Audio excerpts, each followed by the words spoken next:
Hello, everyone, and welcome to another edition of Mormon Stories podcast and a joint broadcast with Kyle Ashworth of Latter-day Saints. Hey, Kyle. Hey, John, how are you? Latter-day Stories. Latter-day We should know Stories. these things. My brain, I don't know how I'm surviving this morning. I will say thank you for calling me by the right last name and not Kyle Hancock today. That's why I forgot the name of Latter-day Stories, because I was trying to make sure and not use the wrong last name. You have way too many Kyles in your life, I guess. So happy to be here. Happy to have our audience join in with the Mormon Stories audience as well, to be able to bring what I think is probably one of our, I don't often say historical, but one of these important topics when we talk about excommunications, when we talk about the governance of the church, and then mix that in with the real lived experience of the LGBTQ community within or without Mormonism. It makes for a super fascinating opportunity to really dive in and discuss kind of the inner workings. So happy to be here, happy to be able to contribute and share the story for sure. Thanks, Kyle. Thanks for all the work you do, and we welcome your audience for sure.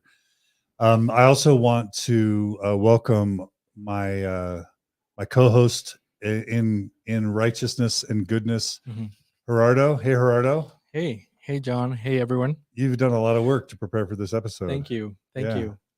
Do you want to, Gerardo? Do you want to kind of introduce it and kind of set it up a little bit?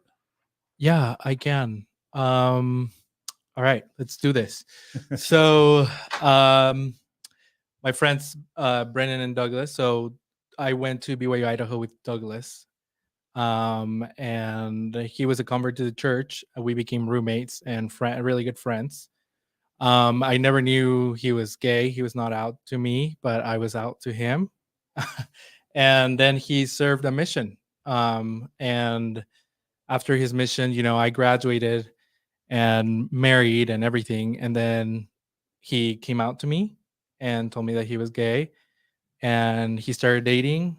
After graduating, he married the love of his life.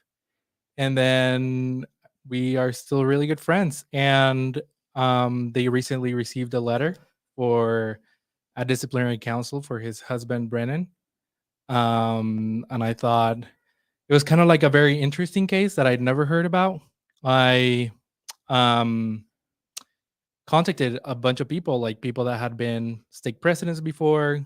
My dad, I told him about the case, who's a bishop. And they were all kind of struck by how this thing was being handled. So I told Brennan and Douglas that they should record every conversation, including the disciplinary council.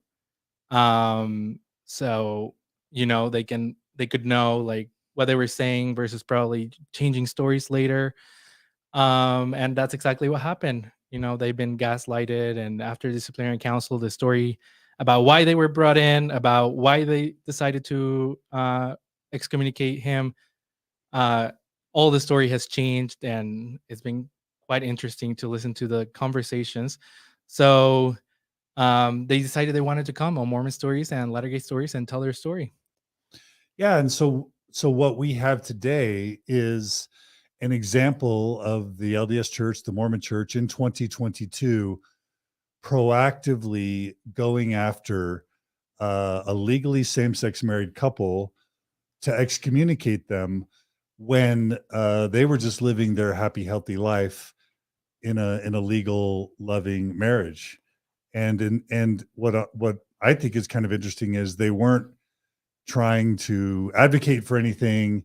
They weren't even trying to pass off as actively participating devout members. They were just living a quiet, loving life. I mean, that's kind of how I'm seeing it, Kyle. Well, and I think the other interesting part of the story is we should also discuss, maybe two factors. One, with the Latter-day Stories podcast, we've been following a dozen couples who are in this very situation. And as we can often talk about leadership roulette, bishop roulette, and what it looks like when one bishop will do or move forward with these witch hunts while another bishop will not. And as the church clarifies or an area authority comes out and discusses this, how those excommunications or those opportunities of not having these discussions diminish and go away. So there's one aspect of that we can talk about. The other aspect that we should also talk about is the historical side of this. In April of 2019, the church overturned or dismissed or got rid of the November 2015 policy. And when they got rid of that November 2015 policy, they, Elder Oaks specifically in that meeting in April of 2019 specifically said, we are now going to treat heterosexual and homosexual relationships exactly the same. And so this is a question of, or a story of leadership roulette, how a bishop or a stake president or a branch president handles same gendered married couples that reside in their boundaries. The second is, how do we define treating heterosexual and homosexual couples the same way in the church when we know there are not active witch hunts out there rooting out active or inactive cohabitating or even polygamous marriages, or I mean, look at our the mom talk, the Mormon swingers that are happening. These are all different like varieties of relationships that are not sanctioned by the church. Where are the witch hunts for those couples as well? So I think this is a multifaceted opportunity to really dive into the subject. I love it. So without any further ado, Douglas and Brennan, welcome to Mormon Stories Podcast. How did that intro feel to hear your lives being summarized and talked about by three people? It felt great. Yeah. Do you want to begin by maybe giving us a little bit, just a brief background, maybe to both of you, and then you can, now that we've kind of given the audience kind of an overview of what maybe they can expect, and this is going to be a multi-hour interview today because we're going to be playing the audio from at least 4 or 5 different conversations. Because it turns out it's a real mess. There wasn't even a lot of coordination apparently between the bishop and the stake president, or they were trying to walk back and create some uncertainty and doubt about whatever coordination there was. And that's going to be part of what we could look at, or both, right? So it's going to be a multi-hour episode, but it's for the historical record. And so, why don't we have, maybe Brennan, do you want to start and give a little background? And then Douglas, you can give some background, and then we can maybe introduce, you all can introduce each of the audio clips and we can analyze them. Yeah, right? No, I definitely want to introduce ourselves, because I feel like getting a picture of who we are is going to be important to this. I mean, Kyle said that we're not out here seeking the church. We're not trying to persecute them. We're not trying to go after them. So I really do want to take the opportunity to introduce ourselves. So my name is Brennan Fan, formerly Brennan Porter. I was born and raised in Meridian, Idaho, and grew up there, went to college, met Doug while I was in college. I met him online, and he asked me out, which I was very impressed by, because usually I'm the one who will initiate and ask somebody out. Did you grow up LDS? Can you talk a little bit about that? Your parents and So I grew up in the church. I have a huge family. I have 15 brothers and sisters, 7 in my family, and then 9 step siblings. So I guess your classic LDS Mormon family. Was raised going to church, went every Sunday until I was 18. Served a lot of callings. I was teachers quorum president, priest quorum, advisor to the bishop. I did a lot in the church. How about the Melchizedek Priesthood? I never received the Melchizedek Priesthood. I knew by the time that I was graduating high school and when I was turning 18 that the life that I wanted to lead was not in line with what the church wanted me to do.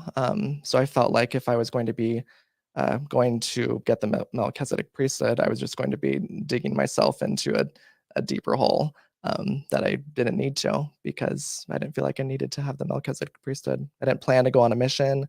I knew that if I were to go on a mission, I would make covenants to not pursue a same-sex relationship. And then if I were to just come back from my mission and do that, it just seemed nonsensical. So I'm glad I knew before I went on my mission. So Kind of dodged a bullet a little bit. yes, I did. Yeah. I think this is a really important part of his story because um I'm sorry, I'm gonna talk a lot about my dad because all of these things about how the church works, I learned them from him. Who's an active bishop. Who's an active bishop, yeah. And he served in stake presidencies. Yeah, he's saved in stake presidencies, mission presidencies. Um, he's always talked about how there's the written rules of the handbook, but then there's also these unwritten rules that are talked about in when stake presidents and bishops are receiving their trainings. And one of these unwritten rules is that someone receiving the Melchizedek priesthood has make like a higher commitment to the church and has like higher covenants. So before you receive your Melchizedek priesthood, disciplinary councils are rare, are very, very, very rare, because the understanding of the Gospels is known to be probably less than someone that it's an elder or has served a mission. So that is part of like what the bishop should consider when thinking if they should even call for a disciplinary council. So yeah, I just want to bring that up. Like he's still a priest, not even an elder, and well, as we were gonna know, he was called for a disciplinary council. And I've heard that a lot, that you really don't go after and excommunicate people if they haven't been through the temple, gotten out their endowments, and made that extra level of commitment. Correct. And then we can add on this layer that we're not excommunicating based on same-sex relationships either, which is the edict from the church coming from April of 2019. So not only you have all of these layers, it's like, how many more gates do we have to spend time unlocking and fiddling with to walk through in order to get to the point where we're holding a membership council, if it's not just for this overall witch hunt or seeking someone specifically for a certain topic. And I think that's kind of what I want to focus on and discuss throughout this opportunity or this episode today, because when we have church leaders that go rogue, that kind of distance themselves from the handbook of instructions, and I get what Gerardo's trying to say here in terms of the spirit of the law and letter of the law, but it's interesting to me that Mormonism has created this fail-safe within its doctrine and its policy to say, well, if the policy and the doctrine and the handbook isn't sufficient, then the church leader as a judge in Israel, and we'll talk about that later in the episode, the church leader as the judge in Israel has his own personal revelation and is able to make those decisions. So the church will win regardless of which side of that policy and handbook or personal revelation discussion we're having. Under both circumstances, the church has developed a way for them to be right and correct. And I think that's the problem when we get into the real lived experiences of the LGBTQ community, in or out or nuanced within this space in Mormonism. And that's, to me, a pivotal part of this episode. One more thing I'll add on to this from my story that applies is, once I realized that I didn't want to receive the Melchizedek priesthood, it was around that time I knew I didn't want to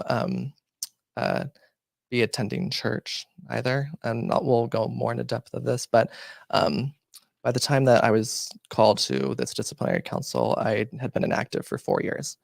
So I hadn't attended church. And you also moved. Moved out of stake boundaries. This was the first contact I had from any church authority for 4 years. Yeah. After not having attended church for 4 years, there was a conversation 3 years ago that we'll talk about. But I think Doug brings up a really important point. We're not talking about a bishop in your current ward where you live or your current boundaries. No. This is the bishop from years prior in a old ward who's now making this disciplinary council a reality for you. Mm-hmm. Unbelievable. Yeah. And we just got a comment from Jennifer in this. I think this helps drive the point home. Jennifer writes, I've been with my partner for years, not married, never had anyone from the church come at me. So, how many heterosexual couples out there are living with partners?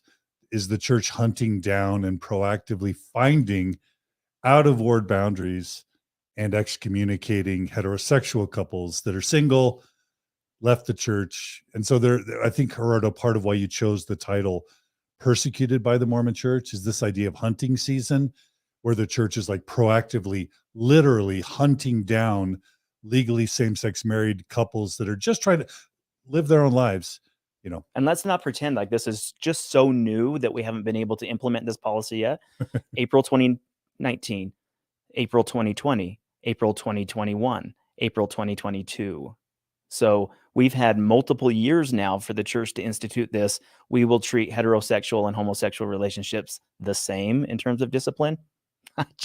I know the church slow rolls on a few things, but that seems like a long time for the bishops to get all on the same page. Well, same-sex marriage was legalized in 2015, so it's been 7 years. So I'm saying after they changed the policy from homosexual relationships being apostates to we're going to treat them the same. Yeah. If the argument is, well, okay, I see. Yeah, well, we haven't yet found all the heterosexual cohabitators in our ward yet. I mean, how many years is it going to take you to? We can get funeral potatoes delivered in minutes, but we can't figure out who's cohabitating in our ward, especially the way Mormons talk. So to me, I'm just saying, like, we've given the church plenty of time if that was the true answer to that question. Yeah, I want to give Doug the opportunity to introduce himself too, because he is my other half and he plays a big role in this story too. So. Welcome, Doug. Hey, yeah, it's good to be here. I was born and raised in Vietnam. I left to go to school at BYUI in 2013, the end of 2013. I was baptized and a convert to the church in early 2013. And so I went to BYU, Idaho, and then met Gerardo. And then I think he kind of helped me introduce that part. Went on a mission in Houston, actually, because I know you used to live in Houston. Yay. It was a great time, but that's where I kind of figure out my sexuality, and that's when I came back from my mission. So you came out to your mission president, right? Yep, that was the very first person that ever said it to, that, hey, I think I'm gay. Mm-hmm. And how did he react? He was super loving. I honestly love both of my mission presidents. I think it's because of them that I was active until otherwise I would probably just left the moment I get off my mission, but they help guide me through. And, I stay active for like about a year after until my you mission. graduated. Yeah. Yeah. So. As a missionary, what did that do for you in terms of your ability to work and focus on the mission now that big revelation was out, now that not only someone else outside of you knew that you were gay, was there a mental shift? Was there a feeling of peace? Was there something inside that changed after being able to come out? Yes. So when I came out to my mission president, I was like, I'm going to get sent home. But with his response and how he just kind of was sticking on my side the whole time for the rest of my mission, it just felt like, okay, this is not a horrible thing. I can still be active and being gay, but as I came home from my mission, that does not last. That's right. And I think this is a good point. We see this often on the Latter Gay Story side of it. We have missionaries currently serving who pay attention to our podcast and listen to these episodes. And I think maybe this is just a case in point that if you are serving a mission currently, listening to episodes like this, trying to discover who and what you are, almost all of the cases unanimously where missionaries were able to come out to their mission presidents have been positive. And I think that should be noted, that the church, or at least mission presidents, and maybe it's because they're close to the missionaries. Maybe it's because they have a relationship with them. Maybe it's because they do actually are concerned about care and love these young elders and sisters, and where they're at the grassroots of this topic, they're interested in them. And I think that's important to note that, and in your case, Doug, to be able to have a mission president show forth an extension of love and care and concern to you, I think that's super important. And so for missionaries out there who are currently serving or preparing to serve and are still closeted, my personal recommendation is, if it feels right to you in those president interviews, have those discussions. Because I have seen very positive outcomes come from it. Not only just the revelation of being able to come out and say, hey, I'm gay, and being forefront with that discussion, but also it does increase the ability to work and maybe move on a little bit. I don't know if that was part of Yeah. your overall experience as well. Most definitely. I love them both, and I still do. So what you're saying, I can definitely attest to that. And in the era of COVID, where missionaries are locked up in their apartments, and we're now kind of moving away from that, but a lot of missionary work currently is online. It's on Facebook. It's in the marketplace ad section of these online portals. That's where a lot of these elders and sisters are doing their missionary work. But it's not out knocking doors, and it's not out forgetting about who and what you are. So many missionaries went out into the field to say, I'm just going to lose myself in the work, forget about all these things, and then hopefully this all goes away. And when they're locked up in an apartment, when they're cooped up and only with the internet and their thoughts, that becomes really, really disastrous in terms of overall mental health. So that's my point in having this discussion about coming out and being more transparent about who and what you are. Often I don't like calling it the coming out. I like calling it the letting in, and letting people into your life and seeing you for all of what you are. I want to say that I'll forever be thankful for his stake president for being that person for him, because Mission president. his mission president, being that person for him, because I know that if the experience didn't go as well as it did, I don't know if we would have met. I don't know if you would have felt comfortable exploring your sexuality after the mission. We might not even be married if the mission president had that kind of, a negative reaction and really made you feel terrible about yourself. So Yeah, I'm thankful that he was able to be that person for you. for sure. Well, let's hear the story. I think Let's do it. Well, Doug, do you feel like you Yeah. shared everything you wanted to share? Okay, we're so grateful that we are mindful that anytime you're telling your story very publicly, it comes at a personal cost, emotional cost, stress, potential family relationships, friendships, just psychological load.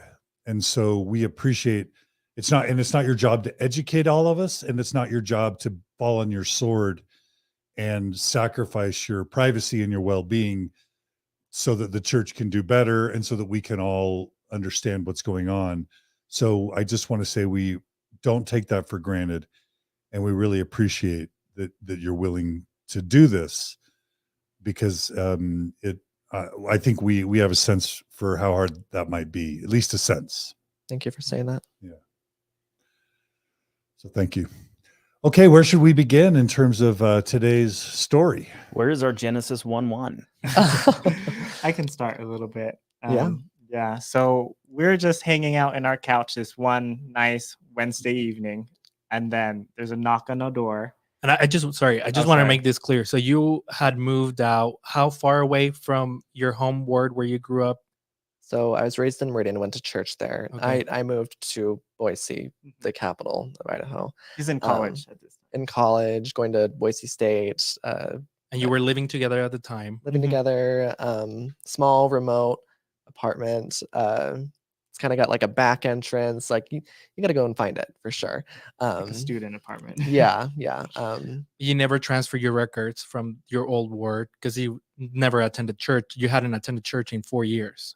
Yeah. So after I graduated high school, I did try going to singles ward Okay. because that was But the record what you were supposed to do. But my records, we learned, it never moved over. Okay. Because I was only there for 2 Sundays.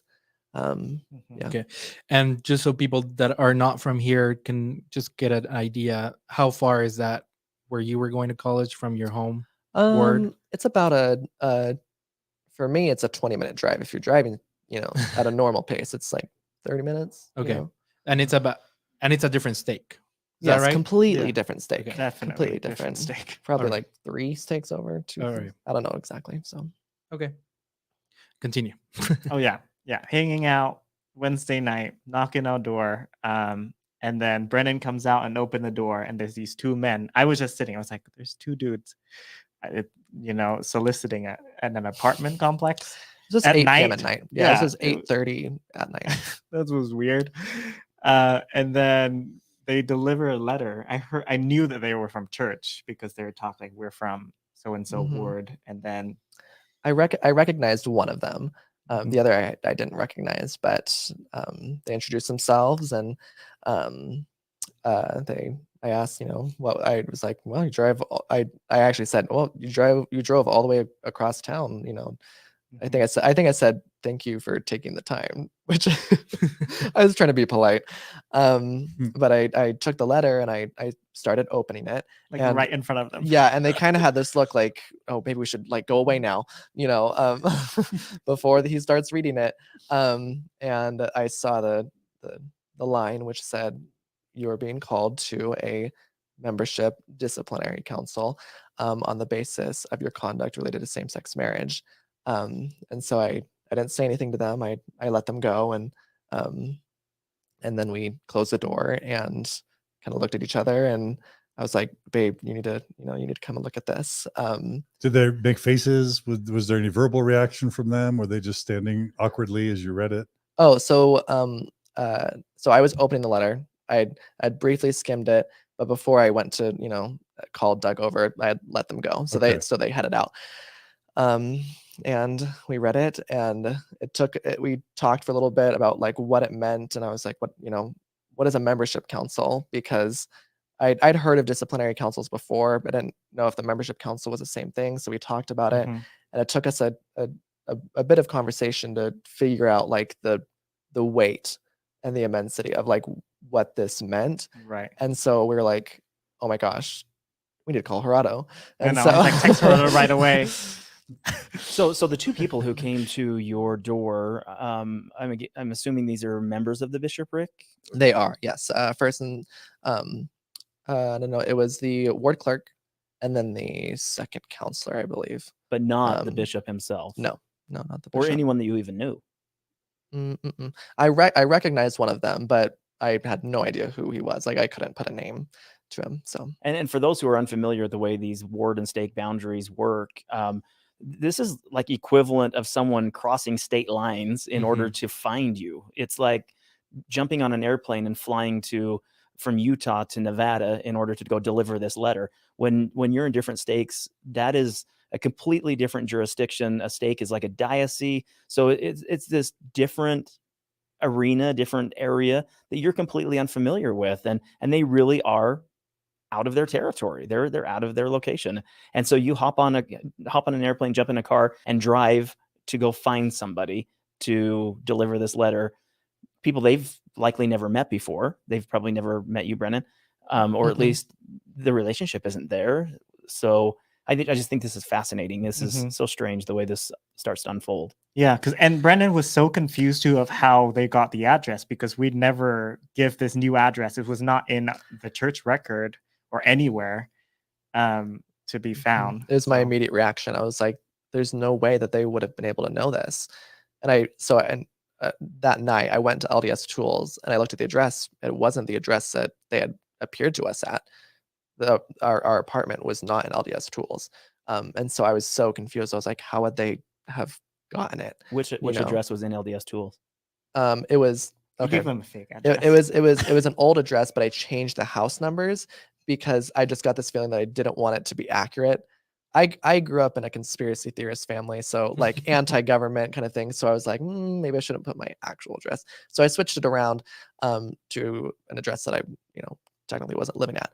But it was close. It was on the same street. It would have been the same zip code, same ward and stake boundaries.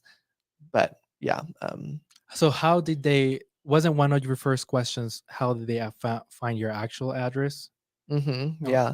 And I can't remember if it was that night or not, but I called my older sister because usually when stuff goes down in our family, most of us will call this older sister. She's like the go-to for like, I don't know if we can curse on podcasts, but stuff's going down. Be natural. You can be Yeah, natural. shit's going down. And so I called her. I am out of here. I cannot handle this language.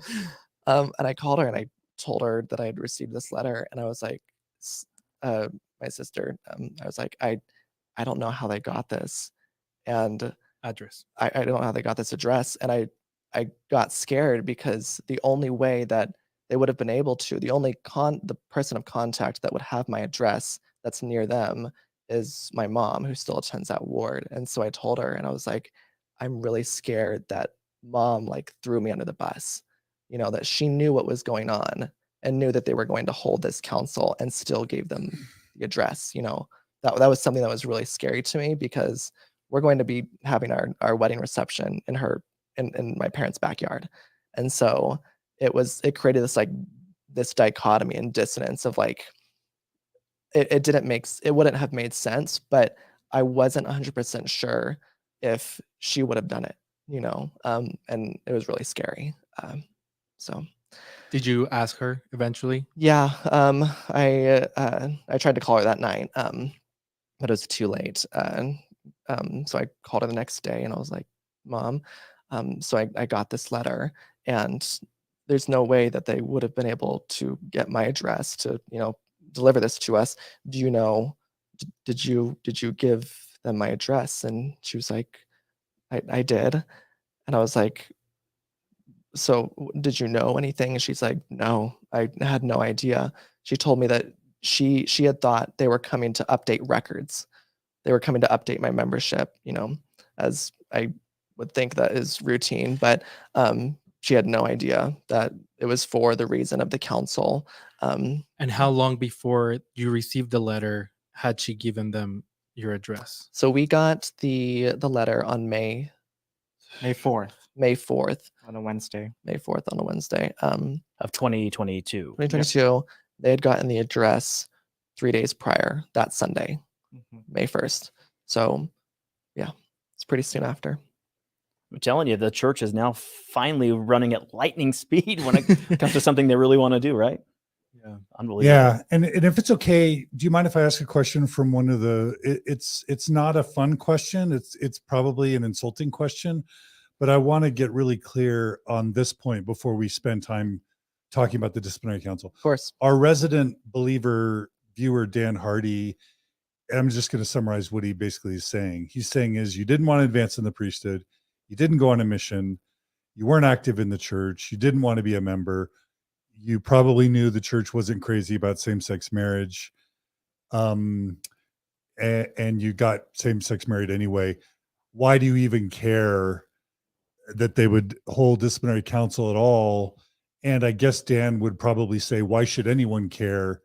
You didn't really want to be a member anyway. I want to respond very strongly, but I don't want to be the first to respond. So do you have a response? And then I'll want Kyle and Gerardo if they want to add something. To clarify why we cared enough about the membership council to attend, is that your question? Yeah, given that you'd already gotten rid of your association with the church in terms of activity levels, so why not just fall over and let the church get what they want when you weren't even a believer or all in, like Dan and others? So why is it that you're different? Right. Why put the church on such a pedestal? I think it's like, why do you care even if the church excommunicated you? And why should anyone else care that the church excommunicated you? I think those are the two answers. Yeah, I'll just say right now, I was before receiving this letter, I was comfortable going on my own time to remove my records, to meet with the bishop, send a letter in to remove my records. But the fact that I was sought out and found for this, that all this work was done to find me, it made me feel like I needed to respond in some way, or it's like I was called to court, so I'm going to go to court, to kind of state my case, because if they were going to take the time to, I was going to see it through. And I think people should care about this, because this is evidence that the church, even though they say that they're not, and they're not going to go after same-sex married couples, that they are. And so if I could go in there and get proof and show that, then I feel like I can help other gay people who might be at risk for being called to a council be aware of it, so they can know going in or know what to do. And so my real thing is to make sure that other gay couples or gay people cannot be persecuted by the church. That they know that this is happening. Yeah. And Because- so, oh, sorry. Yeah, because I mean, a lot of some of my friends, they're bishops that, yeah, will welcome you. And to them, they think, oh, all bishops are like that, you know, but This is also kind of our way of holding the church accountable, because it seems like whether they do this in the political sense, they make countless attempts to try to remove themselves from being held accountable from anything. They do everything in their power to make sure nobody can fault them for what they do inside disciplinary councils, inside the church, whatever they do, because it's a religious exemption and because they're a religious organization, they are completely absolved from anybody, saying that they're wrong or. And just to be clear too, you were not intending to go public about your story, about the conversations. Your decision to come out publicly about it was just recently made from the last conversation you had with the stake president and bishop. Yeah, and So you were recording all this, but I remember talking to you guys, and you were still not sure if you wanted to talk about it. Yeah, I remember you asking us, because I think you understood kind of the weight of this. I like, and especially after the disciplinary council, you're like, this is like worthy of a podcast. Like, people should know this already at this point. But even at that point, I was like, I don't know, because I didn't want to make this a personal vendetta against my bishop and stake president. 'cause you knew him.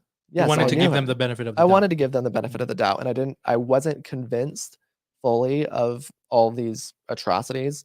The gaslighting was getting to me, but I wasn't convinced of everything until the last meeting that we just had last Sunday. So. And I've interviewed hundreds and hundreds of Latter-day Saints who are still trying to make the church work or feeling some level of nuance. And I think the thing that is often lost in this part of the discussion from believers, active Orthodox, traditional Latter-day Saints, is that they believe this is their church, that they're operating the church the Orthodox way because that's the way the church should be run. But for so many of these gay Latter-day Saints, LGBTQ Latter-day Saints, it's their church too. And even though they identify as queer somewhere along the spectrum, this is their church too. This is their community. This is their belief. This is their support system. This is their sense of community. This is their family. This is their tradition. This is their history. These are all things that are intrinsic to them as well. And so it isn't just Dan's church, isn't just an active Latter-day Saints church. It is the church that belongs in many different factions and facets and pieces to all of us. And isn't that the part of being Zion? Isn't that what the church is trying to promote? Is this idea of inclusion of all, and that many.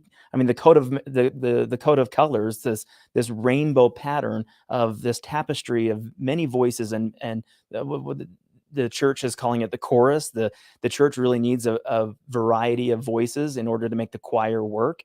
And if we isolate, as many Latter-day Saints believe, we isolate these factions that don't look like us, don't act like us, don't speak like us. If we isolate them out of the church, and your bishop brought this up in your membership council, and I want to talk about it a little later.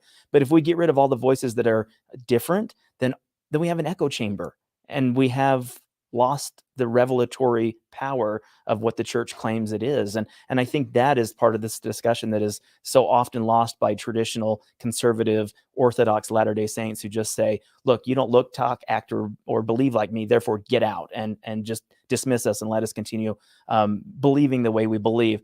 But then I say, doesn't that violate an article of faith?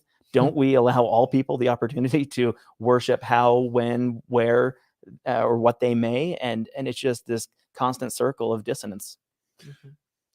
And then go ahead. I was going to say, I was just going to lead into the first audio file, but no, I'll just trail and just say one quick thing. Just I think I'll be echoing a bit, but I think it's important for LGBTQ Latter-day Saints to understand that if they try to remain active and faithful in the church, that they're not safe. That if they have the wrong bishop or the wrong stake president, they're gonna be hunted and excommunicated in a barbaric way. That's number one. So they're not safe. Number two is the church is, it's a $500 billion organization at this point, hundreds of billions of dollars. They're great at collecting tithing. They're great at defending people, the sexual predators. They're really good at doing what they need to do when they care about it. But they are, this whole process that we're going to shows how careless and thoughtless and irresponsible they have been with this issue of legal same-sex marriage and how they're treating you. And then the final thing that I just want to say is this is the church through its PR wants to give the impression that the church loves gay people, that the church is friends with David Archuleta, that the church cares about LGBTQ people, that they're not discriminatory. They want to make all this press about how they collaborate with LGBT people to make laws that don't discriminate. They want that public perception, but behind the scenes, they're quietly hunting down and excommunicating people. And I want to ask you all, the viewers, to listen to the bishop and the stake president and the system that they've been put in, because we're about systems, not people. Look about the system that the bishop and the stake president have been put in and just ask yourself, would the Prince of Peace, would Jesus hunt down and excommunicate two people for getting legally same-sex married and being in love? That's a great point, John, because I think at the end of the day, every time I publish one of these excommunication stories and we bring up this topic, the comments that are most prolific and duplicate are, where is Christ in this? Where is Christ in this? And I think that's a valid question. When you listen to this, say, where, and in terms of Mormonism, the baptismal covenants of mourning with those that mourn and comforting those in need of comfort. Where is the mourning? Where is the comfort? Where is Christ in all of this? Great. Something it's really interesting about this case too is that Brennan, being a priest, not an elder, was sought out for this. And Douglas, who has served a mission, has done temple covenant, but his records just happen to be in a different ward, which, by the way, his leaders know that he's married to Brennan. Is that right? Yeah. He was not sought out. So it just shows the bishop roulette that it just how much, like, depends on how homophobic your bishop is. I guess and how you're gonna being a church attending gay person risks you're by attending church you're risking the muskets. It's kind of show that Elder Holland would say, the but Holy Spirit doesn't work all the time, like to all the bishops. not consistent. And that's a really valid concern, because a lot of people will say, well, I have a higher chance of being excommunicated or found if I'm attending church actively. Therefore, they try to worship on their own. And I think COVID gave a lot of Latter-day Saints some latitude at being able to still worship how, where, when, and what they may, because it was home church or Zoom church. But that Some really breathing isn't. room. Yeah, that really isn't the case anymore. The church is now excommunicating for same gender relationships or same gender marriage, whether you're active or inactive. And I think that's another ounce of this that is so mind-boggling to me. I want to be able to really get into this, because a lot of these topics we're gonna come over in these. Let's do it. Let's do it. Alrighty. So once I'd received the letter and had read it, a lot of questions had come to my mind. We have a slide with the letter if you just want to, Yeah. so people can read it. We're not probably going to read it. So but- these are the dates for what we're going to be covering. So Here's the actual letter. Is that the letter? yes, it is. Okay. So I'm reading this letter, and a lot of questions are coming to my mind about what this is about, why now, Should we read who I the- can bring. We can read it real quick. All right. May 3rd, 2022, to Brennan from Bishop. Dear Brennan, the bishopric is holding a membership council in your behalf. The council will be held on May 26th at 8:30 p.m. at the chapel. The council will consider your conduct related to church policy on same-sex marriage. You are invited to attend the council to give your response. You may provide written statements from persons who could provide relevant information. You may invite such persons to speak to the council in your behalf if approved in advance by the bishopric. Upon arrival, please be seated in the chairs outside of the bishop's offices on the whatever side of the building. Anyone who attends must be willing to comply with the respectful nature of the council, including its procedures and confidentiality. Legal counsel and supporters beyond those referred to above may not be present. Brennan, I loved working with you in the Aaronic priesthood quorum several years ago. While some of our present values may differ, I am hopeful that we can find mutual respect, beliefs, and understanding. Respectfully, Bishop so-and-so. You can tell just by reading it that the first 3 paragraphs are Boilerplate, auto-generated. Yeah. The only thing that the bishop actually wrote directly to me was the last one, and he spelled my name wrong. If you can see Brennan, A-N, which it's E-N. Okay. So that's how you can tell that's Oh where my he goodness, started. that's cringy. But adding in that personal connection and factor to, hope, I guess in his mind, to make me feel comfortable. See, for those of us who serve missions, we call this build relationships of trust. What we're doing is we're creating this friendship. For people that don't know better, or members that haven't had enough experiences with the church and its leaders, they don't notice this kind of. I remember Douglas calling me even after this disciplinary council, or right before, telling me like that Brennan was falling for the love and whatever nice words the bishop was telling him, while at the same time the bishop's telling him, we're going to excommunicate you. Yeah. So I'm just dying to ask the bishop, what values are different? You have different values. Are you ascribing to? Yeah, like Brennan, I'm assuming your values are just like committed love, right? Legal committed love. Are those your values? Yeah, and I trust the people in my life who show me love and who show me compassion. And so to me, the bishop and the stake president before have both showed me that. And I know that. And that's what was, kind of put me off on not realizing what was happening around me, because I trusted them for, the goodness that they had showed me in the past. So anyway, I had all these questions from the letter, and so I decided to call the bishop to answer all these questions, and we'll just hear from it now. So this is the recording of your first conversation with your bishop after receiving the letter. Is that right? It's a phone call. Yeah, and he called the bishop the same night that we got the letter. Same night. Like 2 hours later. He probably wasn't able to get his passport approved to make it over to your apartment. I'm just trying to give the bishop the benefit of the doubt here. Yeah. Exactly, and we were for a long time. All right, so here's that recording. 1.25 speed. Okay, and this is May 4th, 2020. Here we go. I got your letter from Brother. Yes. Yeah. Yeah. Okay. And Brother about the membership council. Yeah. It looks like you wrote it yesterday. I guess I had a couple questions. Sure. I'm not really sure what exactly a full membership council is. I think it kind of explains it. That talks about, inviting persons to also be at the council. I guess I was curious what the membership council is. And then Sure. I have people that I would like to bring, but I wanted to talk to you about it.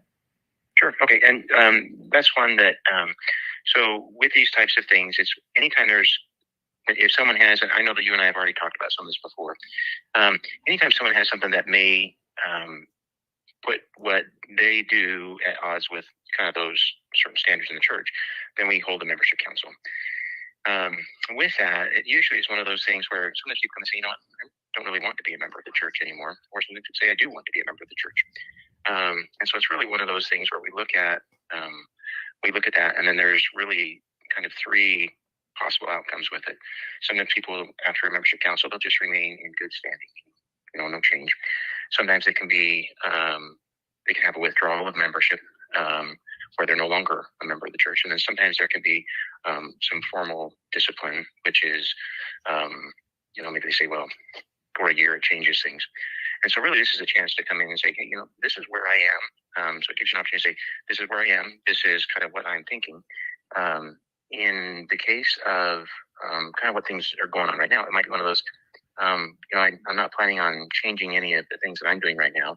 I'm happy with where I am, and that's one where it kind of gives you an opportunity to say, hey, this is really what I'm looking to do, and I don't really plan on changing anything, or I do plan on changing things, and so it's really kind of that type of a thing. In saying that, there's some people say, I don't really want to come into it. So do you have to come to it? The answer to that is no. But we always like to give you a chance to come and say, hey, this is kind of where I am personally. And so gives you an opportunity to just kind of talk about all of that. Right. I've had intentions of kind of clarifying my relationship with the church. I just haven't really gotten around to it. Yeah, so I think I will come in for the council. I appreciate you explaining more about it, and kind of what comes of it, and what's happened before and what people do, and yeah. So with coming to the council, I mean, because it's really in relationship to my relationship with Doug. I mean, as my husband, because we're married. Is it okay if he's there as well? He can certainly come. Yep. Okay. And that's one where with that same type of thing, he's welcome to come. We just one thing that I like people to know is these things are all done confidentially, right? So sometimes I don't know if this is one of your questions. People may say, "Are you going to be talking to my mom about it?" The answer is no. That's one that I don't talk to anybody about it. I don't talk to my spouse about it. I just talk with you, the other members of the bishopric are there. It's when we say it's a confidential thing, it's one that it's really kind of nobody else's business. It's really just you, and then Doug's welcome to come too. Okay. That's good to hear. Because for me, he is my other half. Okay, I'm pausing for just a second because I think Doug wanted to speak up. When I heard this part, I felt like, okay, he said I could come, but right after that he said, but usually for these kind of things you don't talk to your spouse yet. So like it's kind of discouraging that I come, but I guess because Brennan wanted to bring me, he could bring me. Was he saying that he doesn't talk to his own spouse about it? Yeah, these are the kind of thing that even I wouldn't talk to my spouse or my mom about it. It's an interesting thing why he followed up with that, because later on, his reasoning for allowing Doug to be there was so that I could feel more comfortable. But he doesn't say any of that in this call. He only says that when we're, going after him, and because it seemed anyway. But he said that it's because he wanted me to feel comfortable, but instead he wants to say, well, we need to keep this confidential. That's really, the precaution in you coming. It's not because we want you to feel comfortable. We just, you can be there. Just you need to not, keep it between you two, basically. And the reason I brought this up, because I know that with these kind of council, a lot of time it's like 4 men's in a room that are church leaders, and then the one person being, asked, and that one person That's scary. has no, like it's based on that one person word. So I feel like that's reason why a lot of people don't come out about excommunication, because it's their own word. No one else was there to testify. And that's really why I want to record all of these things, because we come back and it's completely different than why the feelings we were there. Well, and something that maybe we haven't talked about this at all, but you were brought in for same-sex marriage, and after you started pointing out the policy and when the handbook said, the story changed and they started saying that you were coming in for apostasy. And So that's they to changed, me, this is the done moment, because once they realized, because your letter was specific, it specifically said because of same-sex marriage. So it had nothing to do with apostasy. It had nothing to do with it. It was once they realized, and we'll get to this point, as Gerardo, once they realized that heterosexual relationships and homosexual relationships will be treated the same way. And during this course of time, I know there was some back channel discussions with leadership to the stake president and the bishop. And then they said, oh no, we have got to figure out we have to shift this. The narrative must change because this isn't going to work anymore. And I think that's another fascinating part of this, but there is no love like Mormon hate sometimes. And this is just, to me, fascinating. All right. Should we keep going? Yeah, let's do it. All right. And Sure, I understand that. yeah. Yeah. Well, yeah. The only other thing I was curious about, because I don't really have anybody else that I don't think I would want there, or need to be there. It says in your letter that I said I can provide written statements from persons who could provide relevant information. What kind of relevant information are we talking about? Sure. So, Brennan, that's some of those things are kind of a formality where sometimes people will say, someone may make an accusation where someone says, I never did that. And so I want people to be there that can confirm, that it never happened. And some of those people can't be present. So they'll say, well, I can't be there, but I can send in some written testimony. Right. So if you want an example, someone can say, hey, I think that person over there had an affair with someone. And persist, no, I didn't. And so sometimes, again, in those types of situations, sometimes people would want to come in and say, hey, listen, this is, but it's most of the time, that's really not an issue. So with these, it's more one of those, if it was someone saying, hey, I actually never did that, or I did, or, there were extenuating circumstances, right? Mm-hmm. Yeah. If there was something that I wanted to bring written wise, would I just is that for reference, or would I read that? Would it be okay for me to read it? Sure. Okay. Yeah. I guess, I've already had the intention of kind of clarifying things, but I was curious where, what the origin of this was. I guess why now? Why now? Yeah. That's a great question. Yeah. So it's one that I had a conversation with the stake president, and I knew I was supposed to for a while, but I, quite frankly, didn't really want to. It's one that, I've got that internal conflict. I loved working with you in Young Men's. In fact, I can still remember some things that you said. I don't know if you can remember this, but there was a youth conference one time where you stood up and people would be nice. And I remember you saying, I sometimes wonder if everyone here would be friends with me if my dad had died. And I thought, I don't think Brennan realizes how much people dislike being around him. Do you remember saying that?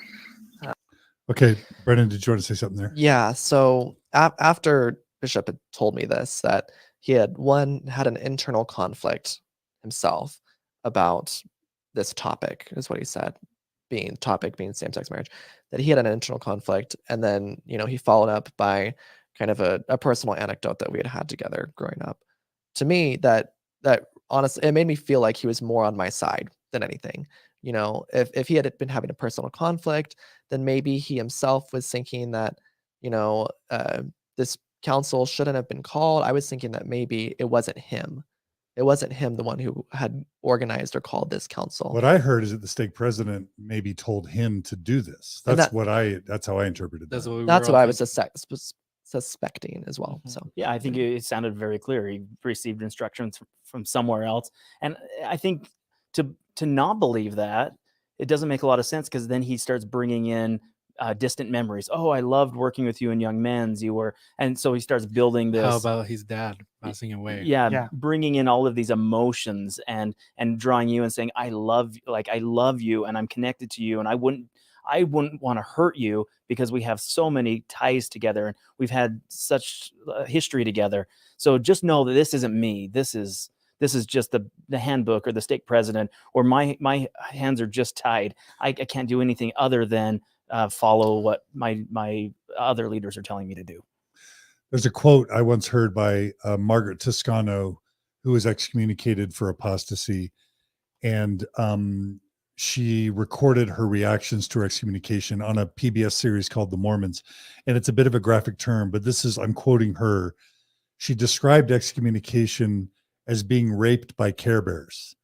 In other words, it's a violent act that's wrapped in kind of pseudo love. And I apologize for the graphicness of Margaret Toscano's quote, but I think what we're touching on is how confusing it might be to say, I'm hunting you, I'm coming after you. I'm about to do something very psychologically violent to you, but I really love you. And I remember when you were younger and your dad passed away. I'm wondering how that was for you. I mean, it convinced me, and all of this was building up just to be torn down later. I really was trying to give them the benefit of the doubt for these reasons, because I truly believed that they had, or in this case right now, the bishop had good intentions and he wasn't out to get me. But at the same time, it still felt like I was being sought out. But I was like, oh, it wasn't him. He's just following Maybe directions. he's following directions, and that's why I was sought out. And so Almost good cop, bad cop, right? yeah. So Okay. And then the overall Mormon vernacular has changed over the years. We used to call these, well, not only we call them membership councils now, they were called disciplinary councils. They were previous to that church courts. There was even the vernacular the court of love. Right. And so that, I think that brings into better perspective the Care Bear comment, how there really is this shift in the Mormon language to try to draw attention away from the barbaric nature of excommunication, and especially in terms of a church that is all for forgiveness and repentance and striving to be your very best, but also acknowledging that perfection does not exist within Mormonism. But then to excommunicate somebody who is not perfect. So just again, this is a circular merry-go-round again of problems. This is problematic for the church. Because there are active and inactive Mormons who violate the word of wisdom, who drink, who smoke, who do illegal drugs, that are unfaithful, that are married, in relationships, domesticated partners without marriage. There are child molesters, there are rapists, there are spouse abusers, hundreds of thousands of these people collectively that the church doesn't go after, that the church leaves completely alone, doesn't even try to go after them. And that's part of why this is. And that'll definitely come up again. Yeah, and but now we have people who are crossing ward boundaries, stake boundaries to find you, who's inactive, not participating in church. The second point that I wanted to bring up too is that often an active Latter-day Saint, Orthodox believing Latter-day Saint will say, well, the excommunication process helps release this person from their covenants. They made these covenants, therefore excommunication is a good thing. These membership councils where we take away their membership releases them from all of these obligations that they had. Well, what happens if you're an Aaronic priesthood holder who has not made covenants in the temple, who is not endowed, as is your case here? Where is the logic in that? Because that is probably the most used excuse that's thrown at me as I highlight these LGBTQ excommunications throughout Mormonism is the church is doing this out of love for their covenant. They're protecting them from the eternities by releasing them from their covenant, so they are not found guilty of that.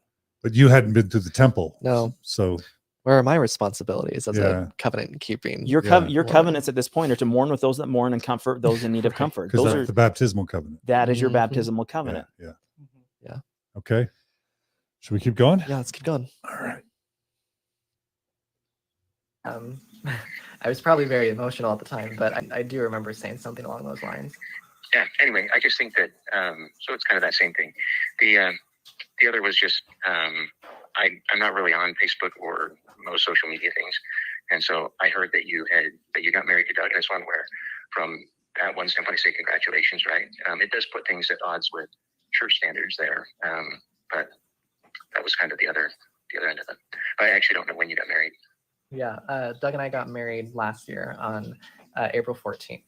April 14th, oh, really? 2021. Yeah, so it's been a year. Yeah. Okay. Very nice. Well, if there's anything else that I can be doing until the 26th, feel free to text me or call me, okay? Okay, and vice versa. It's the same, if you, sometimes people are hesitant to call, think, oh, I'm afraid that because I work nights, they're afraid I'll be sleeping the day. I'll just, mute my phone and just put on do not disturb. And so feel free to call anytime. Sounds good. All right. Okay. I will talk to you later then. Okay. All right. Have a good night. Take care. Bye. I'm not sure if we should hold off on talking about that topic of knowing when we were married until later, because I was just going to say I don't want to be Matlock or Perry Mason, that one in the room, but I just want to say May 4th was the date of this conversation. Fourth be with you. Just remember, May 4th, 2022 was when this conversation was had with the bishop. And just for the audience, when were you married again? We got married April 14th of 2021. So you'd been married a year and a month, and you had this conversation on May 4th, 2022, and your bishop, you just informed your bishop on May 4th, 2022 that you were married. Mhm. And he just found out via a social media post. Yeah, the And social media post that he would have been talking about was the one I made in January of this year of 2022, saying that we got married publicly to our friends and families and invite them to a reception this summer. And on May 4th, 2022, a conversation with your bishop, he's now saying, I just read a social media post that said that you were married. He even said that he didn't know when we got married. That's right. So- I'm just throwing that out there. But that's For really important for hypotheticals. people to keep in mind Yeah. that Because the we're going to bishop ask him about it. the bishop found out about the marriage through a Facebook post that was not even that the Facebook post was not even made at the time of the marriage, was made 8 months after, in January. And the bishop said that he had just found out recently about it. That's very important Via social because media. that story is going to change later. So we know Mhm. for sure, if you made the public post in January of 2022, we know for sure that is the very earliest date the bishop could have found out that you were married, Right. because he, by his own admission, says, I found out via social media that you had just gotten married. Mhm. And he does offer congratulations. Mhm. I mean, Right. it seemed wildly sincere. Yeah. So he offered that nice congratulatory. He said, yeah, well, in some ways I would congratulate you, but But in it goes other ways against- it goes against the church. So I'm kind of, pulled both Mhm. ways. Yeah. We do have that post that we can show later. I Is love that right? conditional love. Okay. Congratulations, but Yeah. Mhm. And prior to this post, the only people that known were our close families and friends. Not even all your siblings known, right? By this point in the By when the we were time called, that we posted oh, on January. when we had posted, the only people that would have known is 4 or 5 of my friends and my parents. That's it. Yeah. That's it. If it's okay, let me just ask, how does it feel to be living a legally a lawful, loving marriage, to be living your life together, and then to have, why are you guys smiling? No, because it's true. Because it's great. Yeah, it's a great life. We love living we love having the opportunity and the privilege of, one, getting married under law, but 2, getting to live with one another, to love one another, because so many people around the world either don't feel comfortable or are not allowed at all to have our situation. And so, I don't know, we feel really lucky. Very privileged. Yeah, for very sure. privileged, and yeah. And been that's wonderful. beautiful. And how does it feel to just be loving that life, sitting on the couch, and then find out that a church that's supposed to be about love is now like hunting you down and trying to hold a court or a disciplinary council to kick you out? a church that you've not been attending for the last 4 years. Mhm. How does Yeah. that feel for both of you? I want both of you to answer that if you don't mind. For me, it was a complete interruption of what we feel like was the most ideal life situation that we can be in, and the happiest that we feel like we can be in this present moment in life. And then to have the church come and seek us out, it puts a huge stent in that, because now we're having someone call into question our relationship that we feel is the best version of what it could be right now. Yeah. So Mhm.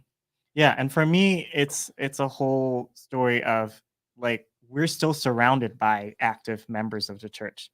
loving who- active members. Yeah, we love them, and so when I personally made the decision to not go to church or attend church anymore, even though there's feelings hurt, there's a lot of traumatized stuff I went through. I choose to not speak it publicly. There was no social media posts. I was friend with Gerardo, but I don't post anything. I don't share anything on social media that was, defaming church or talk about how church policy is stupid. Like, I talk in these closed door conversation with my husband and my close friends who left the church. Who think the same. Mhm. Yeah. Yeah, who left the church, but I don't bring it up to any active members. I don't try to disturb their lives. And to give my side of that, I've never up to this point in time, I'd Up to like never 4 hours ago. no. Up to the point where I'd been called to the council, I'd never really had a major negative experience with the church that I would feel was even worthy to be public. Because I never had somebody, call me to a council. I never had a bishop call me like a, you know, the F word or the F slur. I never had those experiences that a lot of other gay members of the church have, and so I didn't really feel like I had no reason to even to Come out of the come yeah out after the church. Or, yeah I'd never had any reason to fault them. But what about the idea that there's these men who are now have their eye on you to kick you out, and they're going to hold a council to judge your worthiness before God, to kick you out of their organization because you've legally and lawfully, demonstrated your loving commitment to each other? For me, I still wasn't under that impression. Oh, okay. At that time, I wasn't Okay. under that impression. But Doug, he knew something was not right, and he's like, I want you to know, you might believe that this is done with good intention, but I've heard in the past that it's not with good intention. How would you describe you? Yeah, Tell me that. You're I like, would say, be cautious, kind of thing. because I was very deep into, being active. Like we went on a mission. I served all sorts of callings. You gave know, 2 years in- of your life to the church. Yeah, in and out of You mission. paid, or someone paid for you to Yeah. be like the church's salesperson for 2 years, right? Mhm. Yeah, and I was in depth. I was served in all leadership callings as a missionary. And so plus I also listened to Mormon stories with previous experience of excommunication. So I know that these things are not as lightly as they are made out to be. So I was like, Brennan, hey, I know you probably never heard, but these things are serious. Even though this bishop is trying to manipulate you into thinking that, oh, this is done out of complete love and he just wanted to check in on you, which I think that's what Brennan was on the impression of, like, oh, this is bishop just checking in and making sure that he's, and then clarifying his membership status, but that's it. So did you feel I knew fear? it wasn't go just. ahead. I knew it wasn't just that. I knew it wasn't him just clarifying, because I knew there was something else going on, I mean, but yeah, I still trusted it wasn't coming from him. Right, right. The Right. bishop was absolved, and he was in my mind he was removed from it at the time.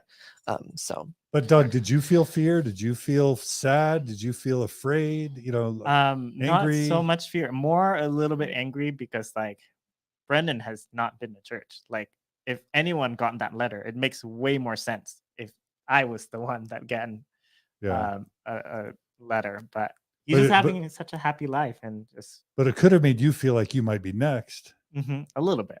Yeah. oh yeah, the other thing is I'm at the cusp of graduation into becoming a nurse, taking a national board exam.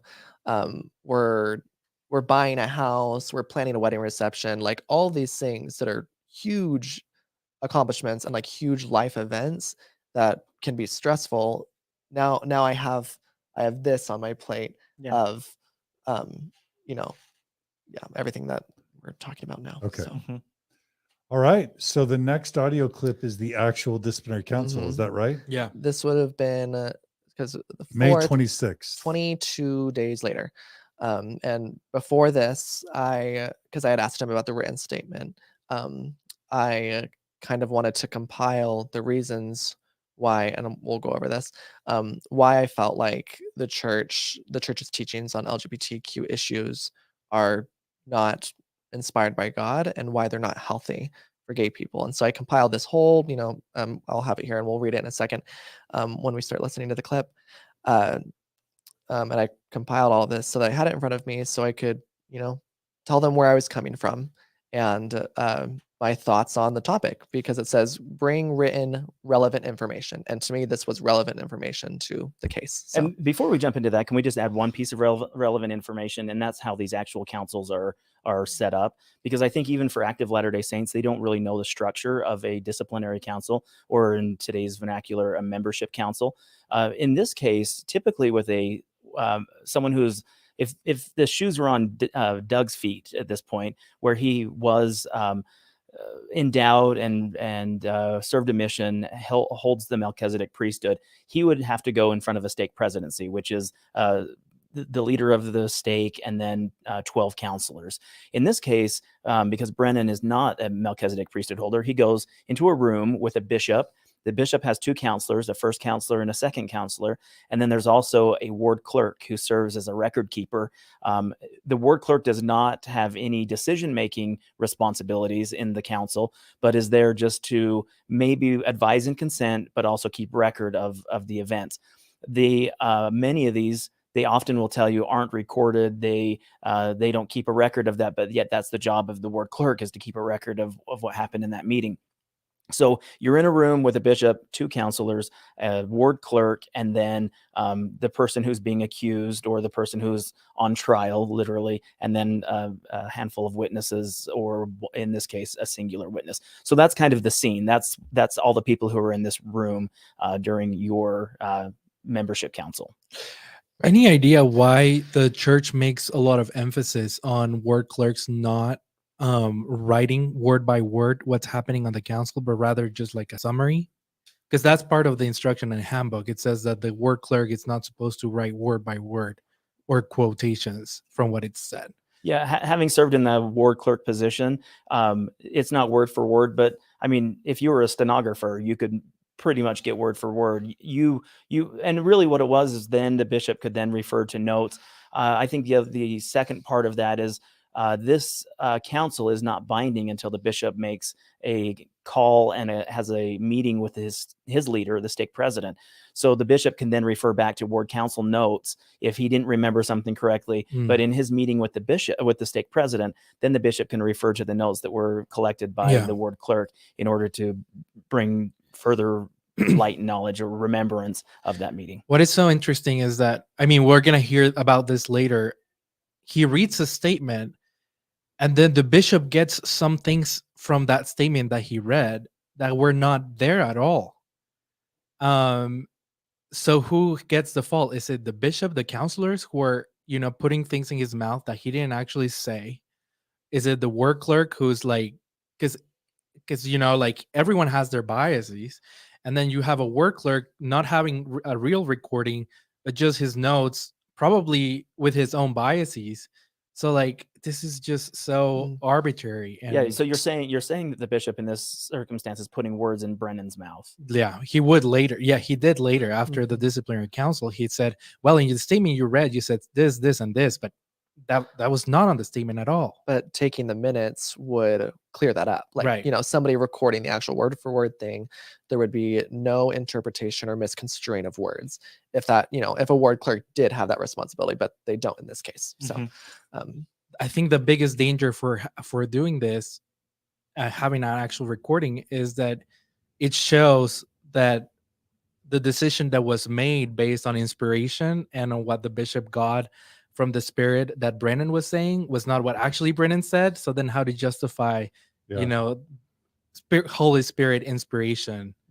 I mean, I don't think they would want to be held accountable for logic or reason or evidence. I think that, the thing that I realized is these decisions are always made beforehand. They come from the top. They come from general authorities, area authorities, usually down to stake presidents, down to the local leaders. That's the reason.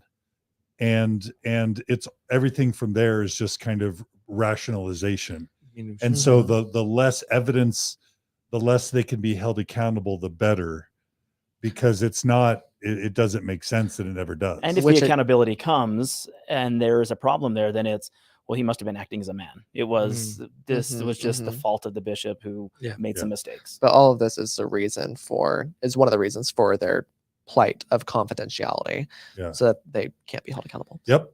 And I would want to say 2 things before we play the disciplinary council. Brennan and Douglas consult, like, they asked me for references, and what kind of things they could write on the statement. But this was pure Brennan.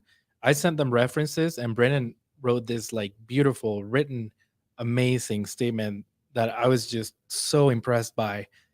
And one of the things that I asked Brennan was, do you want to include things about the, blacks in the priesthood and stuff like that? And Brennan said, no, I want to keep it just purely about LGBT issues and just talk about LGBT because that's what I'm being called for. And I thought that was like, at the time I was like, well, you had the opportunity to show them, that other doctrines have changed, but then it ended up being the smartest decision because he was talking specifically about LGBT teachings in the church. All right, should we roll it? How long is this recording, just so people know how long to It's expect? about 40 minutes, but we're gonna probably pause it and talk, just comment. Okay. Yeah. So It's 1.5 too quickly. It's too One- quick. we'll- 1.5 speed or we'll start at 1.25 and Okay. we'll increase it if need to. Okay. Okay. So here is the Disciplinary Council, May 26th, 2022. Counselor, second counselor. So Mhm. that's kind of everybody here. Have you ever been, Doug, have you ever been to the Church of Jesus Christ of Latter-day Saints? Yeah, I have. Okay. Yeah, Been I've there, done that. been on a mission actually. Okay, Yeah. gotcha. You're an RM. Great. Mhm. Perfect. So you actually know a lot about this stuff. Yep. I did not plan for that when we met. I mean, I wasn't specifically looking for an RM to marry. Yeah. But then I figured out, I was like, well, I guess I got my RM. Yeah. So Very good. Yeah. When did you serve? 2017, 2019. Okay. Where do you go? Houston, actually. Houston. Went. Okay. Yep. Yeah. Mhm. Were you speaking English or Spanish? Vietnamese. Vietnamese. Okay. Mhm. Perfect. Well, listen, thank you for coming in. The way that a council goes, I'll kind of talk about the procedure of it. We'll start with an opening prayer. We'll talk about what's going on right now in your life. And then everyone is excused, including Jeff, while there's some deliberation with the counselors and myself. And then everyone's invited back in. We talk about a decision, have a closing prayer. You always have a right to appeal to the stake president for any decision. No participant in a membership council is permitted to make audio, video, or written recording. The decision that we make actually isn't final unless it's approved by the stake president. So that's one of those things that you need to know too. So So a decision be talked about Yes. at the end today, Yes. but it won't be official Correct. until Yeah. stamp of approval. yes, Mhm. makes sense. No. And then on the possible outcomes, there's really only three possible outcomes. One is remains in good standing. Two, formal membership restriction. And three is a withdrawal of membership. Which would be maybe standing disfellowship. So they used to use I know they used to use disfellowship terms, and excommunication. Okay. Okay. Just making sure. So, And then any questions about any of that stuff? no, not that stuff. Okay. Are you okay? Let's go ahead and start with prayer and well, talk. Okay. Okay. So we give us a prayer. Our dear Father in heaven, we are grateful for this time that we have to meet together. We pray for thy Spirit to be here with us, that we may seek for thy guidance, to know thy will. We're grateful for this time with Brennan and Doug, and for this time we have to counsel together, to understand each other, to feel an outpouring of thy love for each of us as thy children. And we say these things in the name of Jesus Christ. Amen. Thanks. So, Okay, Brennan, you wanted to say Yeah, something? I just want to say really quick. Even now, an opening prayer, closing prayer, a prayer still has that feeling of it being, a reverent spiritual thing for me. Not as much as it once did, but I can still feel it even now, just hearing that. But nothing that is going to happen from here on forward is spiritual or reverent or divinely inspired. And it's sad because I wish I didn't have to feel that, but it's and I think we can do 1.25. Okay. So it's disorienting the Yeah. juxtaposition of things that you're conditioned to feel mean spirituality versus the actual. It's not spiritual. Yeah. Okay. Yeah. Okay. All right. I'm sorry for that. Let's continue. I don't know that you guys know this. Oh, and then one other thing, everything that we have, everything we talk about, it remains confidential, right? So sometimes people wonder about that, and sometimes wonder that at work too. I've had people that I've seen that have been from church. They then talk to my wife thinking that I spoke with her about it. I said, nope. Didn't. There's HIPAA in there. And this one, while it's not HIPAA, it's one that it remains confidential. That's right. So I met with Brennan, it's probably been 2 years ago, at the first time that we talked about you being in a relationship with Doug and planning on getting married. That was actually before you were married. I don't actually remember the conversation. I remember, I mean, we've seen each other in passing, but yeah, remind me of what we talked about. So we just talked about that, and I asked you, and I may have even offended you in the way that I asked. I'm sorry if I did. I don't remember, so I wouldn't know. I'll tell you all about it. But one thing I should say is I work with many people who are gay, and I actually love working with them. That's one where I have a level of comfort with that. It doesn't bother me.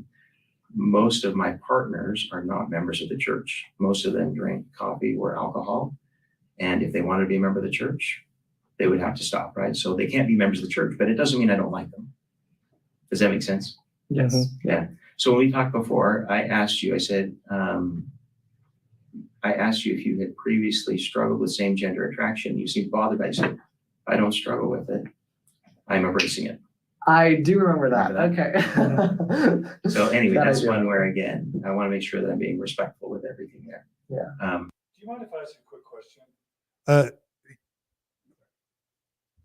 So do you mind if I ask a quick question? Sure. This is not to pile on the bishop in any way, because it's systems, not people. But I do want church leaders to learn how to more effectively handle these sorts of things. Mm-hmm.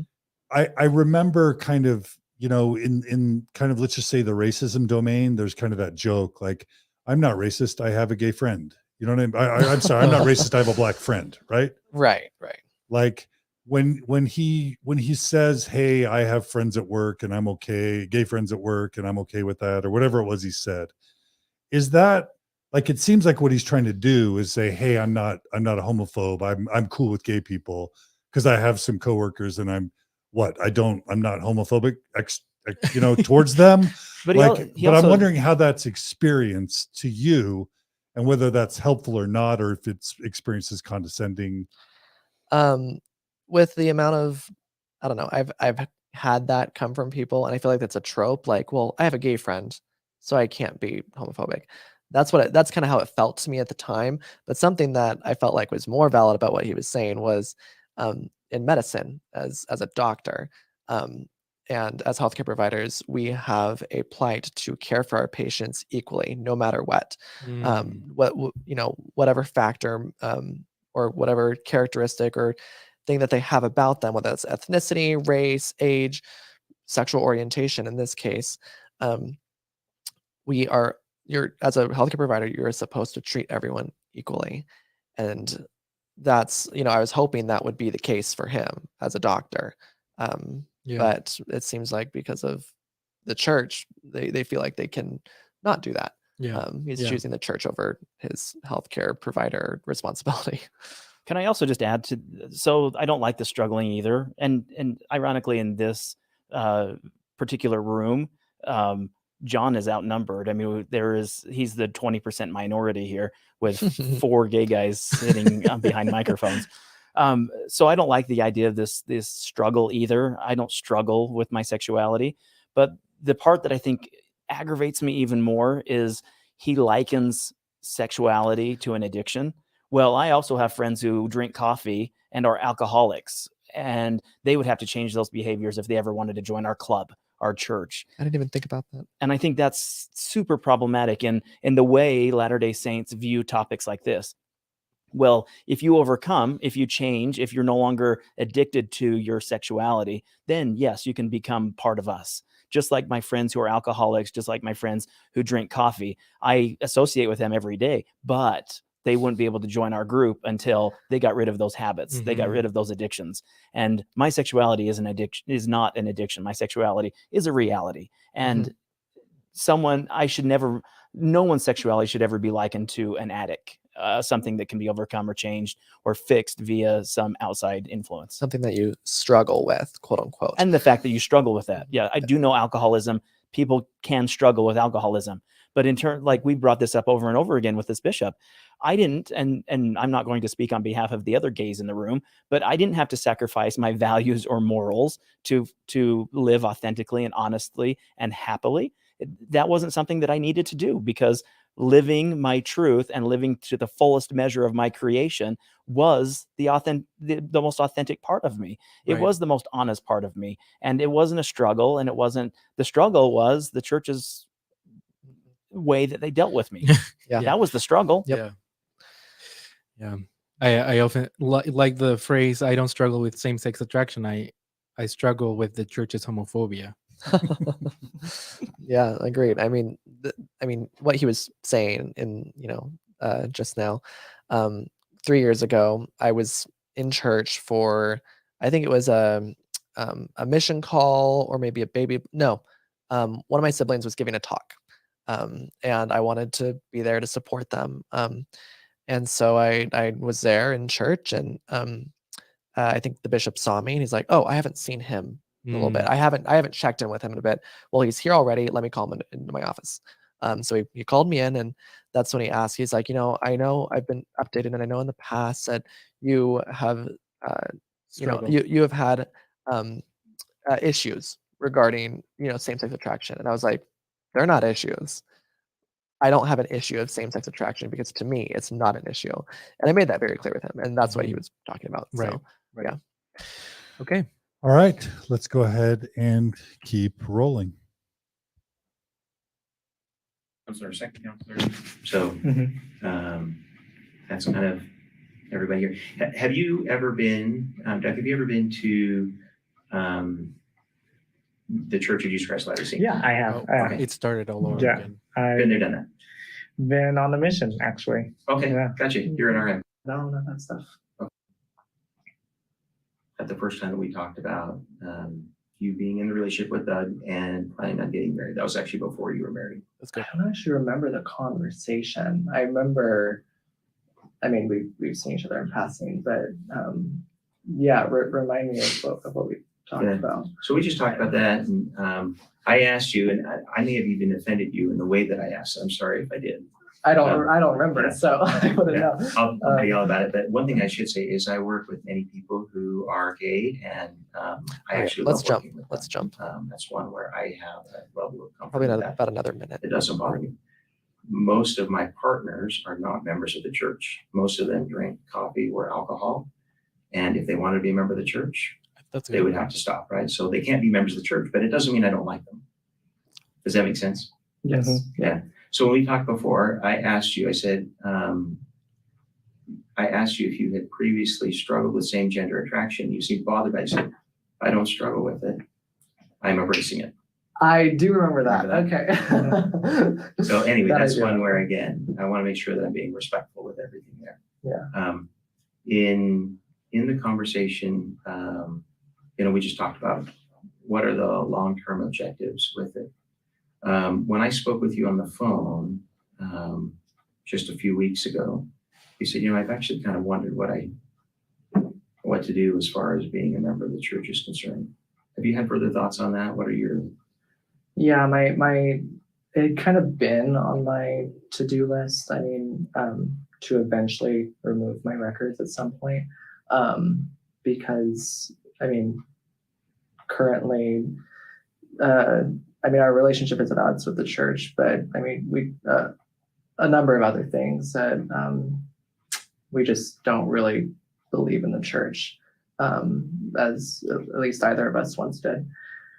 So it was on my list of things to do. I just hadn't made a point of it. Who was I talking to? I was probably talking to my mom about it. Something along the lines of oh, you can just send a letter and then they'll remove your records, and yeah, I just hadn't made a point of it yet. But I had intentions, I guess, to do so. And I actually can help you with that. That may make the rest of this council actually obsolete, right? Usually a council is held if someone's saying, I want to remain a member of the church. If someone's saying, I don't really believe it, it's not really my thing, then that changes. Is that what you have there? Is that a letter? No, you said I could bring a written statement. Oh, yeah, sure. And so I typed that thing up Beautiful. about, where my thoughts lie on this, and so we can, share and stuff. Sure. So, Please do. sure, right now? Awesome. Absolutely. You got the floor. All right. So, as I understand it, Gerardo, you've cut out what he read, and he's just going to read it live. Is that Yeah, right? yeah. I just thought it would be better to get him with better audio reading Yeah. the beautiful statement. And emotion. Yeah. And everything. Yeah. Yeah. Before I read this, there was a point, I would think it was like 3/4. I was just about done, where the bishop interrupted me to answer a question. So at that point, We're gonna keep playing the recording. yeah, of we'll it. just switch back to Yep. the audio. But it was cut out of the audio. Yep. Okay. Yep. Yeah. He knows where to stop too. Mhm. Oh, look, you numbered it and everything. Thank you. I started this with a cover page. APA, you can tell I just graduated from college. I just want to make sure. Did you cite your sources? Because Oh, yes. Okay, good. Oh, yes, yes. And if anybody watching wants to see this and see all the references that I have, you can go. You'll be able to see it. I'm not sure if it's already available, but Yeah, it is. I have all the references. And Show it's- notes already. Yeah. So from a college student to you. So here it is. I'd first like to thank you for giving me the opportunity of bringing a written statement today. I've had a number of thoughts on today's meeting that I've been wanting to share. I provide this relevant information on same-sex marriage in the church, not because I think it'll change the course of today's council, but so I can explain why I believe the church's teachings on same-sex marriage are not divinely inspired, why I believe the church is harmful in its actions towards gay sons and daughters of God, and why I think today's disciplinary council is unnecessary in my current circumstances. Across the years, the church's teachings and doctrines regarding same-sex relations have changed extensively. For example, on whether or not same-sex attraction is curable. Spencer W. Kimball said, "We know such a disease, homosexuality, is curable. Men have come dejected, discouraged, embarrassed, near terrified, and have gone out later full of confidence and faith in themselves, with self-respect again, the confidence of their families, their home ties strengthened, and ready to manfully take their part in society and even in the church on an approved, cured basis."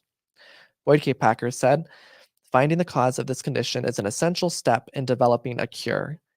Homosexuality, is not desirable, it is unnatural, it is abnormal, it is an affliction." Dallin H. Oaks said, "Homosexuality can be cured if the battle is well organized and pursued vigorously and continuously." Today, the church states that for some, feelings of same-sex attraction, or at least the intensity of those feelings, may diminish over time. But in any case, a change in attraction should not be expected or demanded as an outcome by parents or leaders, even despite previous attempts to do so in the past. They also state, quote, "The intensity of same-sex attraction is not a measure of your faithfulness. Many people pray for years and do all they can to be obedient in an effort to reduce same-sex attraction, yet find they are still attracted to the same sex," close quote. Spencer W. Kimball contradicts this in his book, The Miracle of Forgiveness, that if your knuckles aren't bleeding, you're not trying hard enough to be faithful and reduce your same-sex attraction. His book only stopped being sold in Deseret Book this past January after there was pressure to remove it from circulation. Another example is the church's ways to cure same-sex attraction. The church recommended that gay people should marry someone of the opposite sex to fix their same-sex attractions. A study was conducted that gauged a member's quality of life in a mixed orientation marriage. There were 1,500 LGBTQ church members surveyed. The members who were single or in a mixed orientation marriage, after being encouraged to do so, reported an average quality of life less than that of someone with lupus erythematosus. Later on, President Hinckley stated that marriage should not be viewed as a therapeutic step to solve problems such as homosexual inclinations. But by far, the most notable change in the church's teachings on homosexuality was the 2015 November policy. Policy stated that children of gay couples were not allowed to be baptized until the age of 18 and could only be baptized with First Presidency approval and after they had disavowed their parents' relationship. The policy also labeled same-sex married couples as apostates. Even murderers are not labeled as apostates. The policy overall was very contradictory to the second article of faith, that men shall not be punished for another man's transgressions. Children of gay couples were being punished for the supposed sins of their parents. President Nelson, senior apostle at the time, said that the First Presidency and all the apostles had received confirmation on this policy, and that it was, quote, "the mind of the Lord and the will of the Lord." But 4 years later, the policy was redacted completely, and children of gay couples were allowed to be baptized. Same-sex married couples were also no longer constituted as apostates. During the press conference held to announce the reversal of this policy, Elder Oaks said, quote, "The immoral conduct in heterosexual or homosexual relationships will be treated in the same way." The church's teachings and doctrines of Jesus Christ are said to be unchanging. The church says that they do not sway with the changes of society, yet the church has changed their teachings on homosexuality time and time again. Homosexuality was taught to be curable, but now the church disavows that. We used to be told that you could cure your same-sex attraction if you married a woman, but now the church says that's not a solution. Children of gay parents could not be baptized, but now they can. Same-sex married couples were labeled as apostates, but now they're not. If the church's teachings on same-sex relations are really divinely inspired, why do they change so often? Does the Lord change his direction this often? The church's teachings are also contributing to high suicide rates among gay members of the church. While the church is concerned about suicide in its community, there are still teachings that exist in the church that belittle and persecute the identities and life decisions of gay members. An example is President Oaks in 2017 telling gay members of the church, "Don't label yourself as gay, lesbian, bisexual because it, quote, inhibits your growth." Or President Hinckley telling Larry King on national television that, quote, "Gay people have a problem." But the most raw teaching that has contributed to a culture of suicidality among gay members is a famous quote from Bruce R. McConkie, where he says that, quote, a loss of virtue is too great a price to pay even for the preservation of one's life. Better dead clean than alive unclean." And quote, "I would rather have you come back from the mission in a pine box with your virtue than return alive without it." The church continues to stand by this belief by teaching that a gay person must not act on their natural born attractions. Love and companionship are some of the most basic needs for a human being, yet the church teaches that a gay person needs to live a life of celibacy in order to be worthy in the eyes of God. Even Russell M. Nelson, in his most recent devotional to the young adults, said that it's not good for a man to be alone. President Nelson remarried 14 months after the death of his wife. If our current prophet couldn't bear to be celibate for a year, why is it okay that the church recommends gay people to be celibate for their entire lives? Countless members of the church have ended their lives over this issue, that they're only worthy if they don't act on their attractions. One Mormon teen in Utah died by suicide and left a note saying specifically that the church makes her feel that she's better off not alive. Suicide continues to be the leading cause of death for teenagers 10 to 17 in Utah and Idaho. According to the Pediatrics Journal, LGBTQ teens who have been rejected by their parents or caregivers are 8 times more likely to attempt suicide, 5 times more likely to report high levels of depression, 3.4 times more likely to use illegal drugs, and 3.4 times more likely to have unprotected sex when compared to those who have been accepted by their families. Much of this rejection that we see in families, LDS families, has stemmed from church teachings on homosexuality. During a PR interview in 2006, when asked about family acceptance and inclusion of homosexual children, Elder Oaks advises parents of LGBT children to tell their children this: "Don't expect to stay overnight.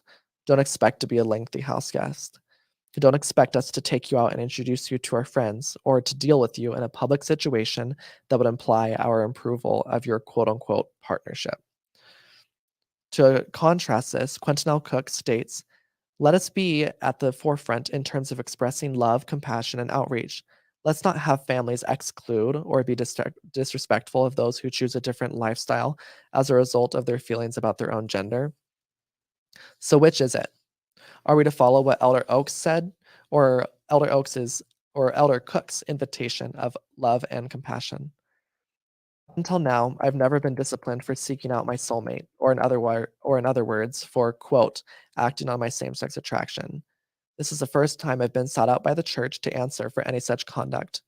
I was under the impression that when someone has been inactive for as long as I have, they would not be called to a council like this. The General Handbook states that a membership council is not required to be held for cases of same-sex marriage. So my circumstance of not being active in the church and only having received the Aaronic priesthood makes this disciplinary council seem less than necessary.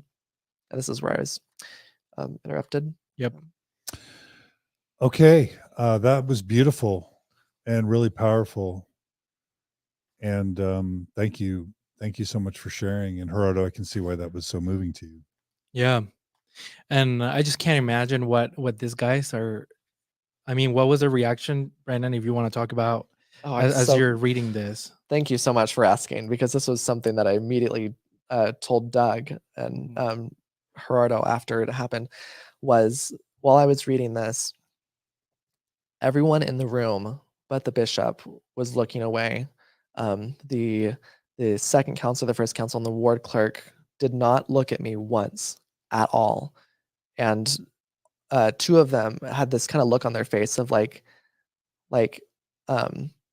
indignancy of like, I can't believe he's even reading this. Like the audacity of him to come in here and read this written statement. That they truly had that look on their face. But I was really glad that the bishop was, he was the only person in the room that was giving me his undivided attention, and that made me, feel heard. But I could tell everyone else in the room did not seem like they wanted to hear what I was saying. Mhm.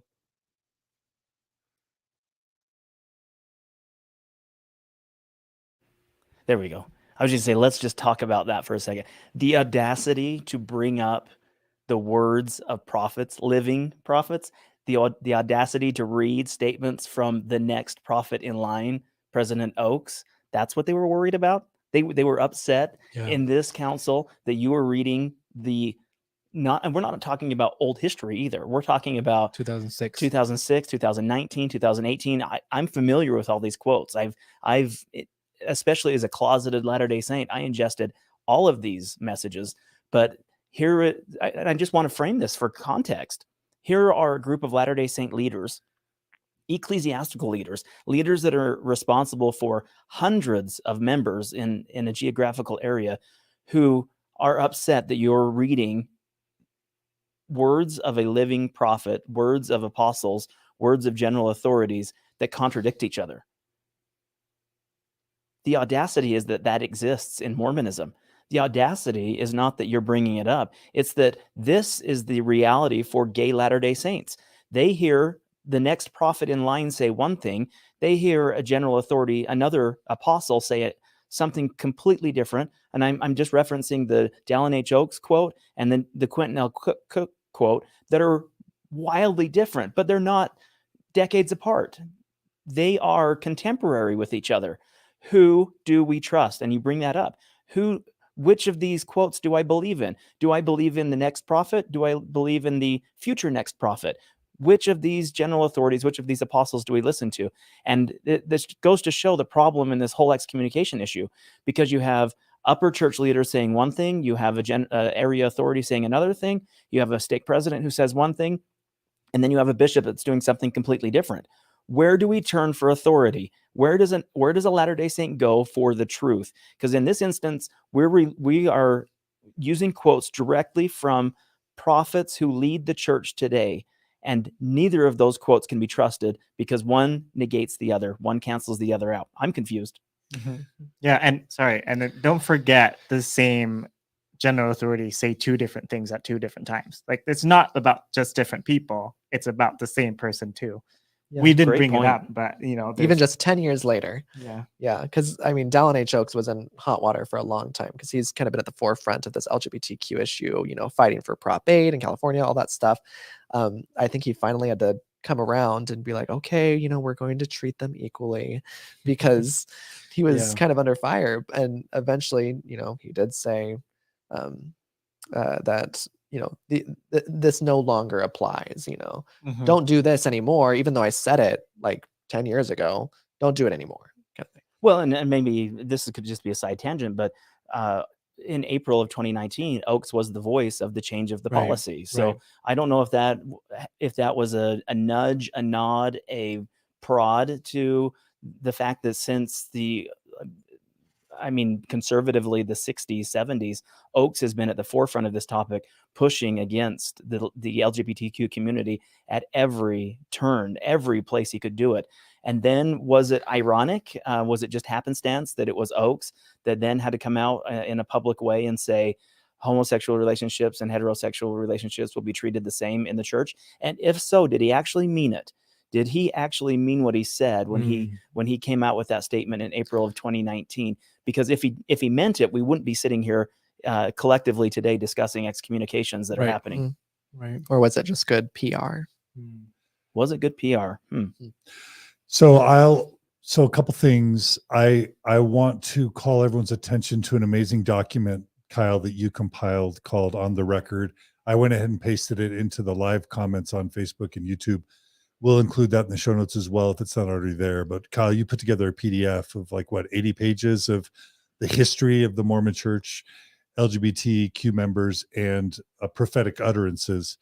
And it's a real contribution if you want to dig into the history of prophetic contradictions and prophetic psychological violence, frankly, and backpedaling. It's all there and on the record. Yeah, and when I created On the Record, it wasn't even my creation. It was just an assemblage of the quotes. And I wasn't trying to pin the church anywhere other than to show a chronological order of what has happened from the 1820s until 2022, a history of the comments, a history of the change. And really, if anything, I should be accused of doing this for the benefit of the church, to show exactly what Brennan just talked about in this disciplinary council, that the church indeed has changed. The church has changed not only its policy, but it's also changed its doctrine in terms of how LGBTQ people are treated in the church. And I just wanted people to see the historicity, the chronological flow of where the church has been, because I guarantee you, because On the Record has been downloaded nearly 50,000 times now.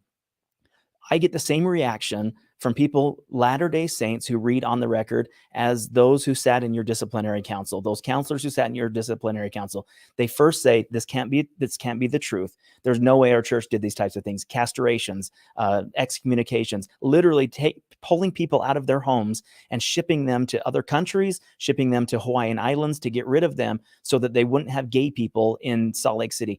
All of these things. Don't forget electroshock therapy to genitals at BYU. 100%. Yeah. All of these things are in our Mormon history, and nobody talks about them because the church has done a really good job at keeping those LGBTQ closets closed, locked, and put behind granite vaults. But I put the work together to pull those out, and I knew the audience that I was going to be providing the On the Record to. It wasn't necessarily the LGBTQ society. It was the active Latter-day Saint who would then look at me and criticize those quotes and say they aren't real. So then I had to source everything. So not only are you going to get the quote, but you can click on the source below it and you can see where it comes from, an official LDS spot or a recording or something that's verifiable. So a Latter-day Saint absolutely could not say, well, you just made that up or took it out of context. I want you to read it. I want you to dig into the years and years of history behind each of those quotes. I want you to see how it unfolds. So yes, thanks for the plug for On the Record. You can find that at lattergaystories.org/record. It's been downloaded so many times now. You can just Google On the Record LDS and it'll pop up and you can download it and read it for yourself. It's over 90 pages now. We have another update coming up in a couple weeks with some of the transgender stuff that's happened at BYU. So it's a constantly updated volume that allows the people to see the chronological layout of where the church has been. And we should also include something about excommunications again and update and show where the church has come out in 2019 and said we're not doing them. And here we are in 2022, still covering excommunications. I was going to say that On the Record was very helpful for me too, with even just writing this written statement. A lot of the quotes you won't be able to find on main church websites because they've been redacted, hidden, put 10 pages deep into a church website. And so a lot of the links that I reference in my own written statement, I was able to get because of On the Record. And that's absolutely right. I've had this happen before where someone will say, this whole Boyd K. Packer little factory thing doesn't exist. I looked for it all over on the church's website and he said nothing about the little factory. And I say, you know what? Not only do I have the video recording of it, but you will not find it on the church's website. You will not even find that Boyd K. Packer was in the building in October of 1976 because they've gotten rid of the fact that he was even on the speakers list in that general conference, in that priesthood session. He's not there. And that's where he gave the talk. That is the extent that the Mormon Church has went to hide some of these and shove some of these really difficult subjects into its closet. The Hartman Rector, where you wouldn't want to be a homosexual. They're Another addiction like alcoholism. It's exactly right. That is completely gone. If you look at the talk he gave in General Conference, which was 22 minutes long, you now look at what's on the church's website. It's 11 minutes long. What happened to 11 minutes worth of content? Where did that content go? Those are all the things that I was able to find and put back into On the Record. So we really can see what was on the record. And it all stems from the fact that the Mormon Church teaches its membership that the prophets speak for God, literally speak to God and speak for God. And so the church is in this double bind of wanting the members to obey everything the prophets say. But then when time shows the prophets to have been wrong or bigoted, then they want to be able to redact what they said, but they don't want the members to question whether the current prophets are still speaking for God. So the church is in a real pickle. I just really quickly, I want to jump back to the audio, but I will say I've been excommunicated. I sat in front of 15 men, not 3. And they were all, when I was reading my statements, they were all looking at their watches, staring at the wall. There was 0 eye contact in the building because it's a barbaric, violent act and everybody's uncomfortable and it's not loving. If it was loving, they would be looking at you, connecting, listening, validating, nodding their heads. Tears would be coming down their eyes. That would be the sign that it was a loving, connected, emotional act. So I just want to say that was my experience as well. And then finally, I just want to thank the Ripe Ruin for sending a super chat. She writes, please let us have a copy to share with our fellow LGBTQ+. They need to know they have community who love them and support them and understand them. And yes, all of this will be included in the show notes. Thanks for the super chat. They help us finance this whole operation. Okay, should we jump to the next part of the Disciplinary Council? Is that all right? Yes. So they interrupt. Is it right that they're about to interrupt what you're reading? So I start reading the next paragraph and then I get, cut off halfway through. So we're going to hear the paragraph. Okay. Yeah. You'll hear them cutting you off. Okay.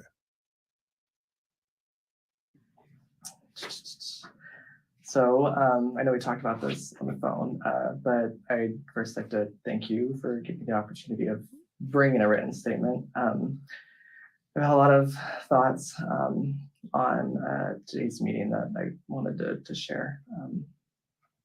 Since this is me reading. Yeah. Were you able to cut it to where it just jumps forward? There it goes. There's a couple seconds.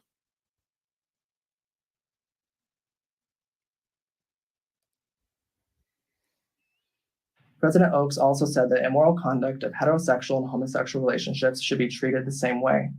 Would an unmarried cohabitating heterosexual couple be called to a disciplinary council like this?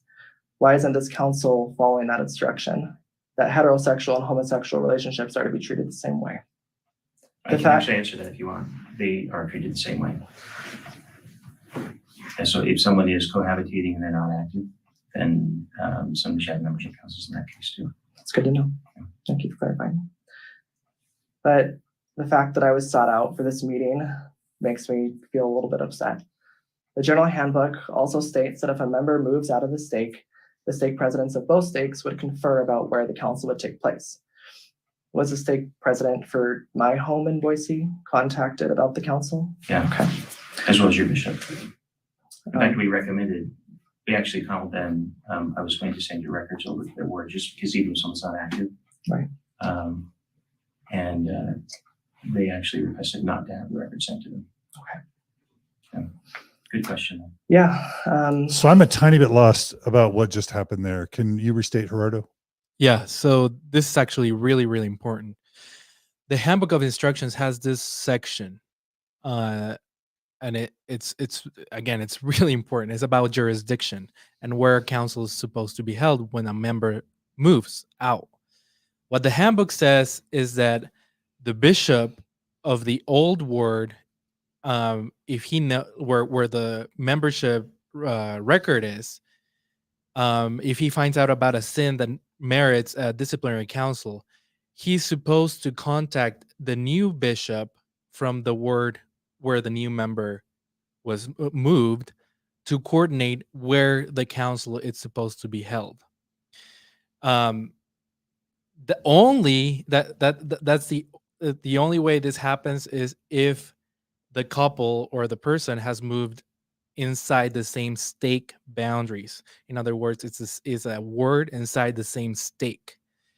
If the couple or the person has moved outside of stake boundaries, it's the stake president who is supposed to call the stake president from the new stake and coordinate where the council is supposed to be held. This is really, really important. It's really clear, several paragraphs long on the handbook of instructions. And that's what Brennan is saying. Was this procedure followed? Did you, bishop, contacted the bishop or the stake president from, the stake where I currently reside on? And the bishop says, yes, the stake president was contacted. And we also contacted the bishop when we wanted to transfer the records. And they said that your records should remain here. Later, we're going to find out that that's probably not true. And just to follow up for those who are just joining this part of the conversation and didn't catch us in the very beginning, the bishop who is holding this membership council is not Brennan's bishop where he currently lives. This is a bishop from years prior. This is 4 years prior. His home ward, basically? His home ward, Where he basically. grew up. Yeah.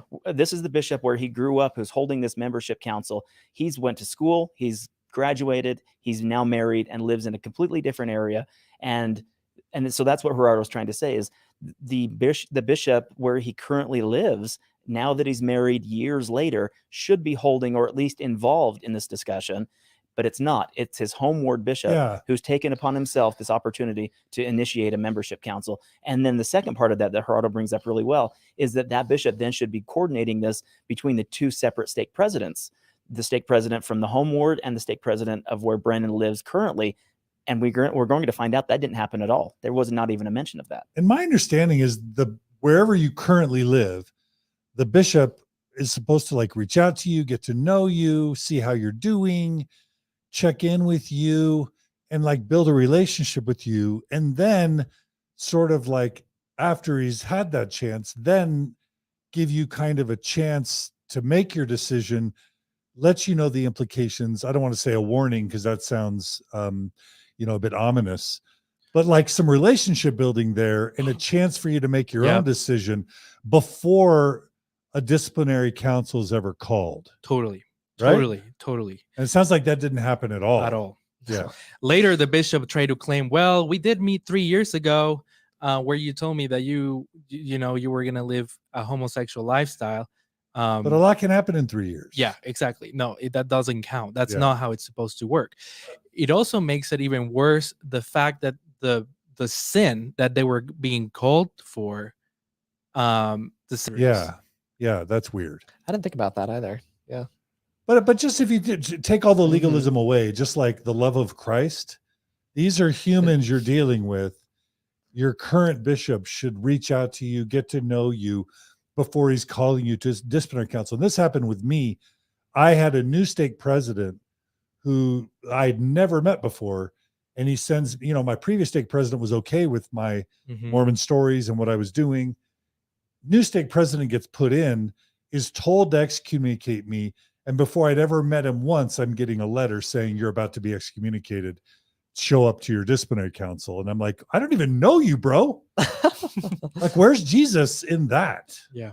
And that was the point that I just wanted to bring up over and over again when we highlight these discussions. It is, where is Christ in this? Where is the comfort, those in need of comfort? Where is the mourn with those that mourn or need that need that comforting and mourning? And where is Christ in this? Where is Christ in saying, well, you told me 3 years ago that you're going to live the homosexual lifestyle. Therefore, not without any contact for 3 years, I'm going to make sure via the letter that automatically says that you're in a same-sex relationship, that you didn't live up to our standards. The church's policies were different 3 years ago. You were the alcoholic. That's exactly right. Even the church's policies had changed, can you, that's crazy, right? And that's my point, is that is the standing that this bishop has taken. That is the foundation that this disciplinary council was built upon.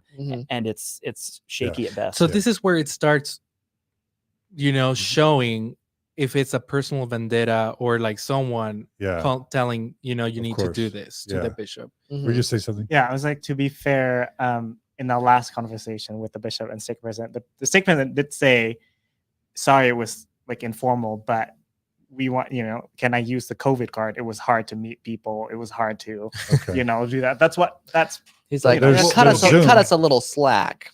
I mean, there's what he said. FaceTime, there's Zoom, there's the phone, right?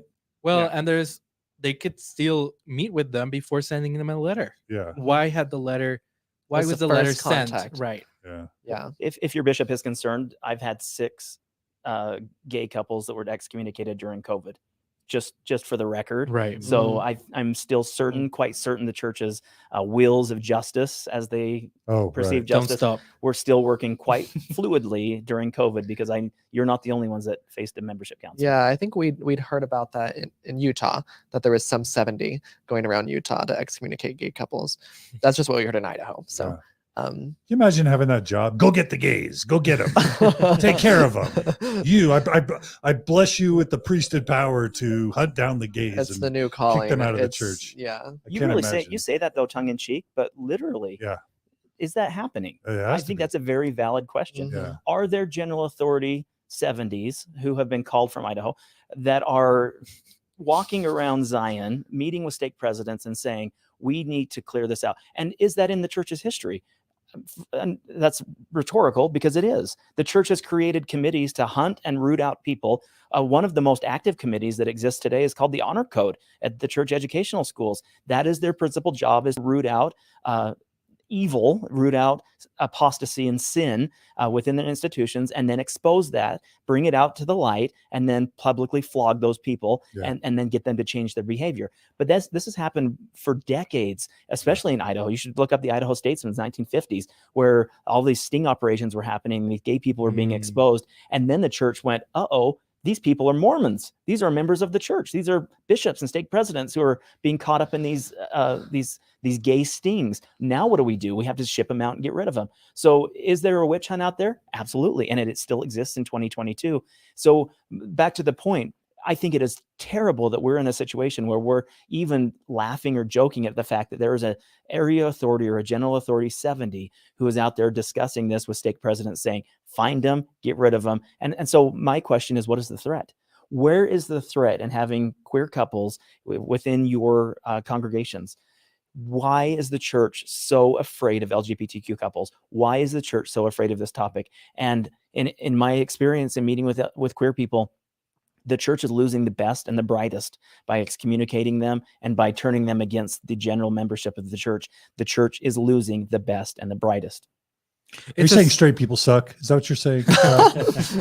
Well, I'm saying, I'm kidding. if we had more queer people in church leadership, could the Church of Jesus Christ of Latter-day Saints look differently? Mm. Would there be levels of no, I get it, but would there be better levels of inclusion Totally. and diversity? It's just And- like the fact that over how many we're now 200 years in the existence of the church, and how many African American or of Black descent leadership roles have been given? Oh yeah. Very, very few. And I think the diversity of the church, the overall general health of the church, has suffered because of its lack of diversity. Totally. 1000%.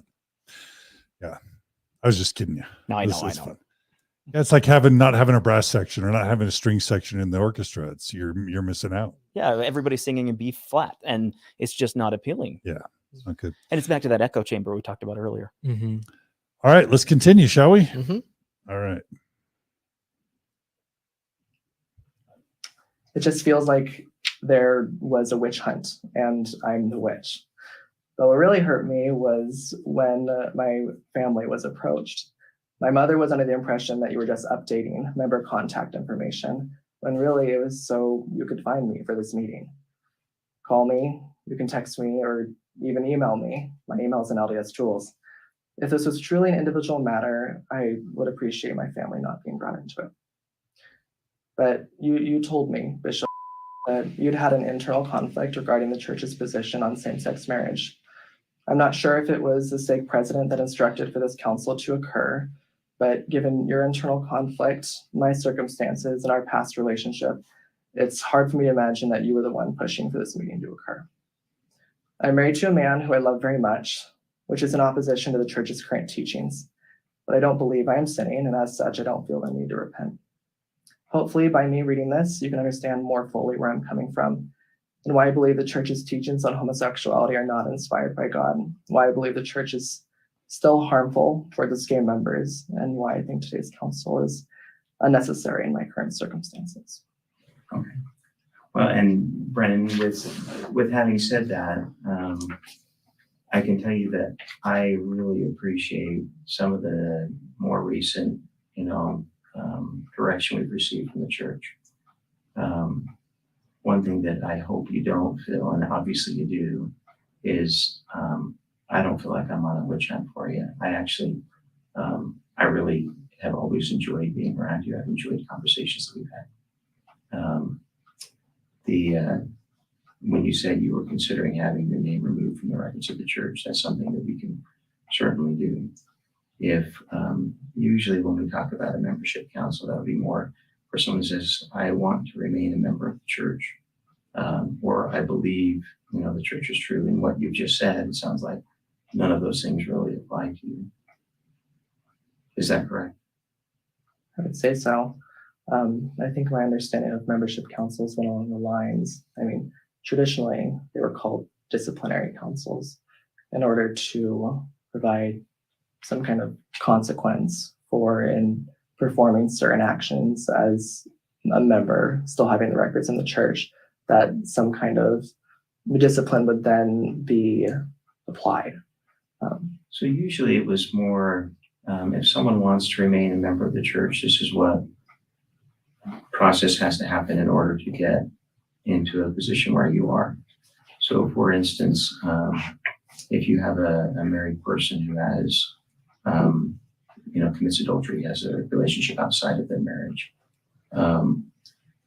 they would have back then it was called the Disciplinary Council, now it's called the Membership Council. Mm-hmm. And it would be kind of the same thing where you have one of those three outcomes. It may be that you have withdrawal of membership, but it usually would also include recommendation of these are the things that can happen for you to become a member again. Mm-hmm. And so I actually am aware of one of those that has happened where someone who was previously had their membership withdrawn from the church, joined the church again. Mm-hmm. And it's one that I hope in all of this, as you were reading that, I could just feel this wave of, I feel like I'm getting pinned down. That's not actually the desire of any of this. The other that I hope with all of it, you don't feel a sense of that I dislike you in any way. It's quite the opposite. I think you're great. Yeah. And I hope that you're happy in your relationship. And that's truly what I believe, and that's why I said that at the end. It was hard for me to believe that that you would be the one pushing for the membership council, considering all the factors. But I don't know. Yeah.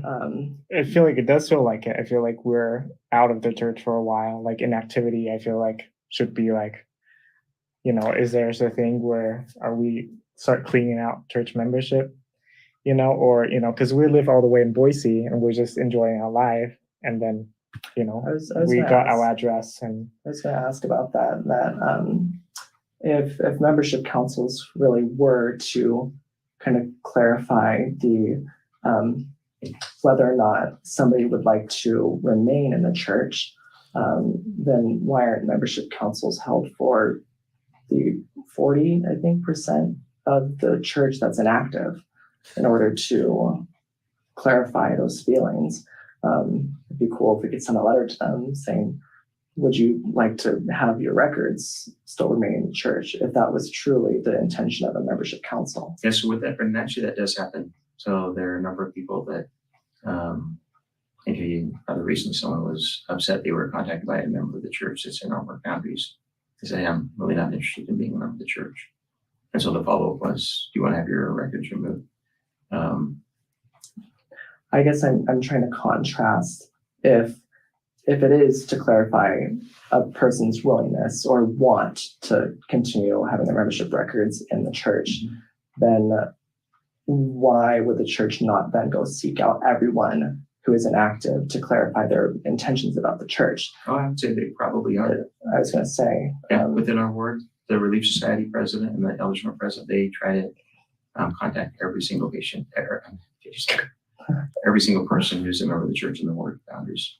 Right. And in that conversation, that's one of the things that they say, hey, I really am not interested in the church at all.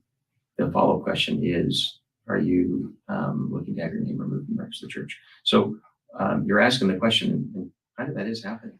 Well, do they come to their door and then bring a letter to you So that says that you need to do membership council? Because it seems like with inactive people, you just call them, like, hey, are you still interested?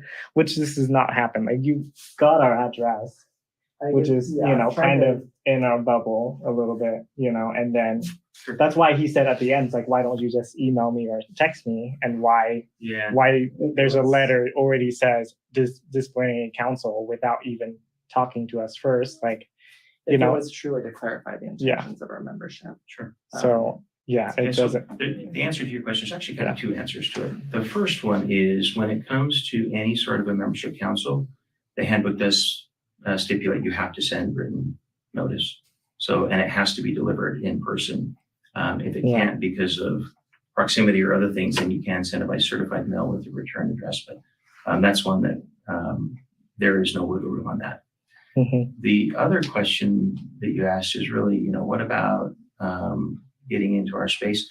That's actually not the desire. And that's one of the things that we have when we meet with people who are not active in the church here in the ward.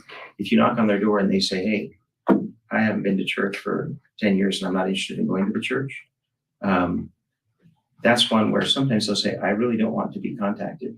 And if that's the case, we put them on a do not contact list. And saying that, they still remain a member of the church. There are some people that take it one step further. We say, not only do I want to be contacted, I don't want to be a member of the church. I want to be out. And so that's one where they work with me and I can make that happen. Yeah, but the thing was that if they're inactive, you would get clarification with them before you send out a letter, right? Or do you just send out a letter straight to them? Or do the Relief Society come to their house and deliver a letter? Because if everyone deserve a disciplinary council except for us, that's why it feels like a membership because council. You're feeling kind of a persecutory. A little bit, just because we're gay, like. Well, not specifically because that we're gay, but our actions and being married contradict church teachings. That's what I'm trying to get at, is that it feels less of a membership council and more disciplinary council because of the topic at hand, less of clarifying the membership. It's not the same as being inactive, is what I'm trying to get at. Right, so being inactive, again, you'd never have a membership council for someone who is inactive. That actually doesn't happen at all. Mm-hmm. In the case of, so let's say someone was okay, I'm going to pause it. Heterosexual and. Okay, did you want to say something to that, Brennan? Yeah, really quick. He just said, when someone is inactive, you do not hold a membership council. I've been inactive for 4 years. Why am I being called to this council? I think what he meant is no one can be excommunicated on the merely basis for of being inactive. Yeah, I think that's what he was saying. But I mean, just but he's because they're pressuring him to say, "Are you going to inactive people and handing them out letters? Yeah, is that what you're doing?" And he's saying, he's like, he's trying to paint this picture that like everyone who's inactive in the church is being treated equally. You know, that we do go and check in with you, and but the fact is, I was never checked up on. I never had a Relief Society or elders quorum. Elder, come to me and check in with me or call you. They say we do that. We go and we check in with our members. I was never checked in. My first approach and interaction with the church in 3 years, because I had talked to him 3 years ago, was a letter. That was it. And let's keep this in good context. This bishop is so effective at his job at contacting members that he was able to not only contact all the members in his ward, but he was even able to go contact members in a stake clear across the other side of Idaho and follow up on those members too. I just wanted to say kudos to that bishop. He's on top of it, where he's able to have all of the time and energy and effort to not only take care of his ward and follow up on every inactive, but also start hunting down inactives that don't even live in his ward, that haven't been part of his ward for years and years and years, and bring them into. I just think that that is a story of success. We should see this on a Mormon ad really quickly. The second thing, this whole time, I just wanted to just like scream, objection, Your Honor, leading the witness. How many times is he going to try to push you to resign your membership in this Right? conversation? He just kept bringing this It up gets even worse and here in a over second. again. Like, no, you just want to resign, right? You just want to you don't want this to happen. You just want to get rid of your membership today, right? Right. Your Honor, stop this. Like, quit leading on the witness. Just let him answer the questions. Yeah. Mhm. Something that's really, and I didn't find out this later, but after the disciplinary council, after the calls with the bishop and stake president, I actually went and read the whole handbook section. And there is this very, on the resignation section, there is this sentence that says that bishops should not recommend members to resign to avoid a membership council.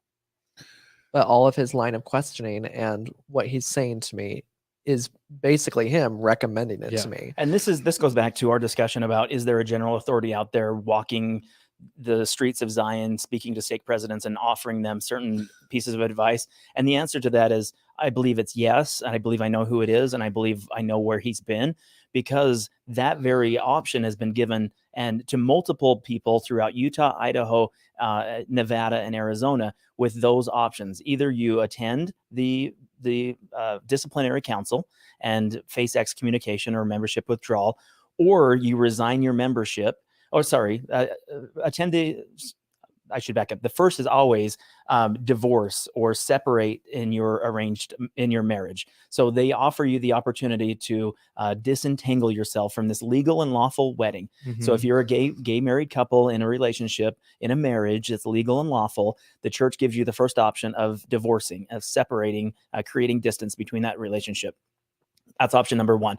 Option number two is then if you don't choose to do that, then you can come before the council and receive this court of love, the Care Bear experience in this membership disciplinary council. Or number three, they offer you an opportunity, and this isn't on an official church record, but I keep seeing this pop up in stake after stake. It's contradictory. Like it's against the completely handbook. against the handbook. But these stake presidents are now saying you could just resign your membership, remove your name from the records of the church, and this all goes away. And what that's about is the church knows, well, first of all, why did they change? I mean, is there any difference between a membership council and a disciplinary council? No.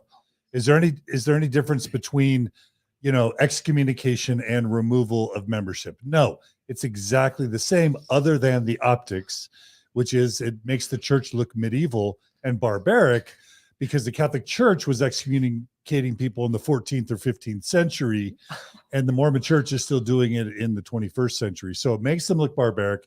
They don't want those negative associations. So instead of actually improving, they change the names. Yeah, And somehow that's going to be different. It's not an excommunication, it's a removal of membership. But they want to avoid all that. And so they're going to want to pressure. They do this every single time. I've never seen them not do this. They always pressure the people to resign first, because the church knows that it's embarrassing. It looks bad. It's bad optics. It's not Christ-like. Where did Jesus say, "For behold, my brethren, I say unto you, go ye out therefore into the world, and anyone who is not living my word, make sure and excommunicate them through a membership council"? Like, nowhere did Jesus ever say anything about excommunication or disciplinary councils. So it's embarrassing, it's cringy, it's medieval, and so they want to pressure you proactively to resign so that they don't have to be hung. And I just want to make sure this is on the record. So Jesus did not say, "Brethren of the Isles of Patmos, please excommunicate or seek out those who are not active here and in the American continent.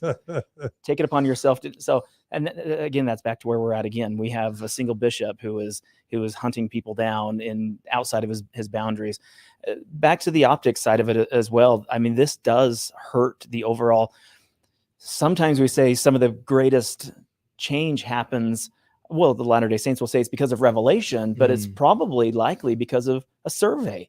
They have been surveying Latter-day Saints, and the optics, the survey results regarding excommunication are so dire and result in so many mixed negative feelings.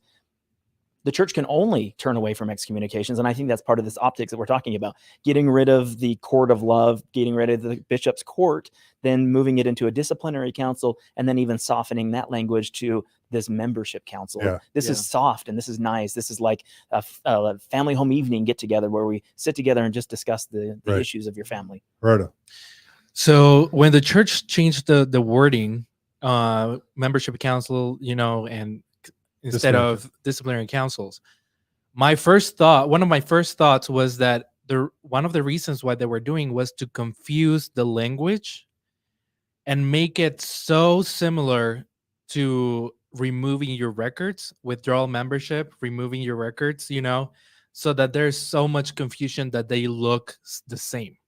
When you go and read the handbook, they're completely separate things.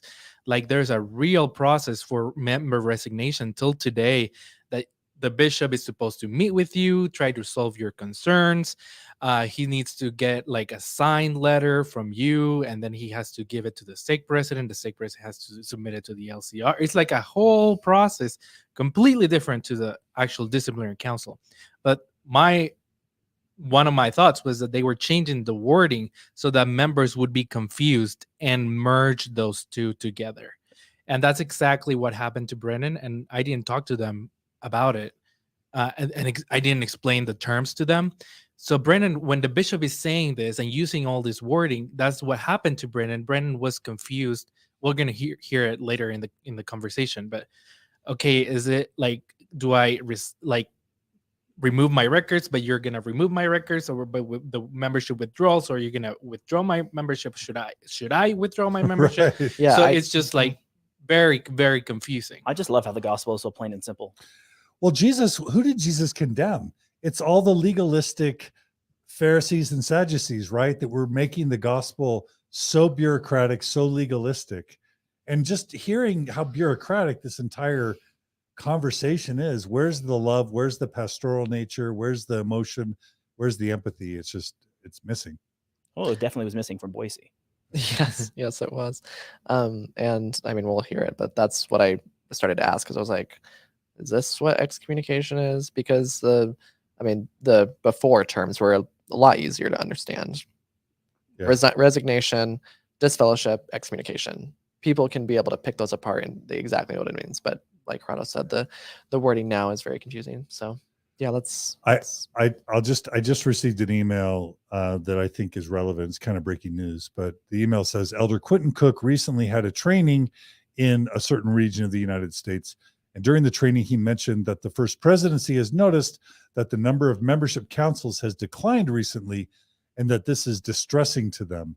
Elder Cook encouraged us not to shy away from membership councils, that we should not be fearful of people leaving the church if we hold councils. He said the First Presidency stated that we should be compassionate and loving, but also bold, and not forget justice is also important. Don't forget your muskets. That's all I got from that. So that's breaking news. Okay, Wow. should we jump in and keep going? Yep. All right, here we go.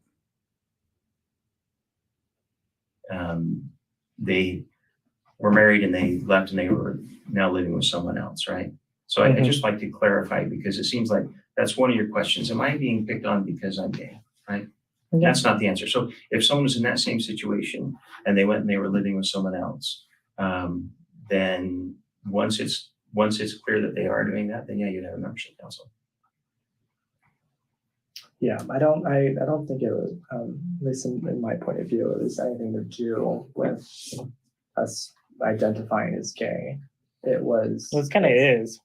I mean, being gay, but also It's being not. married. My point is that Because it's not if for we were code. celibate and whatever it Sorry. might be, then we wouldn't have been contacted. Let me make So, this point clear. yeah. It's not to clarify and clear out church membership. It's for disciplinary council, like specifically because we're in a gay marriage. Right? Well, Because no, I mean, if someone said, "Hey, I am gay," I don't actually agree. So if you had read me that same letter, 3 weeks ago, I'd say, "Oh, well, Brennan, it sounds like you don't want to be a member of the church. It sounds like you want your name off the records of the church." And then we don't have a membership council. This is really only if someone still wants to remain a member of the church. I mean, I did tell you over the phone that I had intentions of removing my records. So I maybe feel like that would have satisfied my intention, or, you know, my lack of belief in the church, whatever. Maybe you could assume why I wanted to remove my records. But even with that, we're still having this council, even though I expressed that to you over the phone. And I'm willing to be here, and I would have been fine just sending in a letter and removing my records, but being called to this council made me want to come and state my case, and why I disagree with what the church does, and again why I feel like the council wasn't necessary, and you know what we talk about. Well, and that's kind of what we were saying at the very beginning. If you're already there, then I think that you probably kind of stop the whole thing. When I spoke to you on the phone, you seem to be hesitant in your decision. Well, I've been wondering about that. I've been thinking about it. Just so you know, we would never remove someone's name from the records of the church if they just say those exact same things. In fact, usually they have to give a written letter saying they want to have the name removed. Right, definitely. Yeah, I mean, hopefully, I mean, can't go in the past now, but that would call for some clarifying questions of, do you still wish to, I mean, I still did say that I've been having the intention of removing my records. And so if that was enough, then then we wouldn't have this council. Well, and that's actually what I'm asking you right now. Right. It sounds like that is your answer, right? You want your name removed from the records of the church. Is that not what you had gotten over the phone when we talked? Or was it, I mean, you said you felt a feeling of hesitancy that right. So when you spoke on the phone, it wasn't this direct. It was one of those, I've been wondering what to do about it. I think that was the way I recalled that conversation of, I've been wondering what to do. It's hard to go back to a conversation that's over now. Yeah. But yeah, I mean, I still have intentions of removing my records, and I'm okay if it is because I'm married to Doug. I'd prefer that it happens that way. I'd rather go away unclean than, I don't know, go away in a pine box. So okay, I didn't understand that last part. Yeah. What I mean is I'm okay with having and I probably prefer to have my records removed on the basis of me being in a same-sex marriage. Okay. I think a good way to put it. Yeah, I don't want to remove my records for nothing, just because I'm a lack of belief. I'd rather have my records removed with the reasoning of me being married to Doug. If that's what a forceful removal or excommunication, if that's what that means, I'm okay with that. And I personally, I would probably prefer that. That sounds weird that like I would prefer that, but I would like to go out being married to my husband, and not for an inconspicuous reason that could come up. Sure. So I like to make sure that we're really clear in this, because clearly I didn't understand our phone conversation before. Are you asking to have your name removed from the records of the church, or are you asking for us to complete the membership council? What do you mean complete the membership council? Yeah. So what I mean is, are you saying I'd like to have my name removed from the records of the church? And people can do that with, anyone can walk in here. In fact, tomorrow I get asked President, or hey, I'd like to have my name removed from the records of the church. All right. Give them a written letter, and they will remove my name from the records of the church. Is that what you would like to have happen here? Or moving forward with the membership council? Right. I think I'd rather move forward with everything building up to this council, and my thoughts on the church, and even whether the council would have, you know, been necessary. I'd rather move forward with it.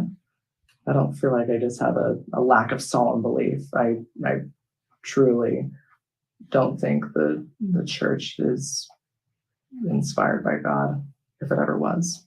And so once again, you're a very eloquent person, Brennan. Sometimes I'm just not sure. No, you're good. I would like to move forward with council. Okay, so complete the council, Yeah. have the deliberation and then Mhm. decision that way. Okay. Yes. So really quickly, I just want to kind of having been through one of these, I'm not gay, but I've been through a disciplinary council. I just want to kind of restate what I hear happening here. In the Mormon Church, you know, Mormons sometimes want to say they don't believe in hell, but they do, because in heaven, there's like the highest degree of heaven where you get to be a god and you get to be married and have lots of children and go rule over other, you know, Worlds. universes or planets. Well, not anymore. No, I know you're joking, but actually yeah. It is true. Right. And that's what Russell and Nelson down the church But we don't believes, talk about it. But we don't talk about It's it. Bruno right So now. there's that. And then there's like the terrestrial and the celestial kingdom and outer darkness, where in all those kingdoms, you are separated from your family for eternity. You'll probably lose And- your sex. And you're a servant. You're literally a servant to the people that do achieve godhood. So you're kind of, you're neutered, you're spayed or neutered, and you're destined to eternal servitude where you're not able to be with your parents or your siblings or your children. To any reasonable person, that's hell, right? Audience, who think about whoever you love, if you live after you die, whoever it is you love, now think about never ever seeing them again, ever living apart from them and living apart from God. For eternity. That for eternity, not just, 1,000 years, 10,000 years, for eternity, it is hell. It is what Mormons call spiritual death. That's what Mormons call spiritual death. That's doctrine. So basically, I don't think I'm being overly dramatic here. He's hunting you down. He's not doing this to pedophiles. He's not doing this to murderers. He's not doing this to rapists. He's not doing this to spouse abusers, all the thousands of Boy Scout abusers in the church. He's not doing it to them. He's hunting down a legally lawful, happily married couple, hunting them down and saying, we either want to murder you spiritually or we'd rather have you murder yourself spiritually. But if you won't murder yourself spiritually, then we're going to have to murder you spiritually. It's like die by spiritual suicide, or we're going to do it for you. I mean, that's really what he's doing here. And it's ridiculous. Well, and I think I noticed such a shift in tone when we're just listening to the way the bishop was speaking in the initial part of the disciplinary council. And then I think eloquently, both of you, Doug and Brennan, just stuck to your guns and just said, this is our position. We feel like this is a witch hunt. We're not active in your ward. We're not even living in your ward boundaries. We don't attend your congregation. We're not attending any congregation. You sought us out. We cannot but only feel like you are hunting us because of our sexuality. And then when he just continue to strike, saying resign your membership, get rid of do this on your own. And when you were insistent that you weren't going to do that, it was like there was this shift happen. Like the bishop then started to reel, saying, this is not going where we thought it was going to go. And he didn't have enough excuses to try to justify him not hunting you down. There were no more excuses left. And I thought that was interesting, because then the whole tone of the bishop, that demeanor just sounded differently, where the bishop is like, oh no, are they onto us? Did we really hunt them down just because as you continue to provide evidence after evidence after evidence, that there is only one logical reason why I'm sitting in this disciplinary council today. It's because I'm married. And as John said, legally and lawfully. And when the bishop had no other answers, no other reasons for you being there, it's time to start creating reasons. It's time to start coming up with something that sounds like, oh no, it's definitely not because you're gay. It's definitely not because you're married. It's definitely not because you live in my ward, because you don't. It's got to be something new. It's got to be something different. And we're going to say there's going to be a lot more reasons that the bishop will come up with for holding this council. Later. Never will it be acknowledged that this council was held. Well, actually, we did get it on record, but it always is shying away from that fact. And I'll that it just was say, held for same-sex marriage. and I'll just say, I really relate. You know, a lot of the apologists, they want the, you know, just like the men in the room looking at their watches, looking at the walls, not giving you eye contact. A lot of the apologists or believers listening want this to go away. So they're like, why didn't you just resign? You should have just resigned. You didn't even value your membership. I relate to wanting to force them to be and show who they are. They want you to make the decision, so they're not, they hunt you down, but then they want you to pull the trigger so that they're not responsible. And it was the same thing with me. What did I do? I started a podcast. I gave a TED Talk encouraging Mormons to support same-sex marriage. I supported ordination for women. They wanted me to resign, and when I wouldn't, then I forced them to excommunicate me so that people could see their true colors and they couldn't hide behind my resignation. Yeah, and that's how I felt leaving this council, is that I called my siblings afterwards and I was like, I kind of in essence chose my own recommendation for excommunication. I chose to move forward with the council, so I kind of in essence chose to be excommunicated. That's how it felt leaving, and I feel because he's giving me these options and these decisions, and I chose to move forward with the council. So yeah. So people could see the church's true colors. But this analogy is I think it's such a good analogy. Like they're basically giving you a gun, they're holding a gun, they're giving you a gun, and they're saying, you pull the trigger or we will. Right. I mean, yeah. What person in the right mind would pull the trigger themselves? And we'd rather you pull the trigger so that we don't look bad. But exactly. Right? Yeah. Yeah, we're Right? going to load the powder inside of that is our policy, our doctrine, our dissonance, our ignorance, our bigotry, our prejudice, all of these things that are loaded to charge the bullet that actually does the destruction. Those are all mixed inside of that bullet where they say, well, it doesn't matter really who pulled the trigger. At the end of the day, it really was just the doctrine that you were just violating this doctrine. You're violating this policy.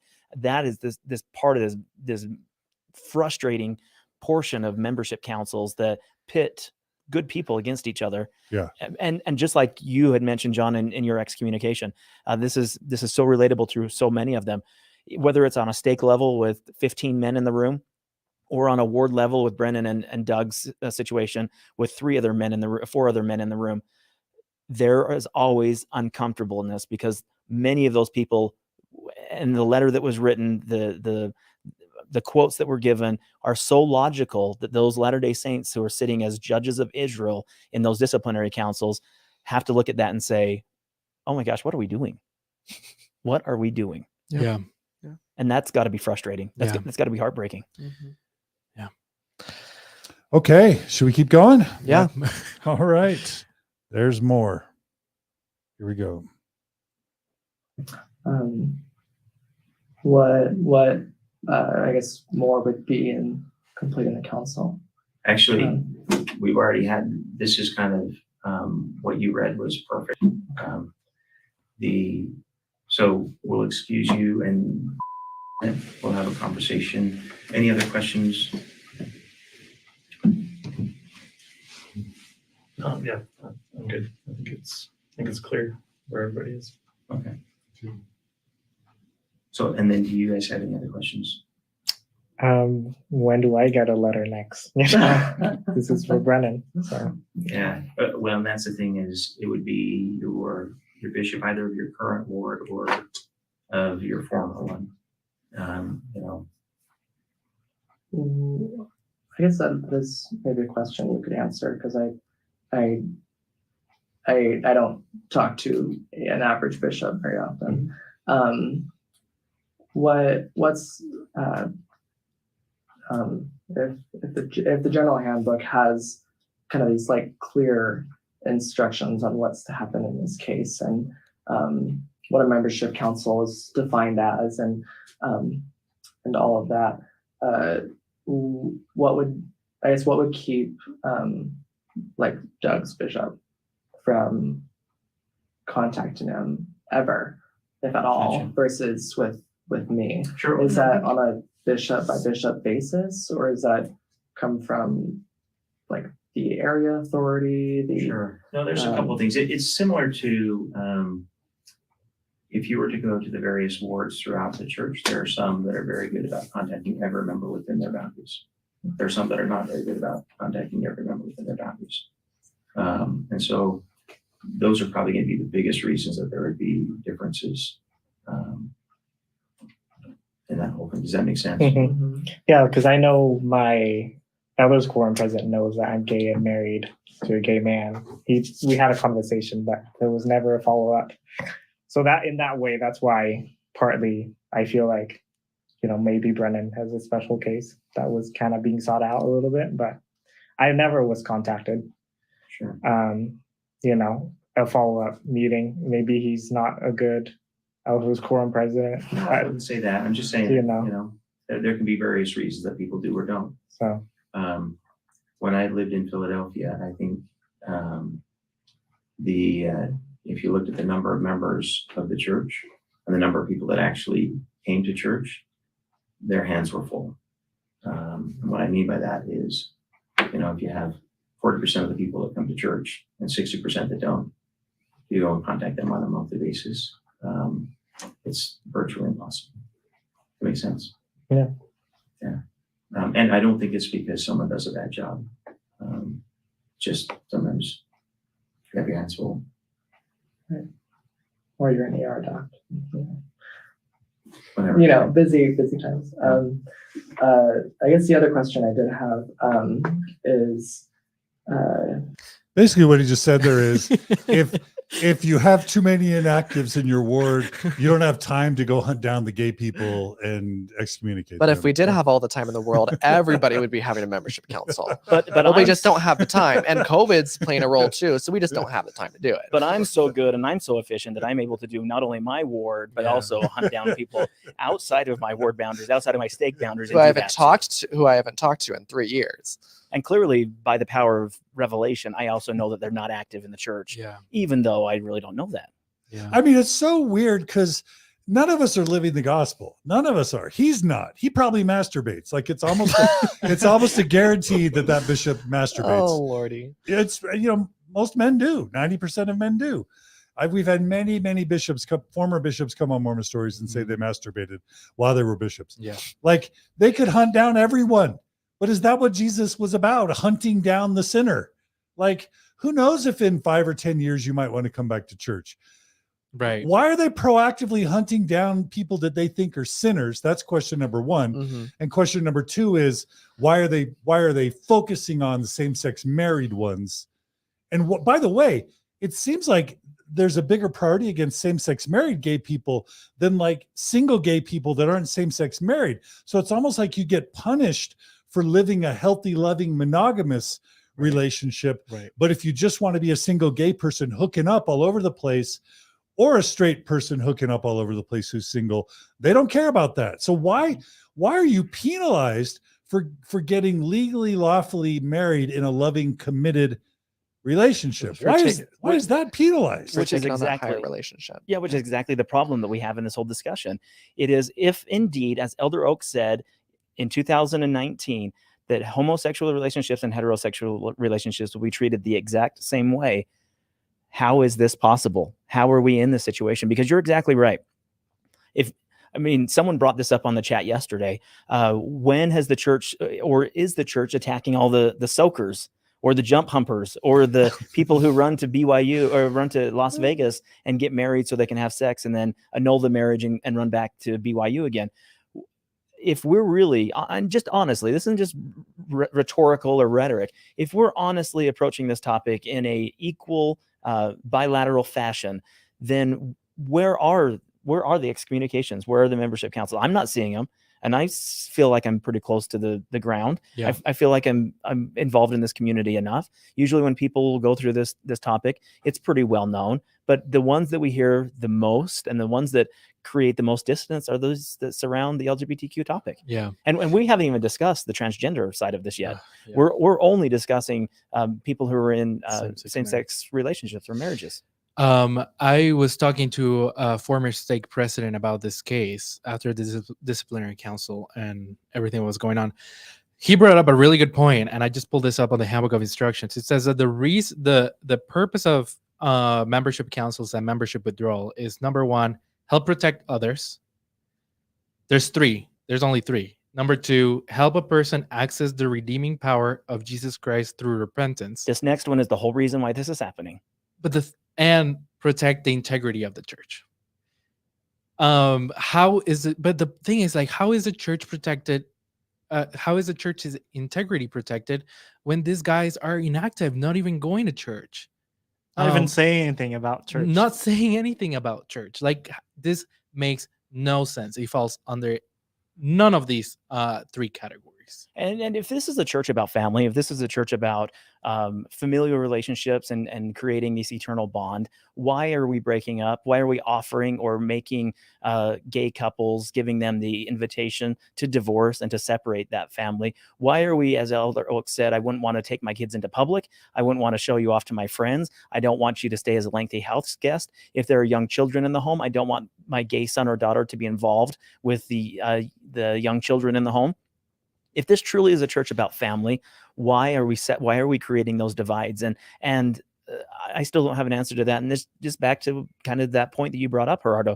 Why is it that what is the great gay threat to Mormonism? Why can we not see gay couples sitting in pews across Zion? Why is the church so afraid of seeing LGBTQ couples in its pews? What is the great threat? As the only straight person in this room, I can tell you what the threat is. What was fatal to my homophobia? It was meeting gay people and looking them in the eye and talking to them and getting to know them and seeing that their love was literally no different than my love. You realize that everything that was taught over that pulpit does not match the rhetoric or does not match the real lived experiences of the LGBTQ people. The first gay person I actually talked to was when I was working in Chicago as a computer programmer. And I didn't know for months he was gay. And he was just super helpful and generous and kind to me and really nice and friendly and talented. And then one day I said a homophobic thing at work and everyone turned to me and they said, "John, have you ever known a gay person?" And I'm like, "Well, no, but what does that matter?" And then Mike spoke up and said, "Well, I'm gay."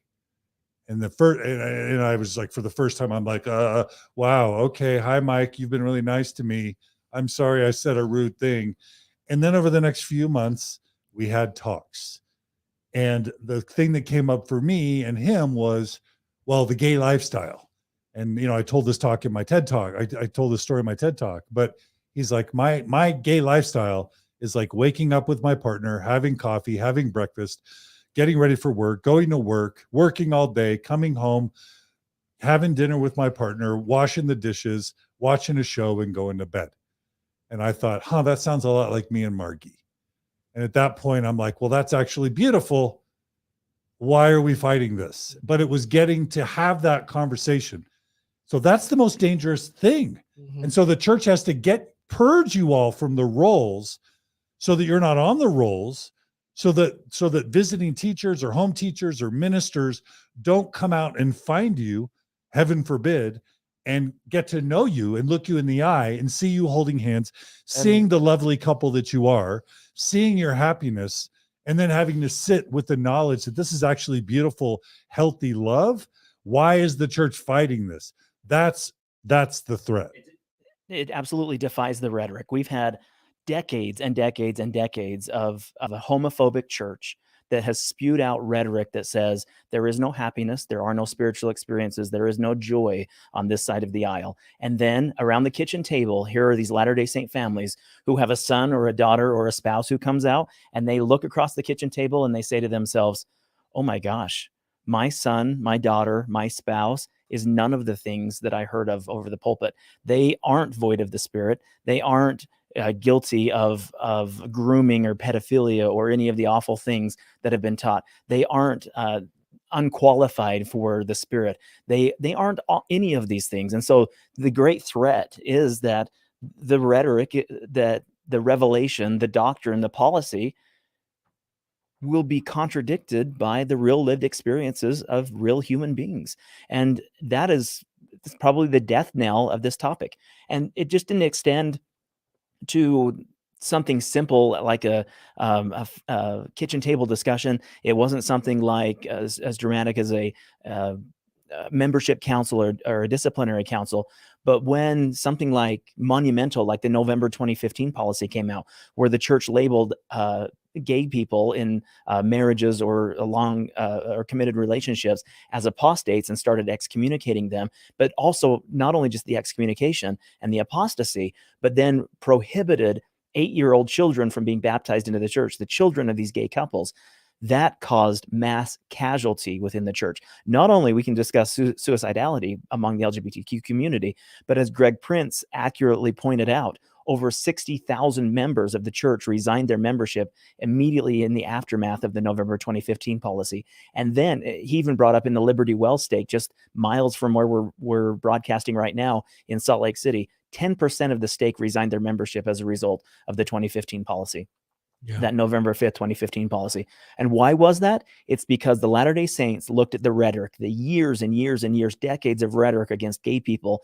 They merged that with the real lived experiences of someone that they loved. And when they realized that those two didn't match, they sided with love. They sided with honor and dignity. It was people first, not policy, not pulpit. They chose the person first. And when they did that, that dissonance was created. It wasn't that someone like a Brennan or a Douglas created this new narrative and was appalling and second guessing what church leaders did. This was just a matter of love. Mm-hmm. This was a matter of constant acceptance and better inclusion. These are all the things that we're looking for all of these things in a religious society. We want inclusion and love and not a prejudicial society. And yet the ways we're finding it is through people who have actually left the church. To me, it's sad. To me, it's unfortunate. Yeah. And also it's suicidal for the church because the 20-somethings, the teens, the 20-somethings, the Gen Zers, the millennials, they're not having any of this. So that we know that upwards of 80% of the kids raised Mormon in the United States are leaving the church. And the LGBT issues is for sure right up there as one of the top reasons they're leaving. So the church is actually harming itself by doing this. I'll say it again and again. They are losing the best and the brightest among them. And in my position, hosting a podcast where we share the stories of the LGBTQ people, I really am not concerned about whether they stay in the church or leave the church. I'm concerned, and my work and my advocacy is creating places where people are no longer harmed. You can attend the church, you can leave the church. I don't care.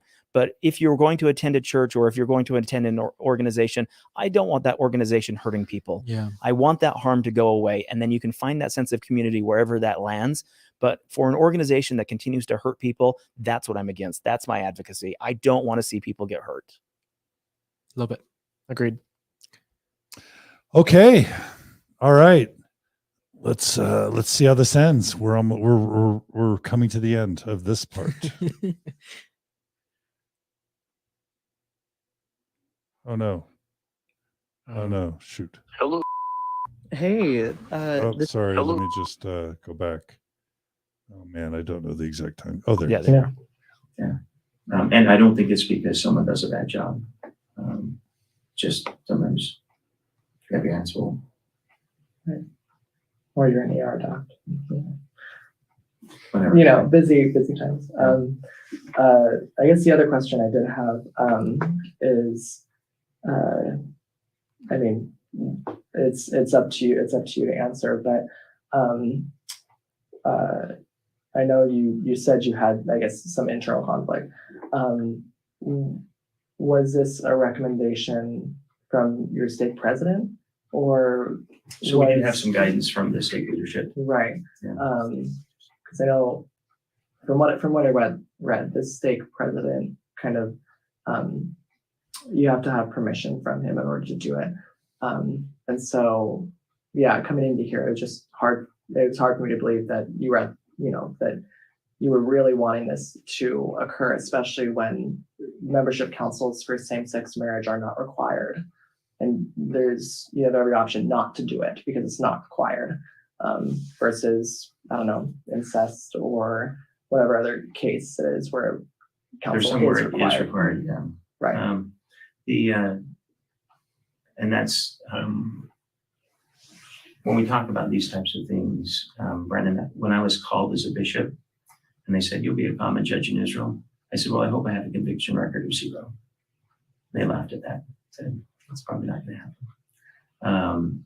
In saying that,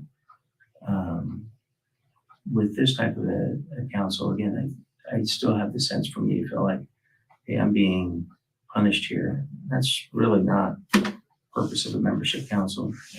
There are times that people will do things that they're like, yeah, that's going to be in contrast to what a member can, the conduct of a member.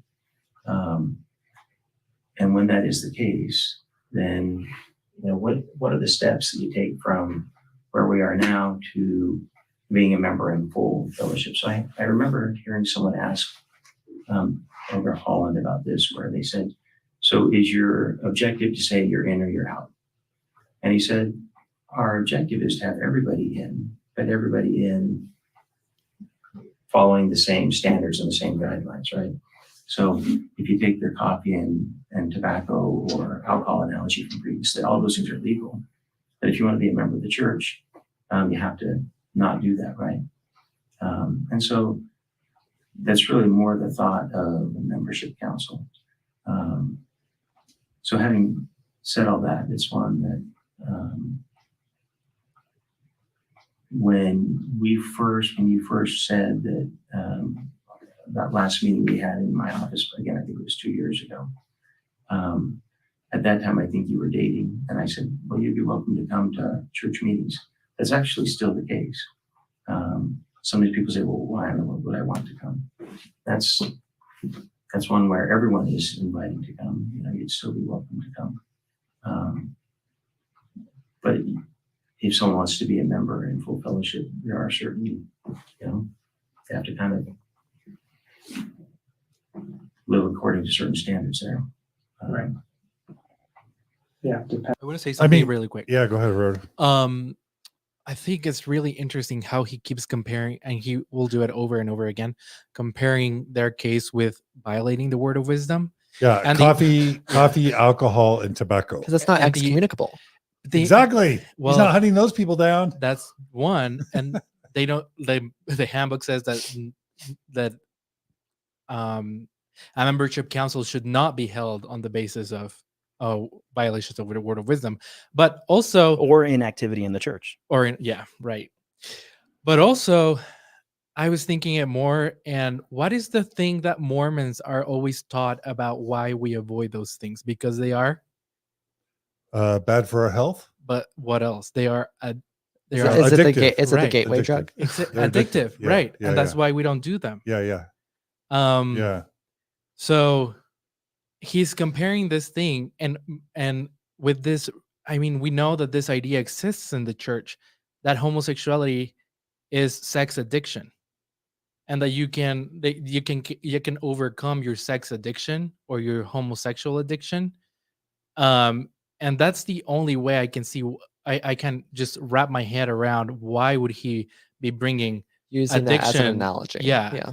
Addiction substances and using it as an analogy to a same-sex relationship. So he's saying basically alcoholics have to leave their alcoholic addiction, so you have to leave your same-sex addiction in order to be part of the church. Which is so 1970s, 1980s. Yeah. It's very archaic. Yeah, and the analogy doesn't even apply because Well, yeah, like we talked about. Why? Go ahead. it doesn't apply because there's no membership council held. Right. No matter, like, you can keep staying in the church and keep drinking coffee, but I've never heard a case. And later we asked them about this, and they said, "How did you know this is not happening?" And I'm like, "What are we gonna say?" Because it says it in the handbook that it's Yeah. not happening. That's not, Anyway. Anyway. And I just, he basically says, hey, by the way, don't be confused. You're not being punished. Like, how did that feel? And what is your reaction to him saying, we're not punishing you because you're same-sex married. Don't be confused. This is something that my mom has taught me ever since I was a little kid. Your intention doesn't matter as much as you think it does. Even if you have good intentions, you can still hurt people. You can still enable them. You can keep them from learning, from growing. So you can say, oh, it wasn't our intention to hurt you. This isn't what this is about. We're not trying to punish you. You're still causing harm and hurting people. I mean, you can always have a good intention, and you can say, I shouldn't be held accountable because I had a good intention, but that's not it. So Yeah. Yeah. that's how I Okay. felt. That's how I Yeah. felt. Yeah. Yeah. It's clearly punishing you, but they just don't want to own up to it. Well, Exactly. would that punishment now become some reflection on the actual leader? And I think that's probably a large portion of where we are in this whole discussion. This bishop has now realized I may have just pushed this couple into my office over my own personal beliefs, and I can't have that on my conscience. Yeah. And here's a group of men who won't even look these two in the eye and say, oh yeah, what they're quoting is actually that's our own words. Those are the words of our own prophets and apostles.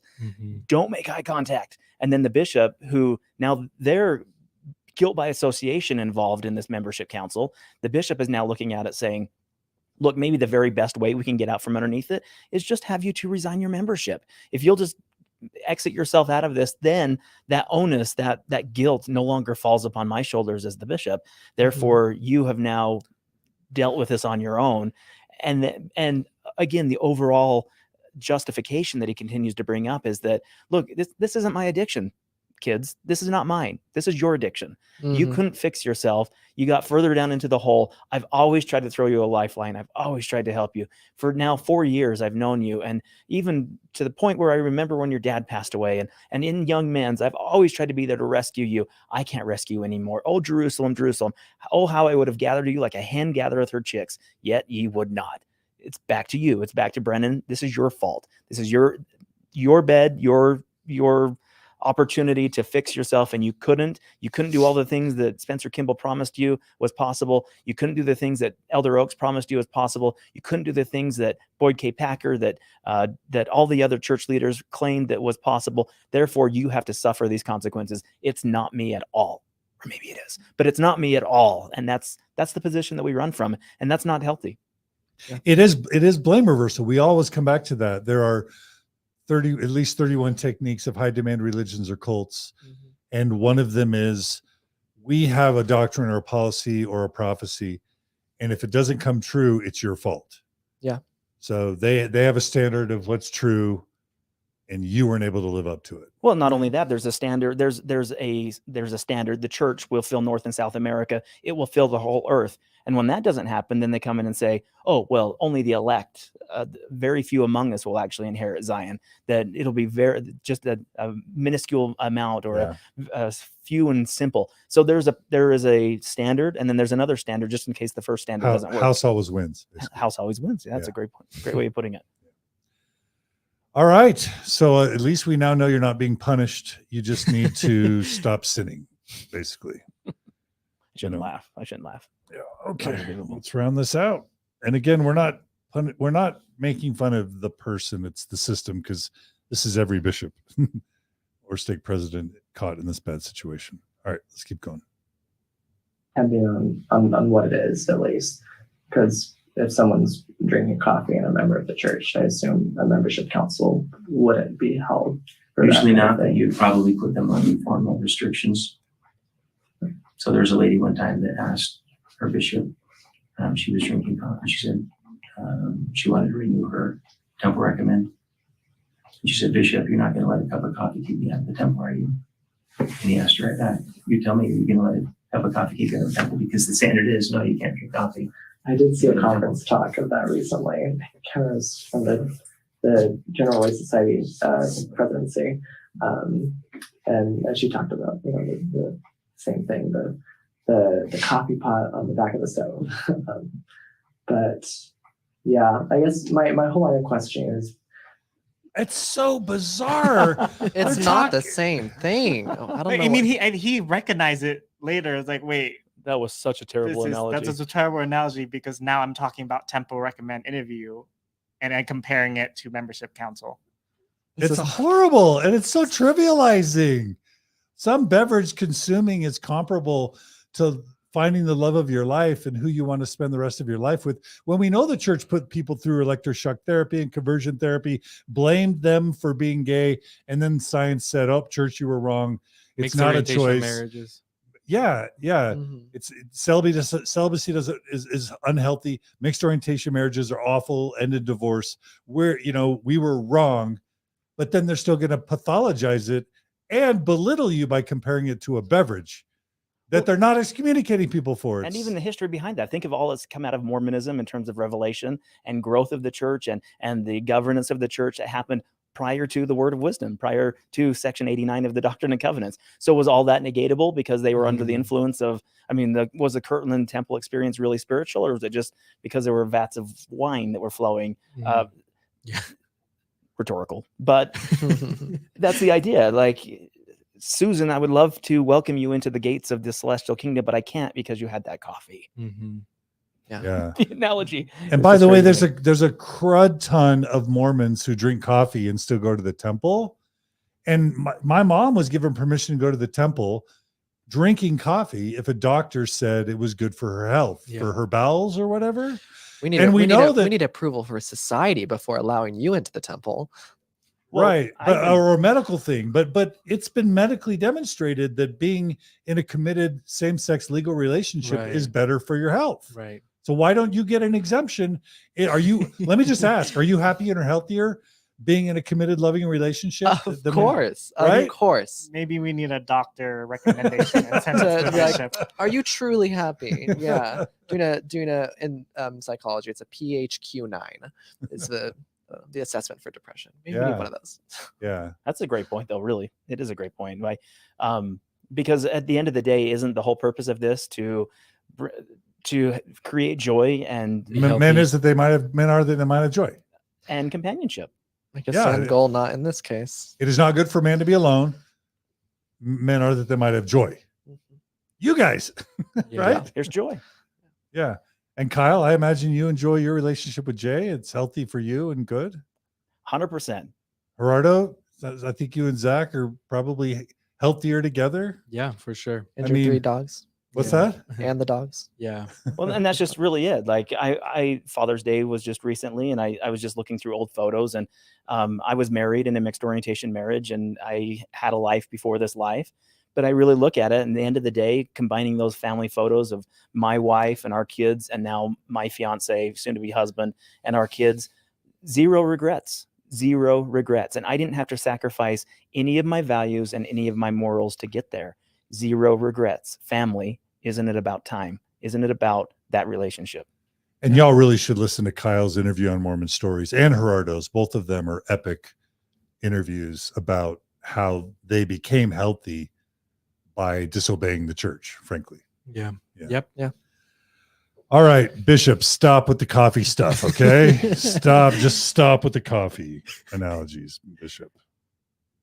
I couldn't stop thinking, if it wasn't required, then why was it happening? And if maybe it was just personally you felt like the meeting, the council needed to happen even though it wasn't required, or if it was the stake president that instructed you to do so. We had some instruction on the whole thing. Okay. Yeah. Boom. So that's a big deal. Second time When he you read says that that. letter, I think it made it pretty clear. Not only So second time that's- that he says that, but he also does not implicate the stake president directly. Every time he said, We have received instruction from members of the stake. Mm-hmm. Yeah. He's not identifying someone specifically. Yeah. So the church always wants to say it's a local decision. It's not coming down from church headquarters. And yet Quentin Cook is saying, here's the gun, stake presidents, here's the gun, use it. And so they want to have it both ways. They want to claim that it's always a local matter. They want plausible deniability. They want to be able to say that it was a local decision so that the corporate church is not responsible. And then at the same time, Quentin Cook is running around telling stake presidents to use the disciplinary councils, right? And in your case, he admitted what? Yeah. Sorry. Yeah. In this case, he's like, yeah, I am howling this council because you're in a same-sex marriage. And it's coming from above, right? Mm-hmm. Yep. Yeah. At that time, that's what we were given the impression of, and that's what he told us. So I was like, okay, well, he said he'd received instructions, so it can't be him. Yeah. Mhm. And I was like, okay, makes sense. You know, I've known him for a long time. He wouldn't come after me. Yeah. So. Yeah. Yeah. And this has been going on for decades. The church wants to deny top-down instruction, but they're giving top-down instruction. All right, let's keep going. That with those types of feelings, why in the world would you want to remain a member of the church? Yeah, the thing is, there's so many friends of mine that still want to be a part of the church, regardless. And it's hard to see that, you know. Even knowing all this stuff and believing part of it, they still want to remain in the church for a lot of reasons, for the community, the companionship. There's Well, this it's family. and family. Yeah. If you ask any ex-Mormon, quote unquote, will tell you that the biggest thing that they miss from being in the church was the community and the connection to everyone around them. In saying that, did they feel like they couldn't attend church meetings anymore or go to church functions? I don't know. I would be talking about specific cases, but some of them felt like they were probably comfortable and others didn't really feel comfortable. I mean, last time I was in church was a singles ward in my freshman year of college. So it was it was me testing the waters to see if I was going to be going to church after I graduated, you know, and left my home, mom's house, you know. And my immediate feeling was that the intention of the singles ward was for everyone to get married, and I knew I couldn't do that. And so it didn't make sense or feel right for me to be there, because if everyone else was to be getting married and I wasn't going to be able to, at least in the church's guidelines, then it just felt nonsensical. It didn't feel right.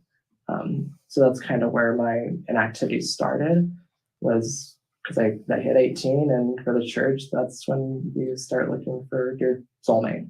And I did, just not with the church. Sure. So I understand that. Yeah. And some of them doesn't really have a choice if they live at home. They had to go to church. Or they found out that they're gay while they're in college. In my case specifically, I couldn't be open about it, you know. And so for fear of losing your degree, not tenure, that's after, but yeah. Anyway, but yeah, it's hard. It's a hard topic. But. Yeah. Okay. Well, listen, we'll have you step out for just a minute. Okay. Bring back in just a minute and lots more. Okay. Brennan, in talking about that, we are recommending withdrawal of membership.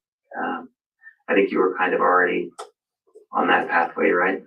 But like I said, it's not final until it's not official until the stake president approves of that. And then you have a right of appeal with the stake president within 30 days. Okay, that's it. You have a reaction? Yeah, so that last part, he says we're recommending for you a withdrawal of membership. And just so people understand that part is was excommunication. After they deliberated. Yeah, so they deliberated, and I wish we could have been able to record that part, but yeah, we weren't able to. Anyway, so afterwards, his recommendation was for me to be excommunicated with a withdrawal of membership, nowadays. And he follows up by saying, and you were kind of already on that pathway already. Anyway. Which is not the case. I can't be on the pathway for excommunication. The church has to come and seek me out for a membership council. They have to go to the work to do it. I was not on my way to do it at all. So and it was this reinforcement, this bias again. So you were already on the way out, right? Mm-hmm. You will. They just don't want to own it. I know. They just don't want to own it. It's going to get even better. The reverse commitment pattern that we all remember from the mission. You will be baptized, won't you? Yeah.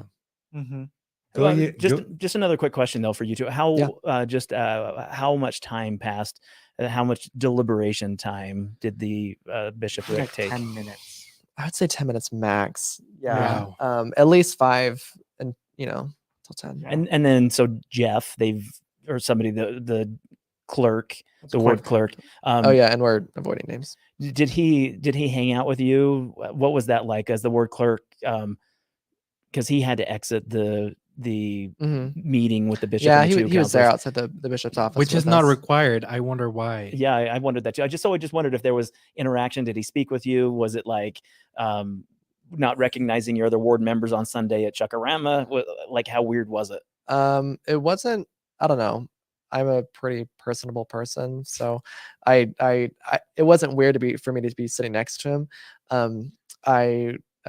He lives near where I grew up, and so we kind of talked about that. And he's like, "Yeah, there's this neighborhood development going behind, this house in this neighborhood." And I was like, "Oh, cool." So just casual conversation. I'm just weirded out because And this I'm whole not. thing Yeah, happened. Doug is weirded out to the ninth. Why, Doug?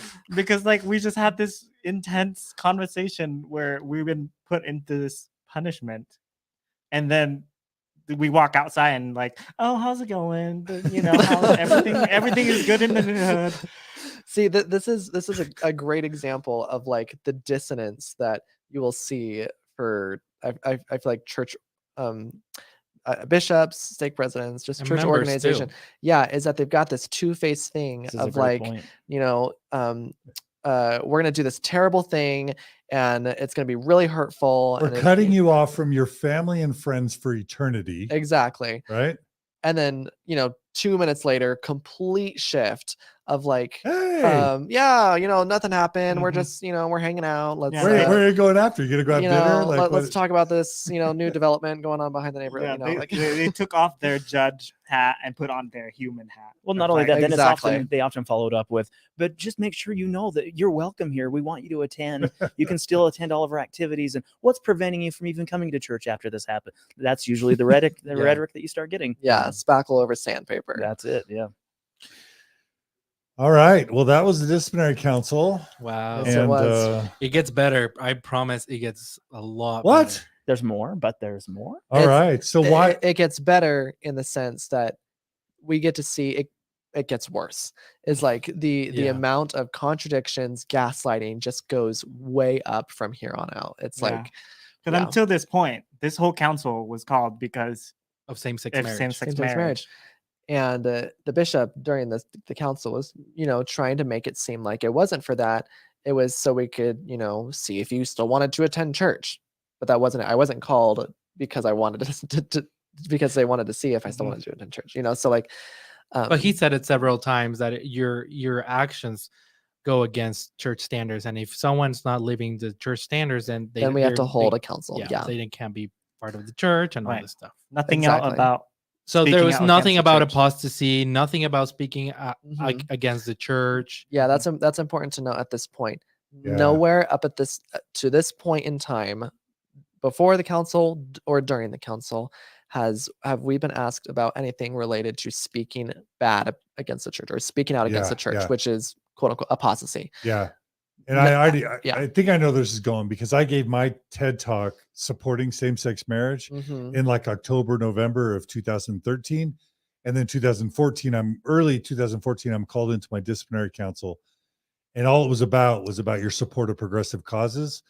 But then when I started telling the world that I was going to be excommunicated for advocating for same-sex marriage, I'll just tell you what they did to me. They tried to turn it and say, well, we found something you said 3 years ago that we don't like. It was while you were inactive and you've reconciled with the church since then, but that's the reason we're doing it. Don't go telling people that we're excommunicating you because you support same-sex marriage. And Right? This is exactly what's going to happen here. and yeah, you're gonna well, I see, don't mean to spoil but it, it but doesn't that's what work. happened to me. But it doesn't work for us. Well, it happened to So- Michael Quinn. Yeah. Like it's happened to Yeah. it happens They over and just over don't want to again. own it. That's don't why they wanna didn't want own it. recordings. Yeah. Well, in the mouth of 2 or 3 excommunications shall every excommunication be established. And yeah. And by the way, why isn't a bishop good enough to excommunicate somebody? Like, why even have the disciplinary council at the bishop if the stake president still has to approve it and can override it? That's I don't know. that's a point that I was really alarmed at this whole thing from the very beginning. And I talked to my dad about it. He was alarmed about it. Former stake president was outraged by it. The church holds this idea of holding a membership in the church very, very seriously. And that's why they put this like checks and balances. So because it's such an important matter to them. It's your salvation, is you're living with your family forever. I mean, just the fact that a few decades ago there was not a way to resign the church, like that was added, in the last few decades, and that these councils are held based on are supposed to be held based on very serious stuff, Verifiable, very serious stuff, like incest, like rape, like Murder. child molestation, murder. So putting same-sex marriage in the same category with all other stuff, like, it really shines a light as to how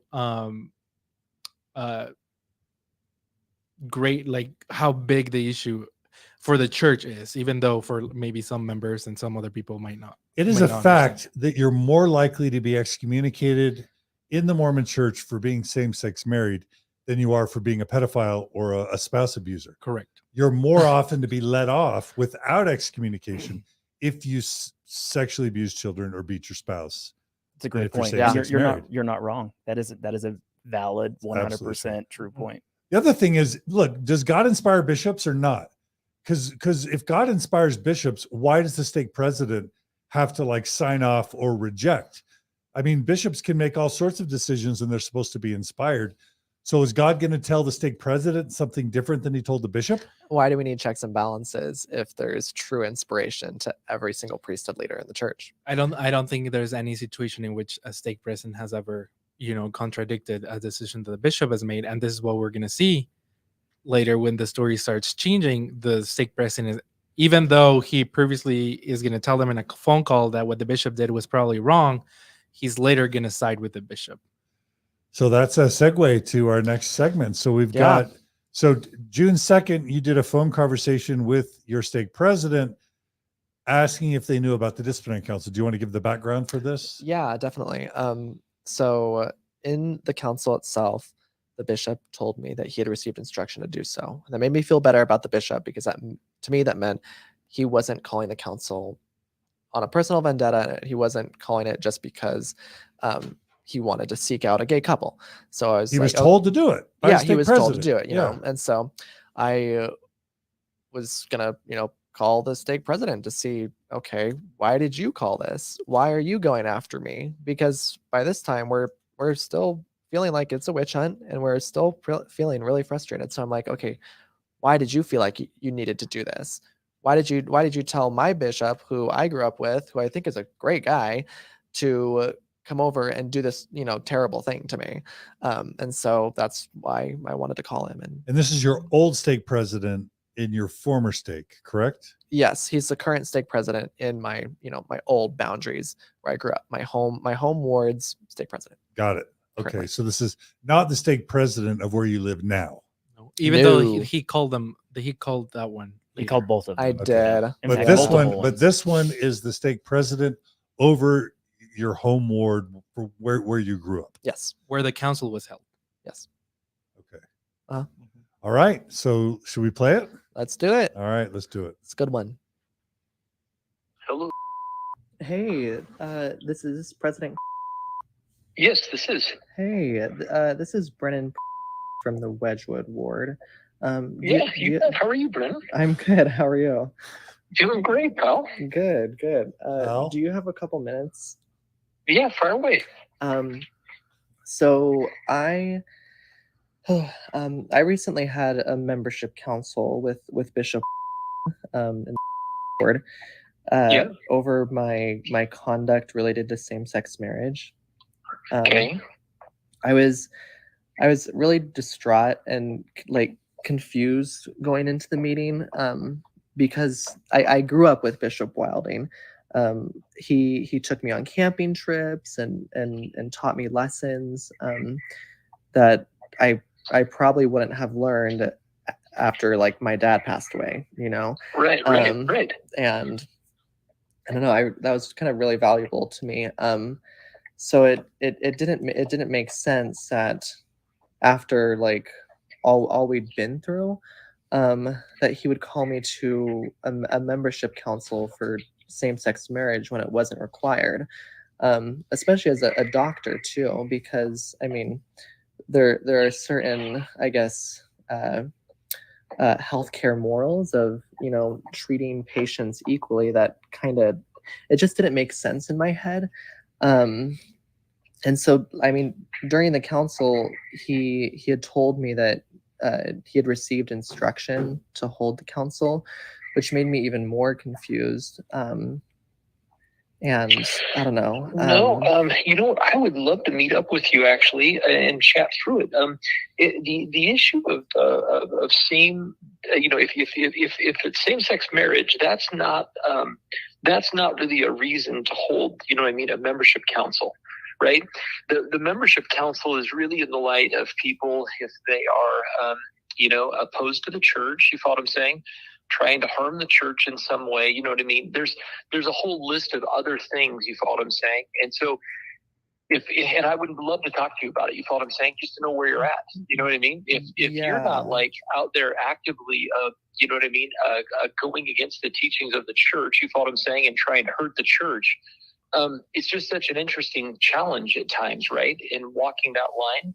I mean, look, at the end of the day, I think. Okay, wait. I'm just Okay. super confused. I've got a lot too. Because what I just heard him say is we don't excommunicate people for being same-sex marriage. He's going to say it like 5 times throughout this conversation. Yeah, he said for same-sex marriage in and of itself is not a reason to to hold a membership council, Not even excommunicate, just holding a council. to even hold a council whatsoever. I'm just super confused. And can we back up also, because the bishop has always thrown the stake president and the stake presidency under the bus, saying I wish I had a control or some aspect of this that was within my control, but other people are telling me I've got to do this.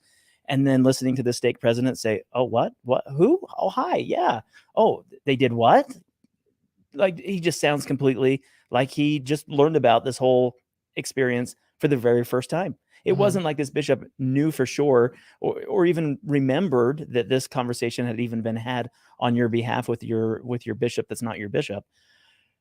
Here he sounds very surprised about this new revelation. You've been what? Hold on a second. No, that council wouldn't be held based on just a same-sex marriage. So this is where we start to unfold. This is where the emperor has been shown without clothes or behind the curtain, where we're starting to see how the sausage is made. That maybe perhaps this bishop went rogue and started this membership council on his own without, clearly the stake president wasn't as closely involved or even remembers this conversation, just based off my initial reaction to the phone call. Totally. Yeah, I agree that there is. I mean, you can tell that he's surprised. But half of me is thinking that by this point, the bishop has already talked to him about what happened in the council, because the bishop knows that he's in hot water. So he's at this point, I think he is trying to convince the stake president that it wasn't just called for same-sex marriage conduct.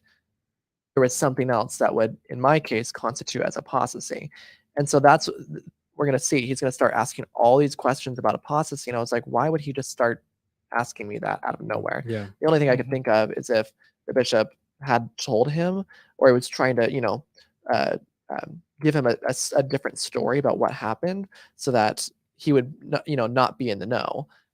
So you're right. He might not even know that it was called on the basis of same-sex marriage. And that's why he was surprised. And that's why now he's saying it wouldn't be called for that. Which to me doesn't make a lot of sense, because the very first part of the paragraph of your letter that you received as part of the disciplinary council specifically said same-sex marriage. Not only that, as I was reading the handbook, I found out something that makes this situation even worse. Whenever there's any case of apostasy, the stake president is supposed to contact a general authority, His area authority, and talk to him about the situation to figure out if it's real apostasy and if a membership council is necessary. So for a case where a stake president would have had to talk directly to a general authority about, someone's case, it just blows my mind that he wouldn't remember the details or the specifics of the case if he was really being called for apostasy. Does that make sense? Yes, it does. And we're gonna see that he when I ask him about this, like, do you know what it was called for? He's like, well, we've got a lot of cases. I've got a lot of cases that go across my desk. I wish you weren't the only person, having a membership council, as if to kind of say that, like, oh, I don't know right now. I couldn't tell you over the phone. When really he should know. Mhm. And we'll hear later. The bishop told me later in a future phone call. He I'm sorry, I lost my train of thought. But he was telling me that I can't remember where I was going with that. I'm sorry. I had a great note because in that call he told me something about not yeah. I bet if we sorry. play it, it'll come. Yeah, to you. I Is that will. all right? I will. Yes, I will. Okay, but so far what he said Apologies. is we don't excommunicate you for what you were just excommunicated for. We don't hold councils Yeah, Yeah. right. for that. Yeah, we don't hold councils for what we just excommunicated you for. Mhm. Yeah. All right. So it's weird, but let's hear it out. You know me fairly well. We want to do our very best to make sure that we are helpful and loving and kind. You know what I mean? The only thing that we have to take a stand on is when it comes to the issue. You follow what I'm saying? If somebody is out there antagonistic towards the church, Right. right? And that's and I don't know where that's at. And maybe you're like, oh, President, that's not the case. And maybe that's not. I don't know. But when we had our discussions, not specifically as it related, you thought I'm saying, to your circumstance, right? But what we have sometimes are people that are involved in, same sex marriages. But what they're out there doing, you thought I'm saying, is out there tearing the church down. You know what I mean? And that's when we're like, no, you can't do that. You know what I mean? You can't say, I'm going to be a member, you thought I'm saying, and then shred the church every time, you know what I mean, we turn around. Yeah. Like, that's not okay. That's what was hard for me to wrap my mind around, because the letter that I received from Bishop said that I was called to the council for my conduct related to same-sex marriage, not for anything I've done against the church, because I've been inactive for 4 years. And so the council, it felt like, because I knew it couldn't have come from Bishop Wilding. Then it made me think that it was you who was instructing this council to occur for something that wasn't required. No, not at all. The only questions that we've had with bishops, in bishops' councils, where we meet with all of the bishops, is if somebody, thought I'm saying, is antagonistic or hostile towards the church. You know what I mean? That's when we have to step in, right? And say, no, that's not okay. So I would love to meet up with you. No, that's not the case at all. As far as it relates to a specific matter, I would love to meet up with you. In fact, to be honest with you, keep in mind, when a bishop holds something like that, it's merely a recommendation to us. You follow what I'm saying? So it's not a final action by this bishop. right. The bishop is basically sending it to us. So I would have easily been reaching out to you, I'm sure. I haven't seen it yet, you follow what I'm saying? But I would have been reaching out to you anyway to meet up with you. I don't feel like there's anything about my behavior that's going against the church. So why would the council have been called in the first place if not for my conduct related to same-sex marriage? That was in the letter. That's what I was going to say. And that would probably be something I would just need to ask Bishop saying his opinion. When we go through these, you have to appreciate it's not a matter of me knowing every detail, you thought I'm saying, of everything, unless it's at a stake level, right? So I don't mind at all reaching out to Bishop, having the conversation, reaching back out to you, and then setting up a time to meet. I don't mind doing that at all. So are you saying that Bishop Wilding did call the council himself for me being married to another man? Was it? I need to ask him. So the comment that you made a minute ago is you're saying that you have never been hostile ever towards the church. You've never been adverse to the church or the doctrines of the church. That I've noticed. I've never.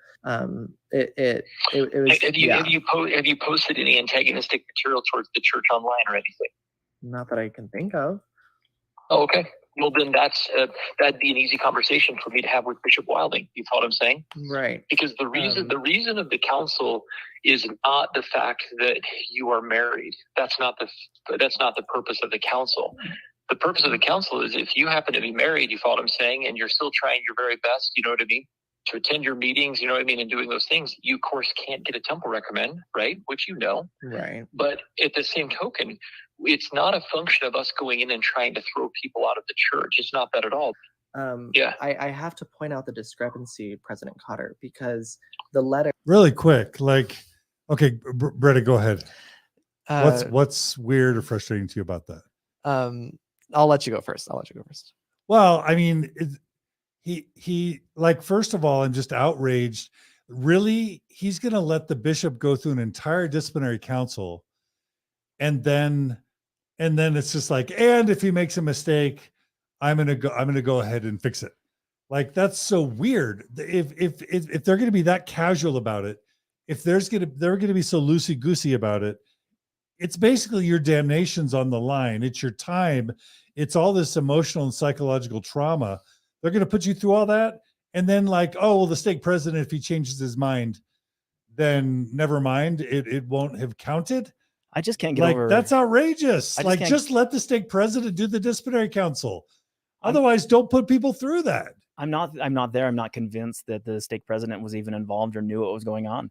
I just can't get to that point where I'm listening to these multiple conversations and saying to myself, oh, yes, the bishop and the stake president were well coordinated and knew the needs of this member so well that we had to hold this membership council. I'm not at that point. And that's typically what we see in these disciplinary councils. It's where the bishop consults with the stake president with the bishop, and they get to the point where they are meeting in these under these circumstances in an effort to meet the needs of the member. And where this stake president is basically coming off as either completely naive and not understanding what was going on, or he's dodging so well that he's seeing like, this is a really great show. This is really great acting. And I'm not there. I don't believe that this stake president is faking or acting or pretending like he doesn't know. I really genuinely, and maybe the audience can react in the comments contrarily, but I don't believe the stake president's been well informed or even knows the basis behind this membership council. I don't think the stake president even knows what's going on in his own stake in terms of his bishops and leadership. Yeah, that's what I wanted to say is that whatever reason he has currently is not the reason that we were called for. Amen. I'm really thinking that the bishop, after the disciplinary council called him and told him that this was the reason for it, and this is what I was bringing him to the council for. It wasn't for same-sex marriage. It was him being same-sex married and then speaking bad about the church. I think that's the reason that at this point, that was the reason that the stake president was told and what he thought the council was actually called for. So it has to be that there was no approval in the first place, because otherwise he would have known exactly that it was only same-sex marriage conduct. And we saw that during the council, apostasy and nothing about it was ever brought up during the council. So yeah, that's all I have to say about that. No, I think you're absolutely right, and that is part of the problem that we see in Mormonism is in these types of councils, that we are, as John mentioned multiple times in this episode, we are hurting the lives of people who can make contributions, maybe not immediately or currently making contributions to their local ward, stakes, or branches, but they could make contributions. They could be those voices. They could be those examples in these pews across Zion, but they're being kicked out. Yeah, they're being excommunicated out of it. And that is to the fault of the church, and that is to the detriment of the church. The church deserves to see a variety of color. The church and those people, the variety, the chorus, the choir deserves to be part of organizations that are no longer harming them and hurting them. That's the epitome of gospel, and being able to attend organizations or churches like this where they can feel uplifted and supported and their needs are met. And that's not happening. Clearly. But I'm also super confused because the bishop said he was told to do this. And he would have been told by the stake president. That's where I'm so hung up. So the bishop is saying the stake president told me to do it, but the stake president is saying, oh no, the bishop is probably wrong here. And by the way, I can overwrite it. but the stake president's acting like he didn't even know what was going on. It So, gets worse. so which is it? Mhm. Yeah. It gets Yeah. worse. I mean, I'm And, just These giving my stories are real-time not straight. reaction. But I yeah, just yeah. can't get it. and I think for the remainder of the call, it's just going to be, I mean, continued questions about if I have done social media posts, which I tell him I have not. What's And- the purpose of the council if then I he's going to know. be doing the inquisition over the phone? Well, yeah. it seems like he's trying to find stuff to justify what had happened. You know, Well, like, this is exactly what we talked about earlier, It's like Gerardo. Keystone Cops. That's a boomer reference. It- It's just incompetence. It's gross organizational incompetence. And prior to this council being held, as Gerardo pointed out, quoting the handbook of instructions, it requires verifiable evidence. It requires at least 2 witnesses. And if in this case, if it were indeed a situation of apostasy, show me the money. Show me where there was apostasy, or show me where there was speaking ill against the church on social media. Show me this if that's indeed what it was. But perhaps the fact that you walked in, Brennan, with your husband in that room, that was enough of the evidence that they needed in the mouth of 2 or 3 witnesses. Right. Yeah. And so, I mean, following this phone call and seeing this contradiction, it kind of got the ball rolling of like what other things they're not telling the truth about. And so that's when we started to get into, okay, which bishop did they actually contact? Which stake president in my boundaries did they actually contact? Because we knew that if they're not telling the truth and they're contradicting each other here, who's to say that they're actually following handbook policy with contacting other bishops? And so from here, I took it because I was determined by this point. I took it upon myself to figure out, okay, who's my YSA bishop, who is my family ward bishop, who is the stake presidents, and I contacted all of them and I said, "Hi, this is Brennan Porter. I was recently called to a membership council on the basis of my same-sex marriage conduct, and I asked, were you made aware of this because I'm in your boundaries?" And every single one of them said that they were not. They were not made aware, and they had no idea that it was going on. Not heard anything about it or about any other bishop or stake president has contacted him. I just about want to our membership reiterate that council. you contacted every one of your bishops from that point forward to where you're at today, and not one of them was aware of this council, Every one of the bishops, and none. or Not even a even like- conversation with a bishop. No, not at all. Not even like, oh, maybe let us check. They were like, no, there's no other bishop contact us about any membership council. And we even go to the LES.org and look at the meeting houses of the meeting fake house finder of the fake address that Brennan gave and our actual address that the bishop deliver. All those wards possible, YSA ward, family ward, married first ward. We contact every single one of those bishops and the stake president, and none of them has any idea. I would assume most of them were like, "Who are you? Have we ever met?" Yeah. So that was I screenshotted that. I was like, oh my gosh, none of them know. So the bishop must have never contacted him at all. So at this point, there was no coordination with the stake president, and then there was no coordination with any of the other bishops or stake presidents that where we were living. So yeah. Okay, so I think are we all feeling that we got enough from recording 3 that we should move on to the next recording, or is there more in recording 3 that's important? No, it was pretty much that. Yeah. So basically, stake president saying, "Wait a minute, I didn't know this was happening. You're not supposed to be. There's not supposed to be a disciplinary council for same-sex marriage. Are you sure? Are you sure you didn't speak out and criticize the church publicly? And don't worry, because I can undo this if a mistake's been made." And is that the summary? Yep. And then also that he never gave instruction. He never gave instruction for the membership council to occur. And so that was the biggest contradiction at the time for me. I was like, okay, bishop said there was instruction. Stake president said there wasn't any at all. So okay. And then at the end he said, well, if you want to meet up, let's meet all together. Yeah, So, yeah. He was like, I'd really appreciate the opportunity to get together and talk this out, which I think, I mean, looking back, is probably just damage control. So He also said that well, he tried to rationalize at one point that well, what did the bishop mean when he With said that instruction? with instruction? Yeah. Was that like a training where like he probably had misunderstood and those kind of stuff? Okay. But Right. basically, it's just like, no, this shouldn't have happened as far as the stake president goes. Mm-hmm.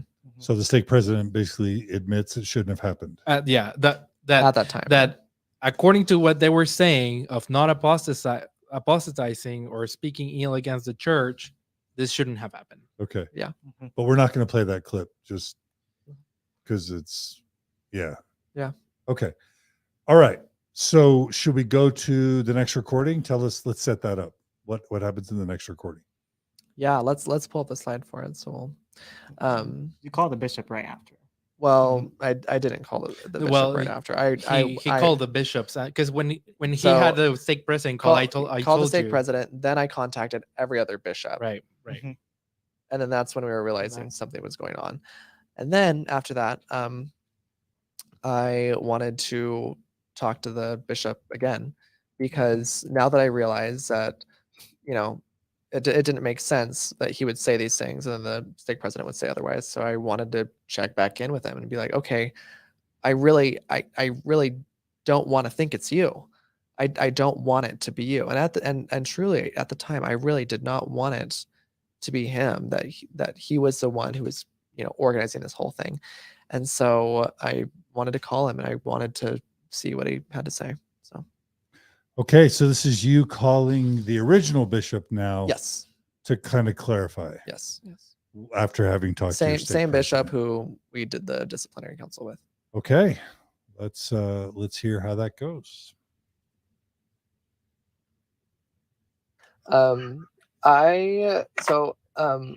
Following the disciplinary council, I know you told me during the council that you kind of received some instruction, and that kind of it made me feel, I guess, better about the situation, that that you weren't really going out of your way with the intention of like going on a witch hunt for me.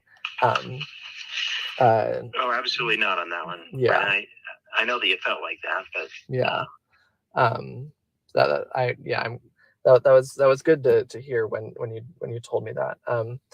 I was able to talk to recently, President, because my next thought was that he was the one who had given instruction for this council to happen when it wasn't required. And I talked to him and he said that he had it, which which I guess confused me. When you had said that you had received some kind of instruction, but I just assumed that it'd come from President. I guess Brennan, on all those things, I'm not really one to point the fingers at anybody else. I had the sense you were asking that in the membership council, and that's not one that I really do. I keep our conversations with about this all private, and I kind of do the same thing with the other. One thing that we didn't talk about during that, I have, since I've been a bishop, I haven't had a lot of these. Yours is the first one that has been for a same-sex attraction. All the others have been heterosexual type issues. And so I did have the sense that, are you going after me because I'm gay? And I want you to be clear that, that's not the issue. I think that, once again, it seemed like you had really hurt feelings about that process. And one of the reasons I said, hey, yeah, bring Doug along, is I didn't want you to feel alone. I certainly don't want you to feel attacked with it. I think that you probably still do. But like I was saying there's a lot of people that I consider really good friends that, in order to be a member of the church, they would have to change, right? Right. So if they like tea, if they drink coffee, if they drink alcohol, if they smoke, and I have friends that do all of those things, and all of those things would have to change. And so, yeah, that's one. I don't want you to feel like, hey, I'm being singled out. That's not the case. It's just one. I guess I'd ask you a couple of questions. Are you doing other things that would, other than that, from our conversation we had last time, do you still keep like the word of wisdom? I would say so. Yeah. Okay. You don't drink coffee or tea? No.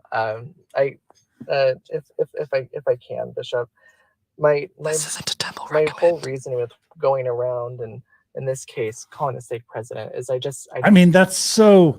This is like now he's just trying to gather new information, new ammo against you. He already had the disciplinary council. Can I please answer the question for 200, Alex? And That's what we're trying to ask the And he's saying we're not targeting you out, we're not singling you out, but are you living the word of wisdom? That's basically saying we know why we excommunicated you. It's bad optics. It doesn't look good to excommunicate people for same-sex marriage. Now you caught us. Stake president's concerned. Stake president's unaware. First off, stake president is unaware based on the point of your conversation to exactly. Bishop. Hey, I called the stake president. The stake president is clueless. Except the stake president told him to do it. According to the bishop. According to the bishop. According to the bishop. But then the stake president hears it for the first time. Yeah. And then the bishop then says, well, let's see. We already held the council. We already judged you. It's a word of wisdom issue, isn't it? Do you live the word of wisdom? You drink tea.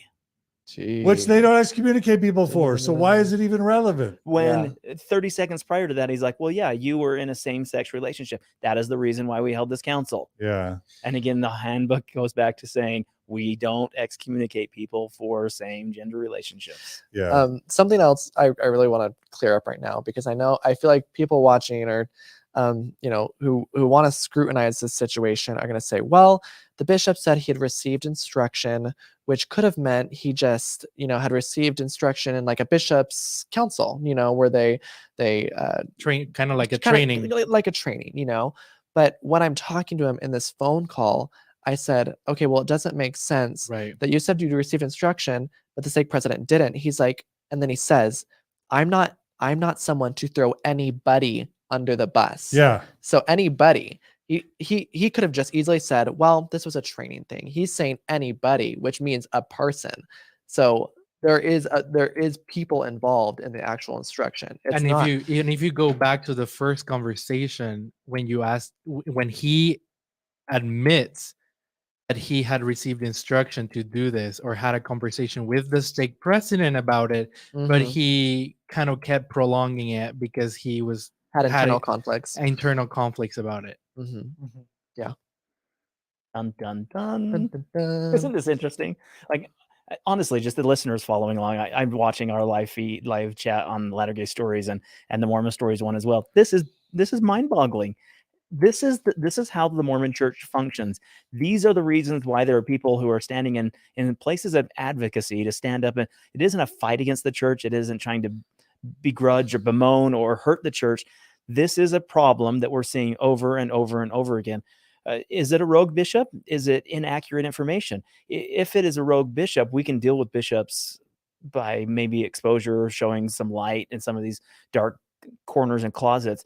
But I tend to think this is more of an issue between junior or grassroots leadership and upper management. The water isn't making it to the end of the row here. If indeed this is how the church is supposed to function, then there better be some better education and clarity as to the role of a bishop, the role of a stake president, and the role of general authorities in terms of same-sex marriages, attractions. Because your bishop even brings it up and says, I'm punishing you because of your same-sex attraction. That tells me that the bishop is not educated enough in this topic, where he's saying you're being punished for your same-sex attraction. He doesn't even bring up the fact that you're being punished for your marriage, for your same gender marriage. So to me, this is a bishop that is reacting off of terms that he's not even familiar with and making life-changing decisions on behalf of members that are not even part of his ward. Eternal decisions Eternal in his own in terms of personal Mormonism, belief. sure. If you're fully subscribing. And this is why it seems so fickle the entire time. Amen. Well, I'm worried that it's the stake president, that it's area authorities. This is the pattern. The pattern is general authorities or area authorities telling stake presidents to fix a problem. The stake president tells the local leader to fix it, but then they want to hang out the local leader to dry as being responsible. Yes. And so the stake president is actually not being honest or forthcoming about the fact that he directed this to begin with, and he's trying to push the blame down on the bishop. I'm not saying that's what's happening. That's definitely what but I'm something saying we thought of as well. I'm worried that that's what's happening, because that is the historical pattern, which means potentially the stake president's completely lying. Potentially. Yeah. I'm not saying he is. I'm just saying, how else do we explain that the Right. bishop starts by saying, I didn't want to do this. The stake president told me to do it. Mhm. And then later the stake president's like, what? I didn't tell him to do anything. And then We the don't even bishops- do those kind of stuff. We, Yeah, yeah. No, we don't excommunicate for those things. Yeah. That's my point, is that the water needs to make it to the end of the row. And by the end of the row, I really mean it's the bishop. The water needs to go from 50 North Temple and make it all the way down to the bishop, and everybody needs to be on the same page. And in that vein, though, I hate to, because Mormonism is one of those that we all fought against the law of Moses, this letter of the law versus the spirit of the law, and you hate to get to a point where you say, like, the letter of the law is this, and even though the spirit of the law should justify this, but when I don't know, this is a fine line. This is really tough territory. But if the church is going to enact policies like this, everybody needs to be on the same page in how that policy is administered. That's my point.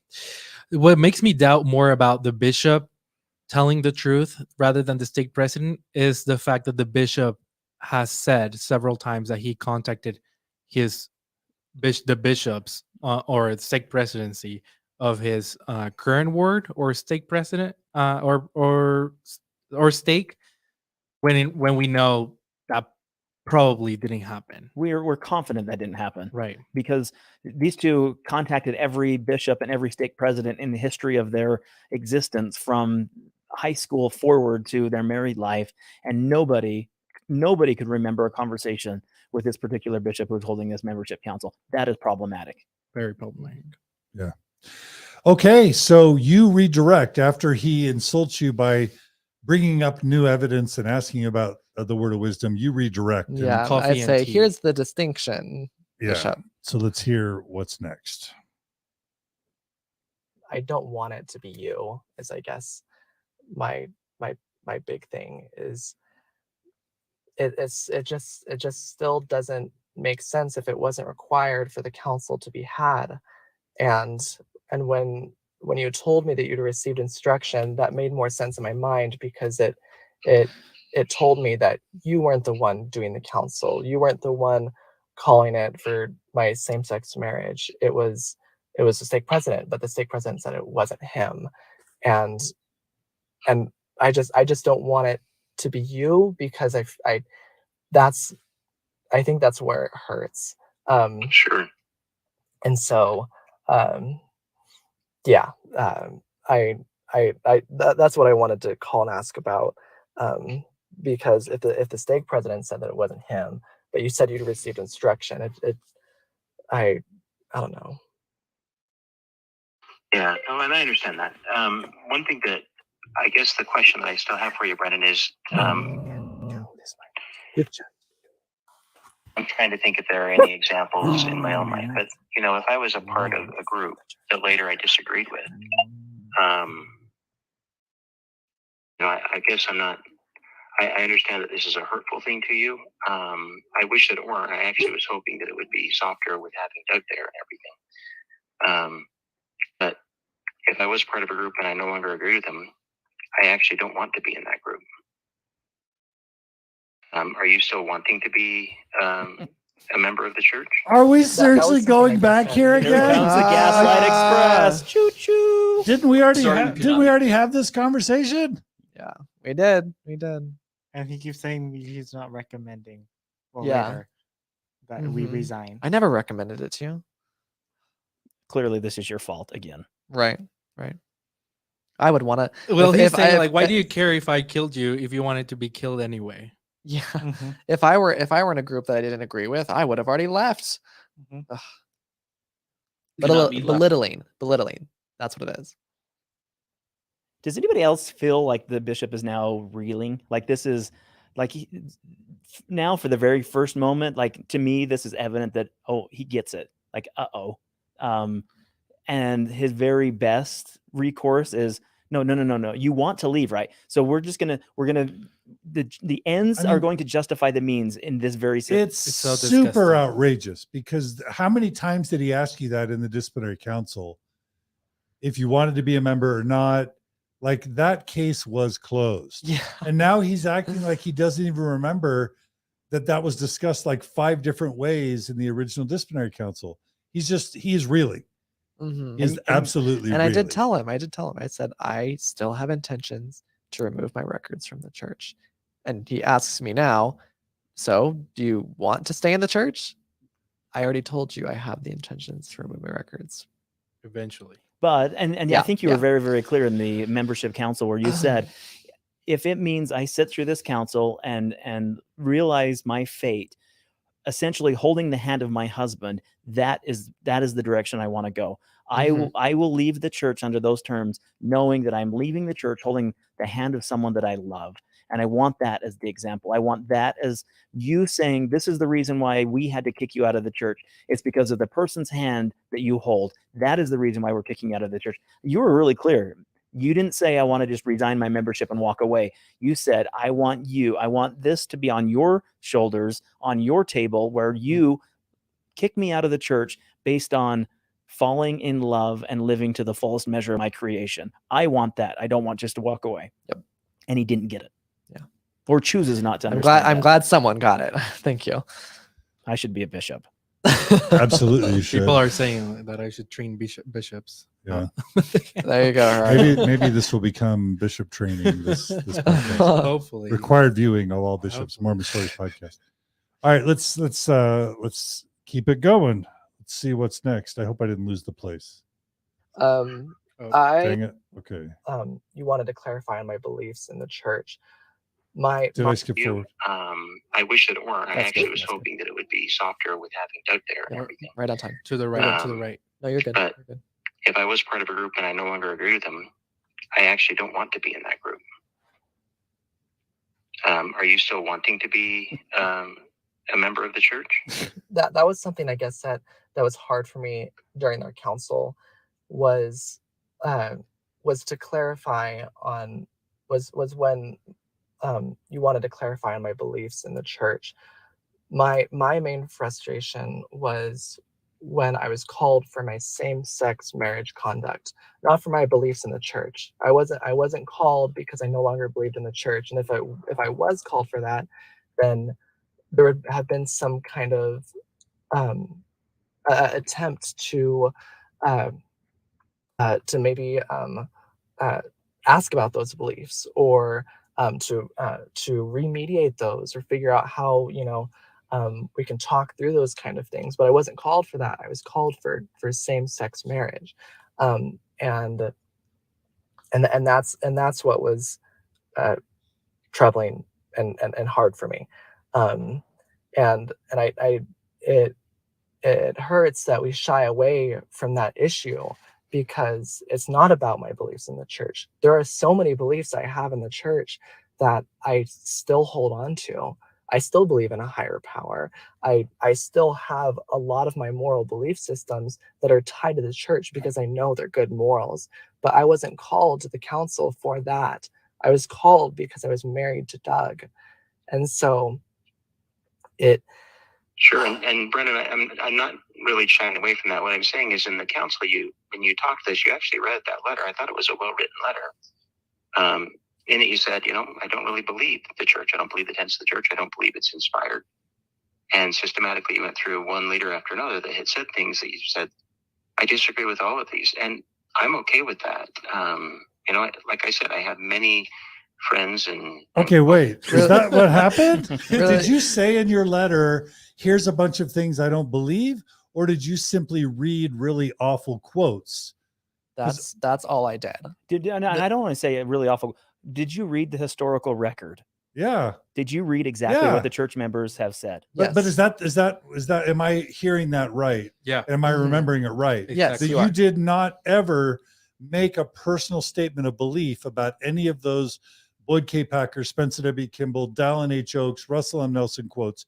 You simply read them and showed that they contradicted each other or that they were problematic or fraud. He was when he was quoting, mostly is him asking question, which one am I supposed to follow? Is it Cook or is it Oaks? Is it this one or is it that one?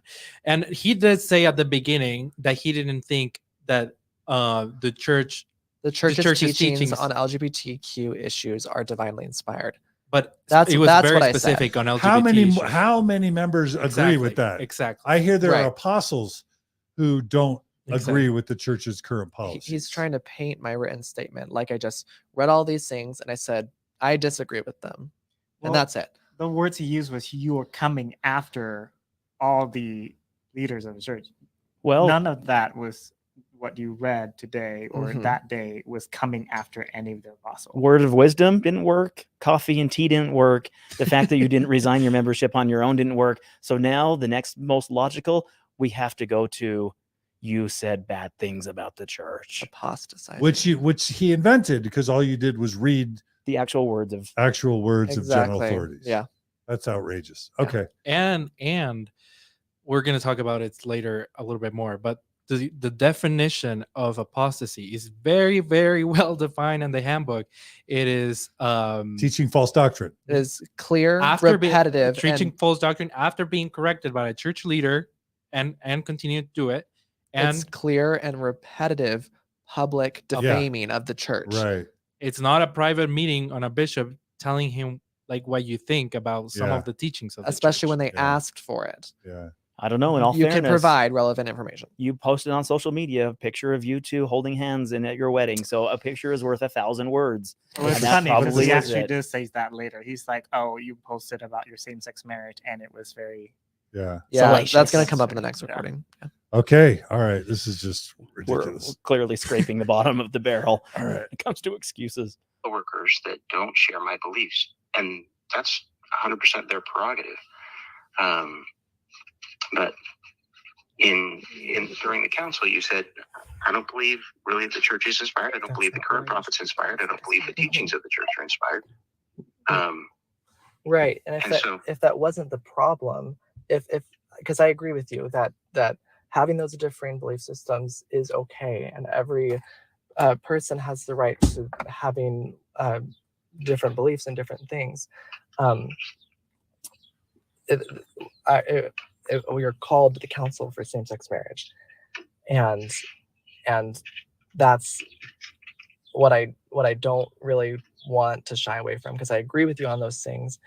And I mean, you had told me that you had an internal conflict related to same-sex marriage, and it still does not register in my mind why the council was held then, if it wasn't required, unless you had received instruction from somebody else. But it sounds like you haven't. So Brennan, I would not say that. Listen, I'm not making things up. I'm also not going to hang anybody else out to dry. This is something that I'm happy to own it. I'm telling you is, I would much rather just leave it alone. The thing that I guess I don't fully understand, if you wanted to remain a member of the church, you kind of already laid it out. So we didn't really have a long discussion about this. If someone who is gay wants to remain a member of the church in good standing, then it does mean a life of celibacy. I think that's that would be brutally difficult. Having said that, until I was 23 and got married, I led a life of celibacy. And until you met Doug, it sounds like you did too. So, I mean, I get that whole thing. And in the council, he said, that's not really something I think is reasonable. He even talked with us about, he got remarried after his wife died. So if he couldn't lead a life of celibacy, how can I or anyone else who's gay be expected to? that's one where, again, I wish I understood more about that whole thing, but that is the way it's set right now. If someone does have, if someone is gay, if someone has those types of, those feelings, then in the process of this, again, you asked about the timing of a letter. I'll call President, I'll ask him about that. With regard to the other question, if you wanted to return to full activity in the church, I'm going to make one quick comment. One quick comment. We've been talking about fundamentalist Mormonism and particularly Warren Jeffs in the FLDS Church. And a lot of times Mormons want to say there's no relationship between Warren Jeffs and the FLDS Church and Joseph Smith or the modern day prophets and the LDS Church. One of the things that marks Warren Jeffs is the fact that he gets to decide who gets married to who and who has sex and who doesn't. And, what we talked about just recently in an interview was that once Warren Jeffs was incarcerated, he literally made the rule, no touching, no marriages, and no having sex and no babies until I can do that again. I'm not able to have sex, so now no one can as well. I know that some people are going to find this to be a stretch, but these heterosexual married men who get to have sex with their spouses whenever they decide to have sex, it's very similar. They're basically saying who gets to have sex and who doesn't. And they're saying, yeah, okay, if you don't want to shoot yourself and we don't want to shoot you, then we're going to administer this chronic poison of celibacy that I would never want to live with, that I don't have to live with that. I get to have sex with my spouse whenever we agree, but you just get to drink the poison for the rest of your life until you die from the poison, basically. That's like extending the metaphor, but it reminds me of Warren Jeffs because this guy has no idea what he's asking you to do. He says he lived as a celibate until he was 23 or whatever. We don't know what he was doing to compensate for that beforehand. What's the likelihood that he wasn't masturbating before he was 23? 0. 1% likelihood. So he was doing that, and then and so, but it's again this patriarchy idea that is very Warren Jeffs. We get to decide who has sex and who doesn't. And not only the decision as to who can perform or be involved in those type of experiences, but the unfortunate part too is the Latter-day Saint culture, the members of the church aren't given an opportunity to better understand this topic, because it's also those straight heterosexual men who are speaking on behalf of the gay community. They are telling other straight people what it's like to be gay. They are the ones that are standing up in front of these behind pulpits or in these chapels saying, here's what it's like to be gay. Here's why we have to have celibacy. Here's why you can't get into a relationship. They don't have any understanding what it's like to be on the other side of the aisle. They are speaking from positions of privilege. That's a great way of putting it. They just don't know what it's like to be gay. However, the Mormon culture, traditional Mormonism, has provided the only avenue for other Latter-day Saints to better understand this topic through the lens of straight people telling other straight people what it's like to be gay. And the people who are at the biggest disadvantage here are the queer Latter-day Saints, the LGBTQ Latter-day Saints who still occupy pews, who are trying to navigate this. They're literally holding on to the church and life in many situations by their fingertips, and they are the ones who are at a disadvantage because leaders like this claim to speak for and on their behalf, and it is not right. We need to start hearing the stories and experiences of the LGBTQ people and how a church led by predominantly heterosexual straight men are harming the lived experiences of the LGBTQ community. And this is a great example of that happening. They're not only victims, but they're painted as perpetrators.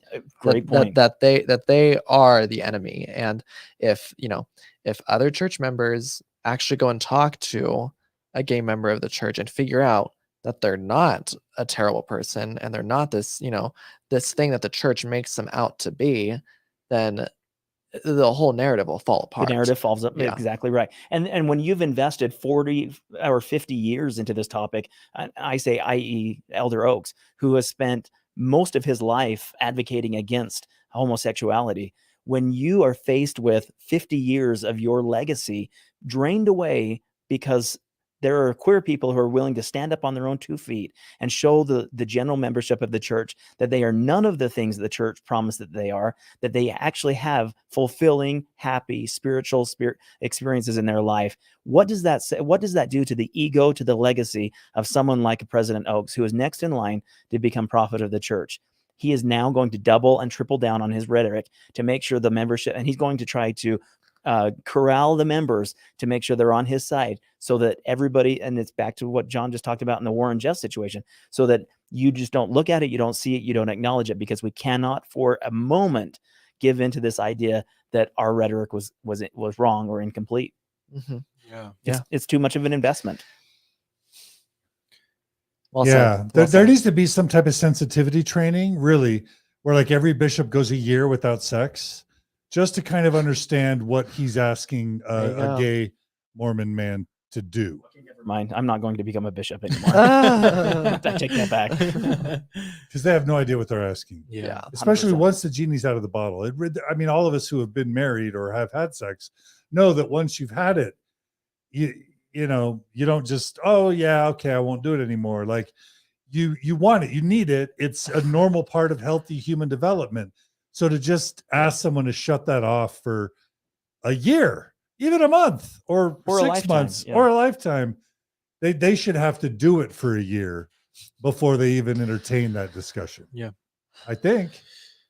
Yeah. Okay, let's keep going. Great recommendations to send to the higher ups. It would mean celibacy, which is I understand that. That would be a very difficult doctrine.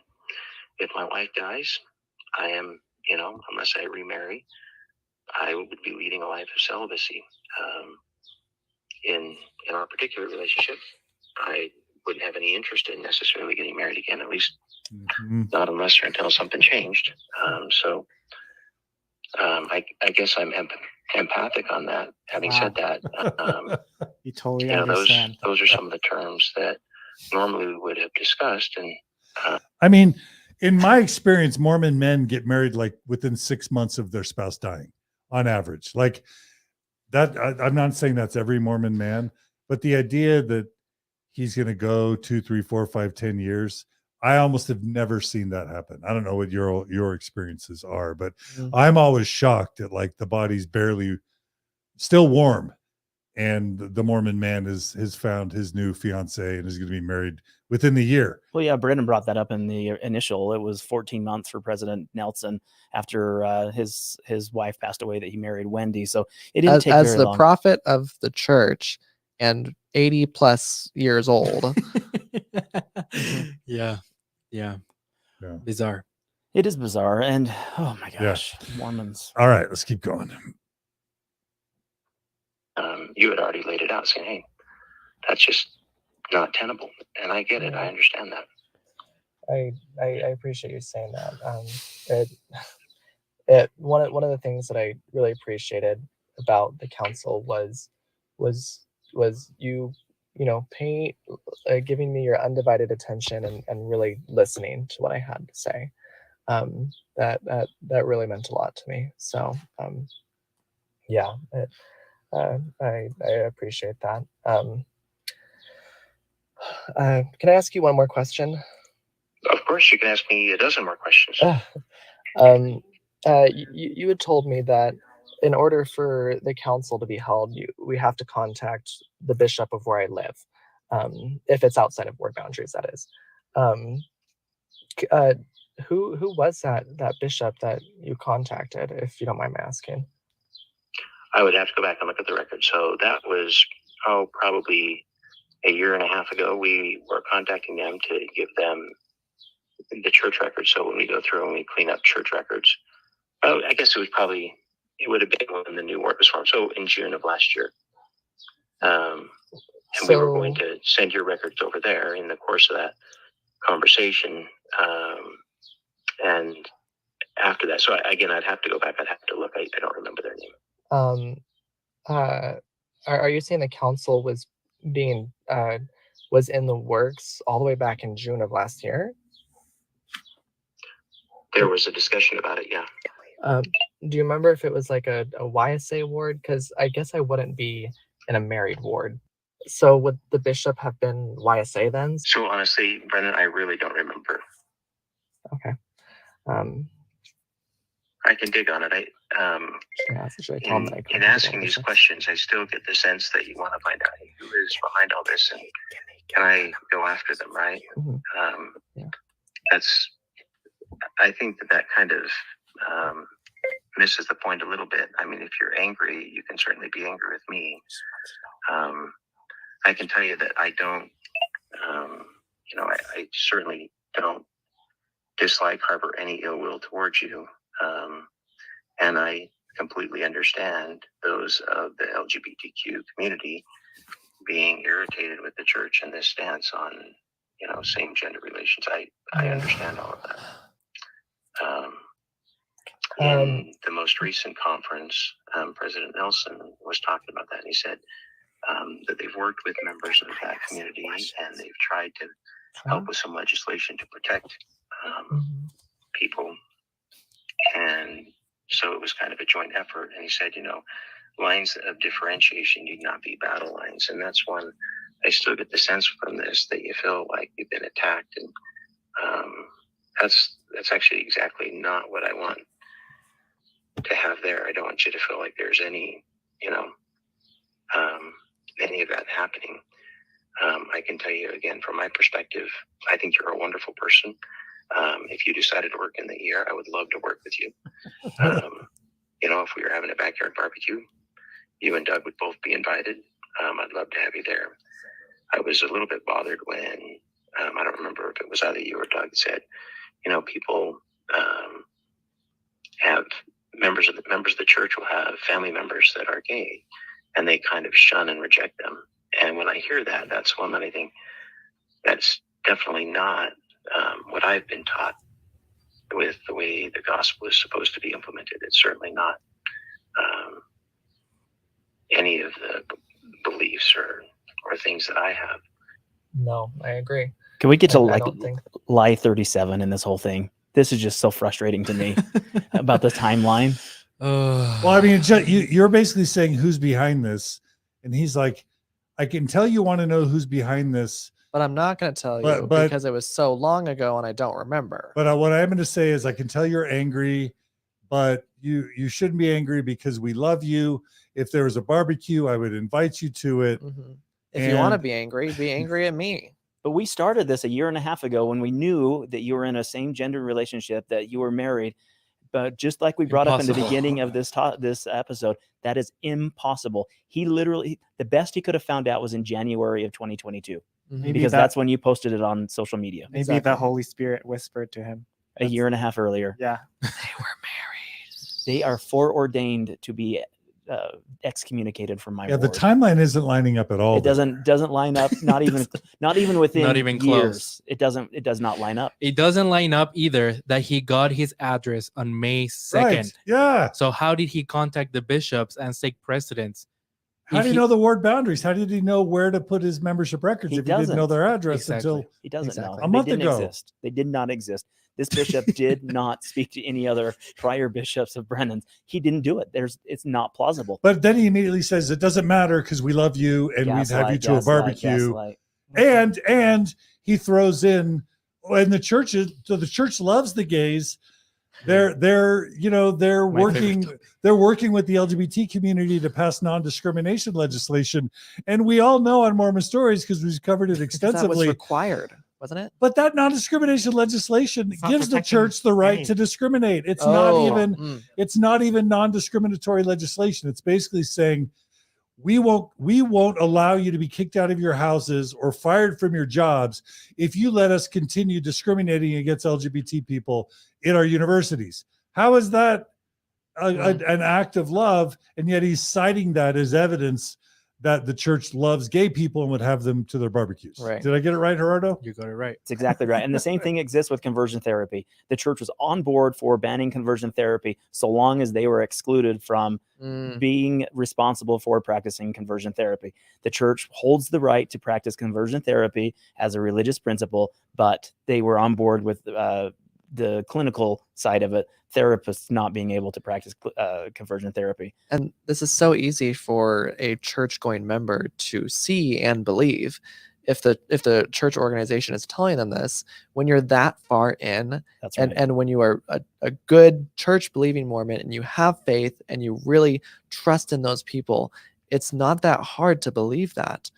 It's only when you get out of the whole sphere that you realize that's crazy how they're trying to convince us that this is how it is, when really they're trying to do something completely different. You can't see it. It's like you've got the rose-colored glasses on. Well, that's back to my point of having episodes like this and opening up this type of discussion, is that these are people who are called of God that are supposed to be our judges in Israel.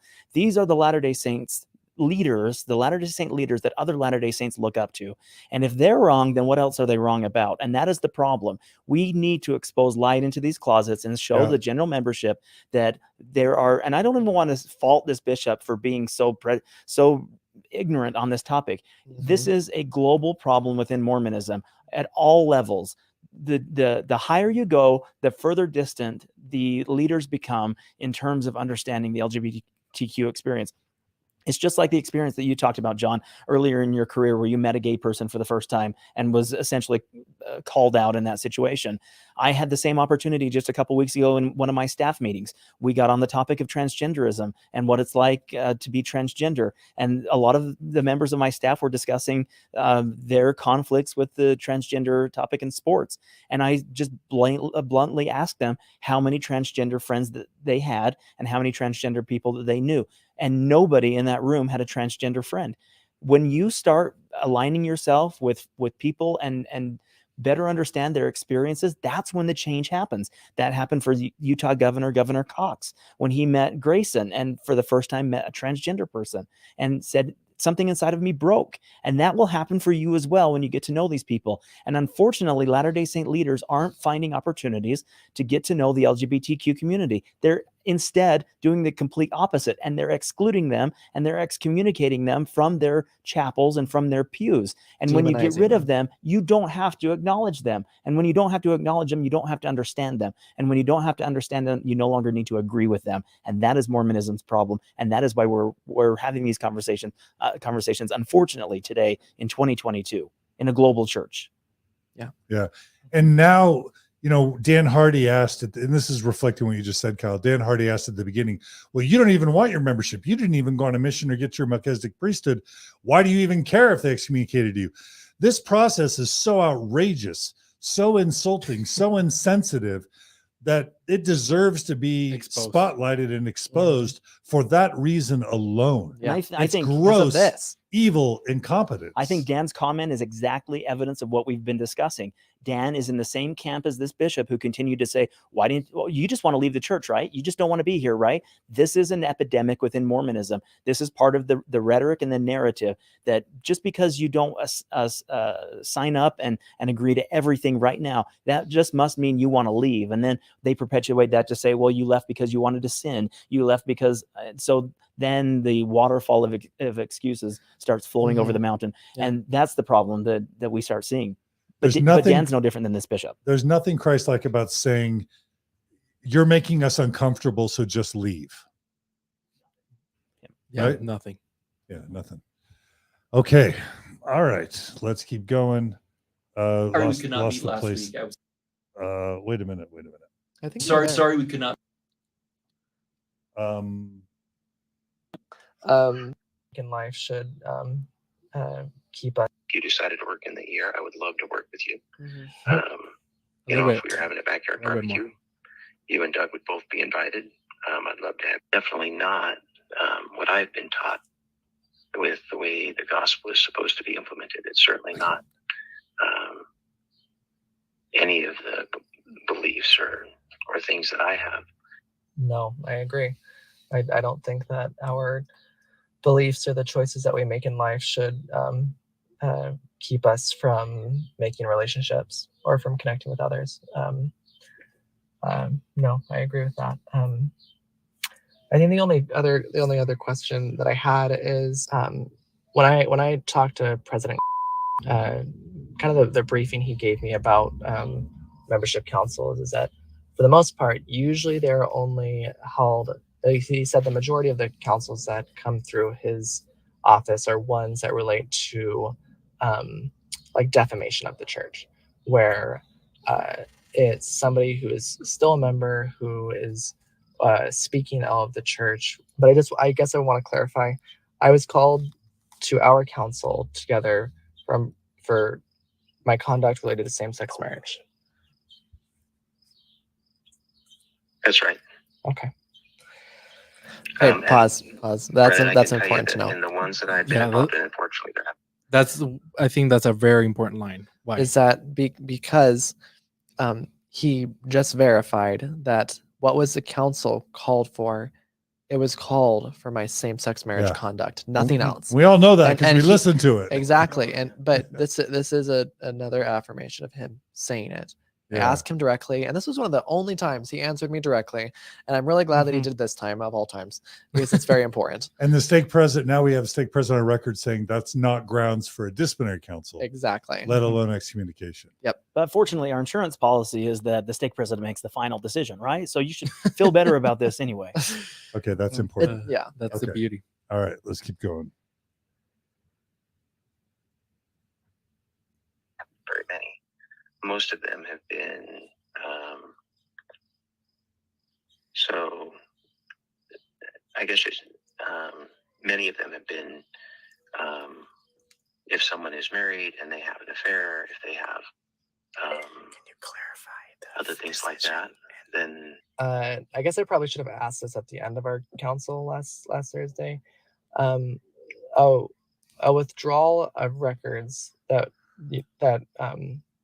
like the decision that had been decided, is that what would constitute as quote unquote excommunication? I keep confusing the difference in words. Sure, and I think that the way that those words have been used over time have been different. A withdrawal of membership just means that you will no longer be a member of the church. Okay. Is that what used to be called excommunication, or is that just a removal of records? So when you talk about excommunication, again, in our church, that is similar to it. But previously, it's been one where there were also other penalties sometimes associated with it, and that also included in like the times of the Inquisition with the Catholic Church. So I think that's why the church has moved away from that. Just means that you're no longer a He member. recognizes it. Wow. I did. That is so hilarious. Has he been listening to John DeLay? No, because you're basically saying what's the difference between excommunication and removal of membership? And he's trying to make it seem like they're different. I kind of before before this call, I talked to them and I said, this is probably good questions you should ask. One of my worries was that they later would come back and say, well, we didn't decide to excommunicate you. You misrepresented what our decision was. So I wanted him on the record saying, yes, this is excommunication. What we decided was to excommunicate you. And what he said was, we don't like the word excommunication anymore because it reminds people of the Spanish Inquisition. Basically. Yeah. Right. And he also said that membership withdrawals is basically just removing your record of a church, which is not what it says on the handbook. Yeah. That's not it. Yeah. Anybody else confused? Yeah. Yep. Okay. That's all of this. All this is trying to clear up confusion. Yeah. That's Yeah. Well, if we make the waters muddy enough. When we moved forward with the council, because I remember we talked about that. You talked about those two options of removing my records by talking to you then, or moving forward with the council. We had decided to move forward with the council. So were my records removed on the basis of my same-sex marriage? So that hasn't happened yet. That's one that we are recommending that we remove that. And saying that, Brennan, you seem bothered by it again. But when we had our council, it sounds like you don't even want to be a member of the church. Oh my God. Is that not correct? No, that is correct. So I guess my question to you, Brennan, is why is this so upsetting to you? Oh my gosh, pause, it's one please. where, Sorry, it's again, just if I didn't Brandon, why is this so upsetting to you? Brennan. Brennan, it's why is okay. this so upsetting to you? Because he is saying that my feelings are wrong. This is legit saying that, okay, you're feeling this. Why are you feeling this? There's no understanding. This is the persecution, the raw persecution that I'm talking about. No acknowledgement, no sympathy. Just, why are you feeling that way? You know, I'm sorry you feel that way. Why? It makes You know, no sense why you should feel that way. And here's the reason. that you shouldn't exactly. feel this way. Exactly. This is the purest form of just somebody comes to you for help. I'm having a really hard time doing this. Can you, help me? I'm trying to work out my feelings. Why are you feeling that way? Just, you shouldn't be feeling that way. Why? It's so frustrating. Yeah. Because in the moment I wasn't really, I was focused on other things, but now listening back, it's blatant disrespect. It's not caring. And they're claiming to be caring and they're claiming to be loving, but that's not what's happening. I mean, he came to be an empath earlier in this conversation. I'm super empathetic to Exactly. Your words completely contradict it. It's like he wasn't paying attention or listening during the entire disciplinary council, right? Yeah. Yeah. Yeah. This is what's slowly starting to break down my confidence in them. Yeah. So. Yeah. And by the way, there are times where I think you guys are muting the phone and talking to each other. Yeah, let's explain that. So at the time, we're going to go buy a mattress, and the call ended up being right at that point. So we had our dog with us. That's who was barking. And you're muting and whispering to each other. Because Doug was he wanted to make sure that when we're getting this clarification, I'm not missing things, and so we're on the phone. We had the opportunity to ask it and to get this clarification to clear things up. And so I mute. Doug tells me he's like, oh, but could make clarify sure we on get this? clarified. I'm like, okay, They keep unmute. talking around the subject. Yeah. And he's luckily there to be able to help me catch stuff. Believe the church was inspired if I didn't believe that the current leader was a prophet. I actually don't want to be a member of it. I want to be out. Right. It sounded to me during our council that's actually what you wanted. No, that's true. And the reason why I wanted to move forward with the council versus just removing my records is because I would rather leave as a married man to Doug and have the church remove my records on that basis than to remove the records on my own time. I'd rather have my records removed because I was married to Doug. And that's really where I felt like passionate on that. I guess that's why I wanted to clarify on that decision to see if that is actually what happened. Did I have my records removed on the basis of being married to Doug, or if that wasn't the case? Sure. You're bothered. Well, and I'll talk with President. I'll make sure that we get this letter to you. That it's one where It's not answering. I'm not sure you would ever, act on this, but you would still be welcome to come to any meeting, just like anybody is. Okay. So that's it. Was that the end? Okay. So you guys said goodbye or whatever. Yeah. But, Yeah. Okay. Yeah. So, but he said you're welcome to still come to meetings after we barbarically, commit spiritual homicide against you. You can still come to our meeting. And you gotta love, like he's doing exactly the Mormon He's doing mantra. the textbook. It's very textbook. You hurt them, you beat them up, then you start the wildfire, then you put the wildfire out, then you go to the public and ask for them to acknowledge that you were the one who put the wildfire out. So you get the acknowledgement, and then you send them off on their way, knowing that you were the hero who saved them from the fire that they started. And you invite them to join your fire anytime. That's exactly right. I will say that the disciplinary council was cut off at a certain time because they had my recommendation for excommunication, and then after that, it just became a full open conversation about what's been going on in my life. Like tell us about like what have you been doing recently? Like, kind of a small talk. like, oh, we bought our house and yeah, and all this stuff as if they were actually genuinely interested. Yeah. Because I was So- just sitting next to Brennan, and then literally it was like, okay, you guys, we're ready to recommend that you're gonna get the membership withdrawal, and then it's like, okay, any questions? Like, no, okay, that's good to see you. By the way, how have you been doing? Like, just casual Exactly that. conversation, Exactly that. Yeah. It's like, how'd you enjoy the play, Mrs. Lincoln? Yeah, Right. like, enjoy the rest of the play. totally different person. Mrs. Lincoln. Other than what happened to Abraham Lincoln, Mrs. Lincoln, how are you liking the play? Yeah. Oh, okay. Assassination. Yeah. Okay. Sorry. That's I got it. 19th century reference. Huge thanks to Jacob Berg for the super chat. Those donations really help. Okay. So now, if that weren't enough, there's one more recording. So now we're like literally 4 hours and 40 minutes into there's one more recording, right? Yeah. Yeah, it's about an hour and 10 minutes Oh long. my goodness. Yeah. So I don't know, what are we thinking? That's a lot. Why don't you tell us, kind of just set that up really quick, and then we'll figure Yeah. out what to do. No, of course, yeah. So by this point in the after having all these calls, contacting different bishops and stake presidents, it's clear that there's misinformation and there's no consistency in what's going on.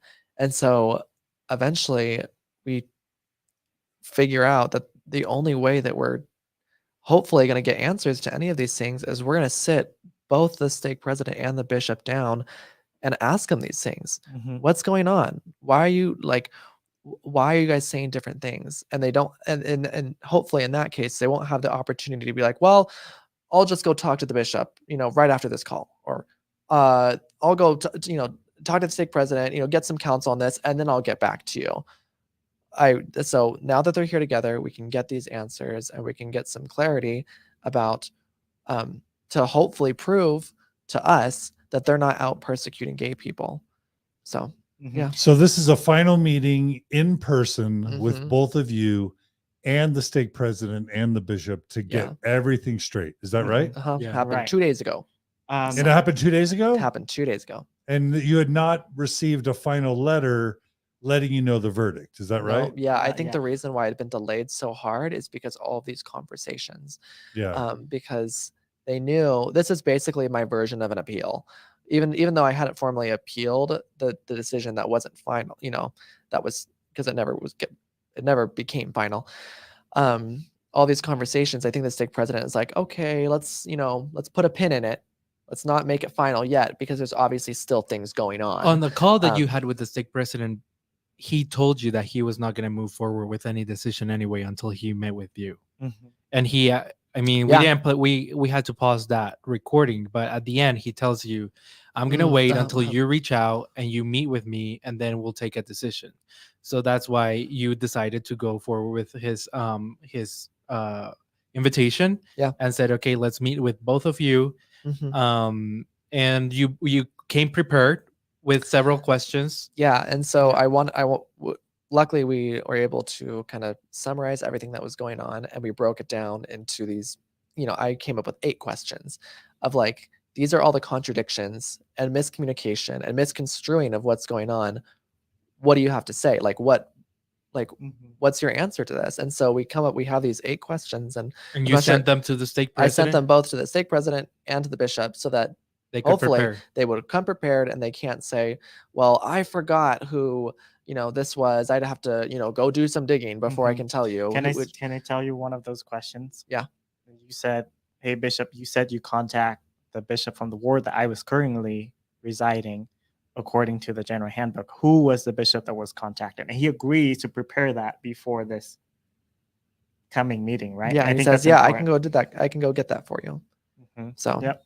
there's our precedent, and we want to make sure that they were prepared as well. So I just want to acknowledge to our viewers, we have the option right now of like stopping this and starting a part 2, but there's 600 people that are listening. So I acknowledge that now we're going to push this to a 5.5 to 6 hour episode. I want to apologize for that, but it makes no sense to end it. But what we are going to do, and there's some people here that might like to use the restroom or even increase their blood sugar levels. So what we're going to do now is we're going to play this final interaction, but we're going to play it from start to finish, and we're not going to jump in. Is that all right? And that way people can listen to it uninterrupted. We here can do whatever we need to do. And then we'll come back at the very end, either just to wrap up or to have some final commentary. But we don't want to cut it off while everyone's listening. It'll be a little difficult to not jump in, because there will be a lot of times where if we don't jump in and say something, it'll be completely missed, because it's like the gaslighting. This next meeting is going to be the It's like perfect rapid fire, like example pop, pop, pop. of gaslighting and denial.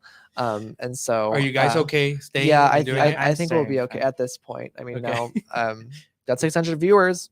This is Mormon For Stories, you. man. If it's not 6 or 7 hours, it's not a Mormon story. Give me another Yeah, granola bar. The problem we'll is be okay. my Latter-day Stories audience, we're a 1 hour episode.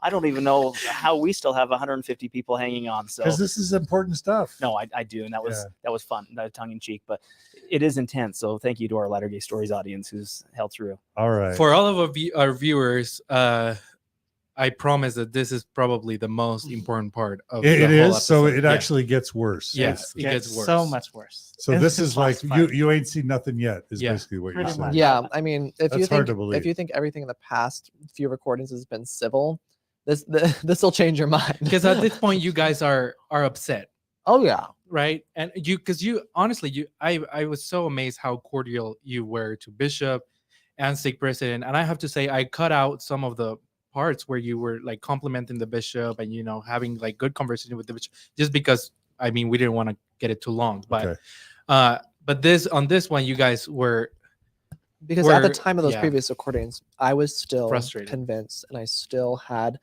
a part of me, hoping that it wasn't them, that they weren't out to get me. And by the time of this conversation, everything is kind of fallen off the shelf to where it's pretty clear that it's not what I once thought it was.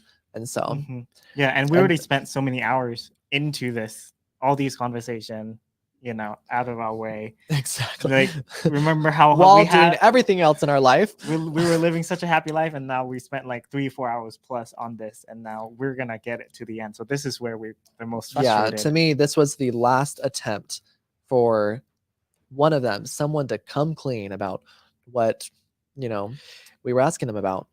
and something, just the last thing I would say is like, at this point, like you guys are very well prepared. Like I sent you all the links from the handbook of instructions. Like we prepared like this document where like with the questions and the handbook of And the instruction links quotes and the screenshots and like so you guys were really prepared and understanding what they were trying to do. So you were trying to like just get clarity. Yeah. I love it that people are chiming in saying, don't end, keep going. Yeah, a lot of them are saying like, it doesn't matter, you don't need lunch. You're exactly right. That is one principle of Who said Mormonism that? Who said that? that I kept Write that up. down. Write that down. Somebody wrote, if you go on Mormon Stories, you're going to need a catheter. That's what they wrote. Oh gosh. I still believe in food storage and carrying around my food storage, so I'm good for lunch. I don't have to go. I'll just live off the fat of the land. A catheter and an enteral feeding tube. Says the nurse, right? Yes. Okay. All right. Well, let's do it. This is 2 days ago, June 20th, 2022. 2 days ago, right? Mm-hmm. Yeah. So this we tried. is you two, your stake president and bishop. We tried to meet them. We tried to meet with them the week prior. Yeah. There was girls' camp. Yeah. And so Okay. other things, but now we can. All right. At least take a potty break, everybody. All right, here we go. Let's start it. Sorry we could not meet last week. I was taking care of a bit of a challenge situation, so I apologize that I had to push it to No this problem. week, but we really appreciate you guys coming down. And why don't we start with a prayer? Bishop, you mind offering? Yeah. Heavenly Father, we're grateful for the chance we have to meet today. We're grateful for the blessings that we have. We're grateful for thy Son and his teachings and atonement. Father, I'm grateful for the relationship that I have with Brennan. I'm grateful to be able to meet Doug. I'm grateful for the friendship that we share. We pray that thou will bless us with thy spirit today. Please help us to understand what thou would have us do and to act accordingly. We say this in the name of thy Son, Jesus Christ. Amen. Amen. Thanks, Bishop. Okay, well, how do you want to tackle this meeting, Brennan? I don't know. Do you have anything to start with, or Yeah. do you want us to start? I with? think you guys since are we- welcome to since we're start. You talking talked on the about- phone. We had a Uh-huh. great conversation on the phone. That's why I said I think it'd be best for us to all meet in person, honestly. I mean, Yeah. it's one thing to chat on the phone. I'm so glad you're a bishop as well. I'm great with how you guys want to start, in all honesty.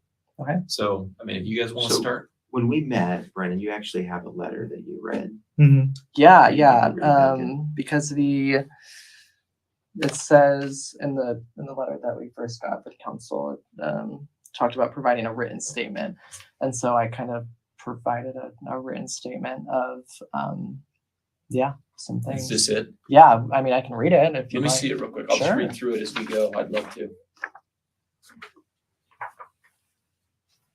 And this is what you brought that night, Yeah. and you just read it that night.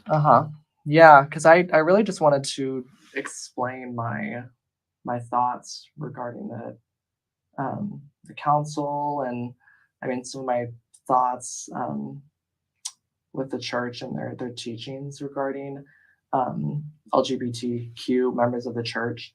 I feel like a lot of the teachings that the church has, or at least that have come from general authorities, they contradict each other pretty often.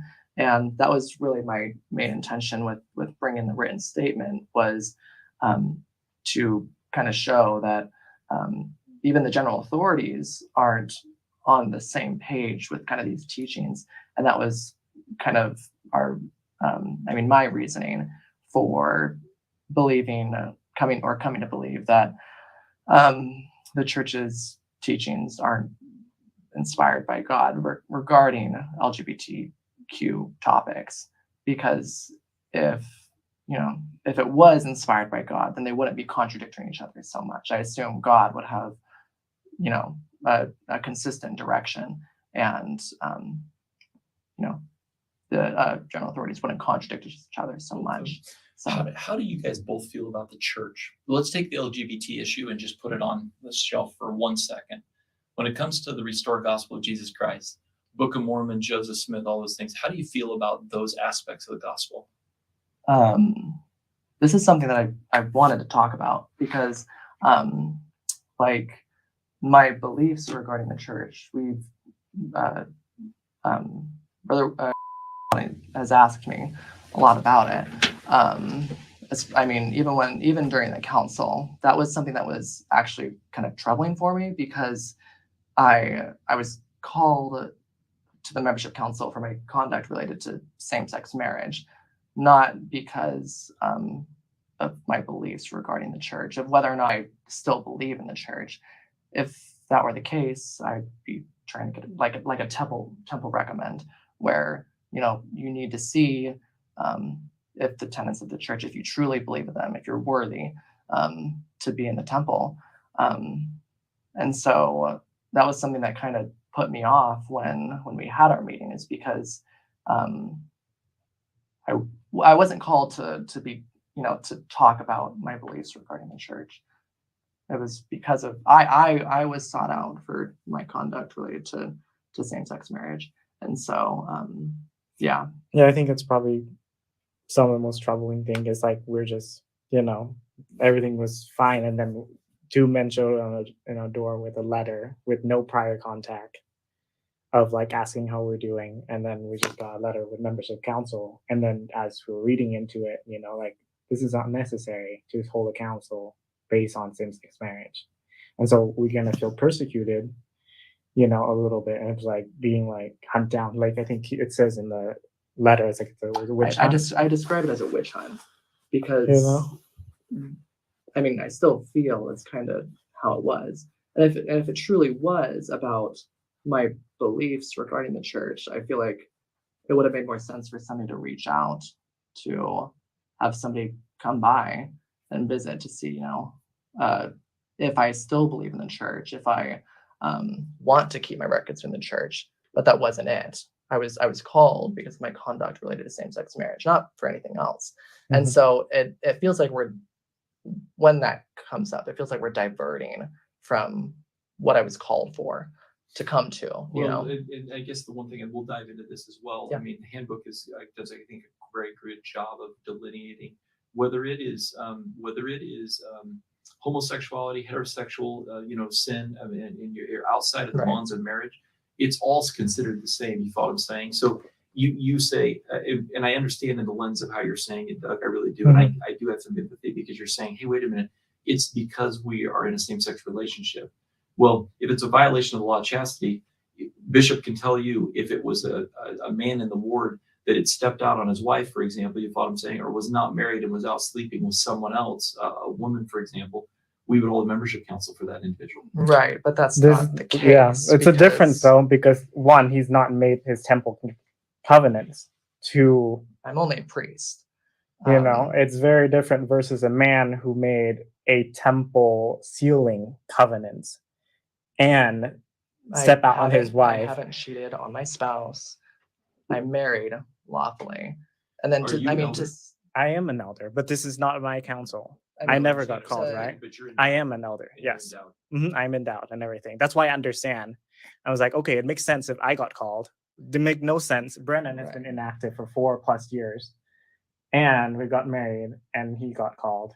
and the tough thing is that it that's one of the things that is kind of bothersome for me about the church, is that they claim to be equal in treating same-sex couples as, I mean, the same way that you would a heterosexual couple, but heterosexual couples aren't being called to membership councils for their conduct related to marriage. And so to me, Just 1 second, we'll push pause 1 second. sure. Are you sure about that? Are you saying that when couples get married, heterosexual couples get married under law, that they're called to a membership council? No, not if they're married in the law. I thought you were talking about somebody stepped out of that relationship, regardless of whether they're a priest or whatever, you follow what I'm saying. So you made an interesting comment about, well, it has to do with temple covenants. It's a little bit more than that, but let's keep going with the discussion. Yeah. I mean, there's many points to this, but yeah, that's one of the things that it's like, I don't think that's happening anywhere. Like Isn't this a huge contradiction? Because the stake president told them, I wish we had played that call in full, but at least 5 times during that conversation, that same-sex marriage in about of itself, like, just you won't be called for a membership council just because of same-sex marriage. And it seems like here he's contradicting himself to try to protect the bishop. Right. That's Am where I it right? begins. Yeah, it feels like it's beginning here. We're now realizing, the stake president's realizing why the bishop may or may not have done what he did, and it's now, I think we're building a foundation of cover. It's now beginning this. We have to protect the good name of the church, which is that third tier that we talked about earlier. So if that's happening, what is it going to take to now protect the bishop? And I think this might be it. Yeah. Yeah, because he's basically saying you guys are violating the law of chastity and you got married and that violates the church's rules. And it's up to the bishop to determine what the definition of that violating the law of chastity should look like, because he makes references like it's up to the bishop to decide what that looks like. And he's using, again, at least he stopped with the stupid word of wisdom garbage. He moved on from coffee, tea, and tobacco, Ooh, but we're now not done he's yet. now We're he's not done yet. comparing it to infidelity and saying it's like infidelity. And it was so great that you called him out and said, well, there's no infidelity here. Right. Yeah. And the precursor to all this, and you're right, he is starting to realize it, but before this, he's getting 2 different stories. He had gotten a completely different story of what actually happened from the bishop. That is very, very likely what happened. And it's only when he's starting to talking to us in person that he's realizing that that's not what happened. And then it becomes damage control. And so, yeah. Yeah. Okay. Let's keep it going. people who live together, and then they said they're working on, coming back to the temple, and they don't get that. But we don't even get asked that before we get a letter. So Bishop told me, actually, or told us in the council, like, hey, well, we usually, for people who we know are sinning, we would come and we would talk, and then we'll get a letter Have to someone invite, right? visit Have someone to them, make, try to see where understand, they're at the to church. But- see if they want to repent. But we just get, this is not the same treatment, because we just get a membership council letter. So Doug, I'd actually pause you there. I think that you're feeling persecuted, but I don't think it's really working out quite the way that you're perceiving it. When I first heard, and again, Disregarding I the don't really deal in feelings. hearsay. When I first heard that Brennan was, it was probably, I don't remember, was it 2 or 3 years ago? You came into my office, we talked, and I said, Right. I heard that previously you had issues with same gender attraction, and your answer was, I don't have issues with it. I fully embraced it. Right. Right. So when you say, normally you would call and sit down and talk with someone, we actually did sit down and we talked about it. At the end of that, I said, you would still be welcome to attend sacrament meeting. I don't know if you remember me saying that. And you said, yeah. I don't think we're going to be attending. Yeah, I think I said something along the line because I knew at that point that my intention was to be married to a man, and that's what I was pursuing. And so, But that has for me, nothing to do with I mean, the marriage, the though. membership council. I mean, you told me that that this membership council was in the works since last June. Yeah, I had just a quick comment. So what I was asking is that you didn't sit down with us and talk about our marriage. Brennan's To marriage. confirm the marriage. And You then know, his defense was, oh, I actually did sit down 3 years ago. Yeah. How does this apply? How So is convenient. this him answering our question? Yeah, it's not. Yeah. I'm glad you asked it. It's just a lot of deflections. Hmm. Just a lot of deflections. Yeah. Okay, let's keep it going. Sorry we could not meet last week. I was taking care Oops. of a bit of a It- challenging it- situation. it so I started over apologize again. that I had to push it to No this problem. week, but we really Sorry. appreciate you guys coming down. And why don't we start with a prayer? Bishop, you mind offering? Yeah. Able to figure out which So- bishop.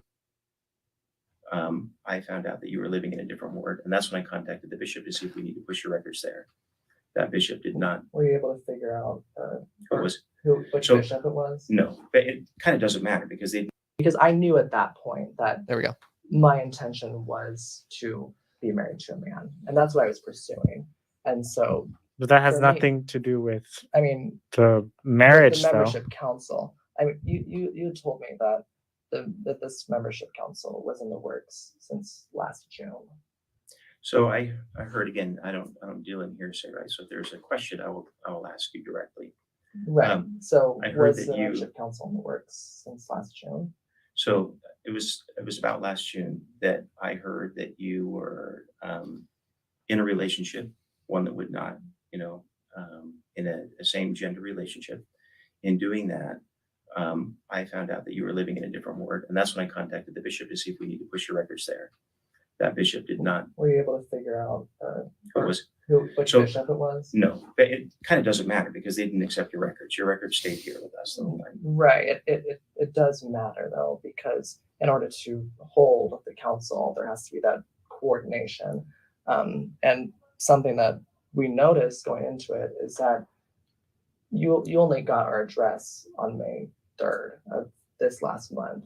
And so there would have been no way for you to contact our bishop or to even find out where we're living Oh, at that so point. I'm gonna hit So the pause button right there. I actually talk to bishops all the time. I really don't remember which bishop it was. I did have. He's your talking address to every I don't bishop in remember every where it stake, was, and that's I how he did found talk me. to- I'd love to know what bishop it was. Okay. Are you asking? Yeah. Why are you asking that? Because you're a I liar. want to. My main intention in coming here is I don't want to have to walk away from this membership council believing that the church is persecuting people and going after gay people. And if everything was truly followed by the membership handbook, and this wasn't as a personal vendetta, No. I know it's not a personal vendetta, No. but what I'm saying is that with contacting the other bishops or stake president, that it was done correctly and with good intention. I think it's stated in that letter too, that it feels like a witch hunt. That's why we're here to clarify, because there's so many conflicting thoughts when it's it doesn't make sense. One, for Bishop Wilding to know where Brennan lives, where his bishop are. And by the way, we contact all the bishops and none of them, and the stake president, and none of them seems to know anything about I can probably go Brennan. back to my records and find out who it was. It That, kind of didn't that's, matter. yeah, but I mean, that's kind of. But if you're asking, did I follow the handbook? Absolutely, yes. I spoke with that bishop. They contacted their stake president. I spoke with the president about it, and they said, because I already have a relationship with you, we would just keep your records here. Right. What is Yeah. what is the outcome that the two of you are looking for? Maybe that's My- the right- my- I'm hoping to make sure that everything just kind of like not conflicting. And I just want an explanation that are And not. This feel consistent. like gaslighting. There's a lot of happening here. I was like, oh, so this has happened here, but the timeline doesn't make any sense.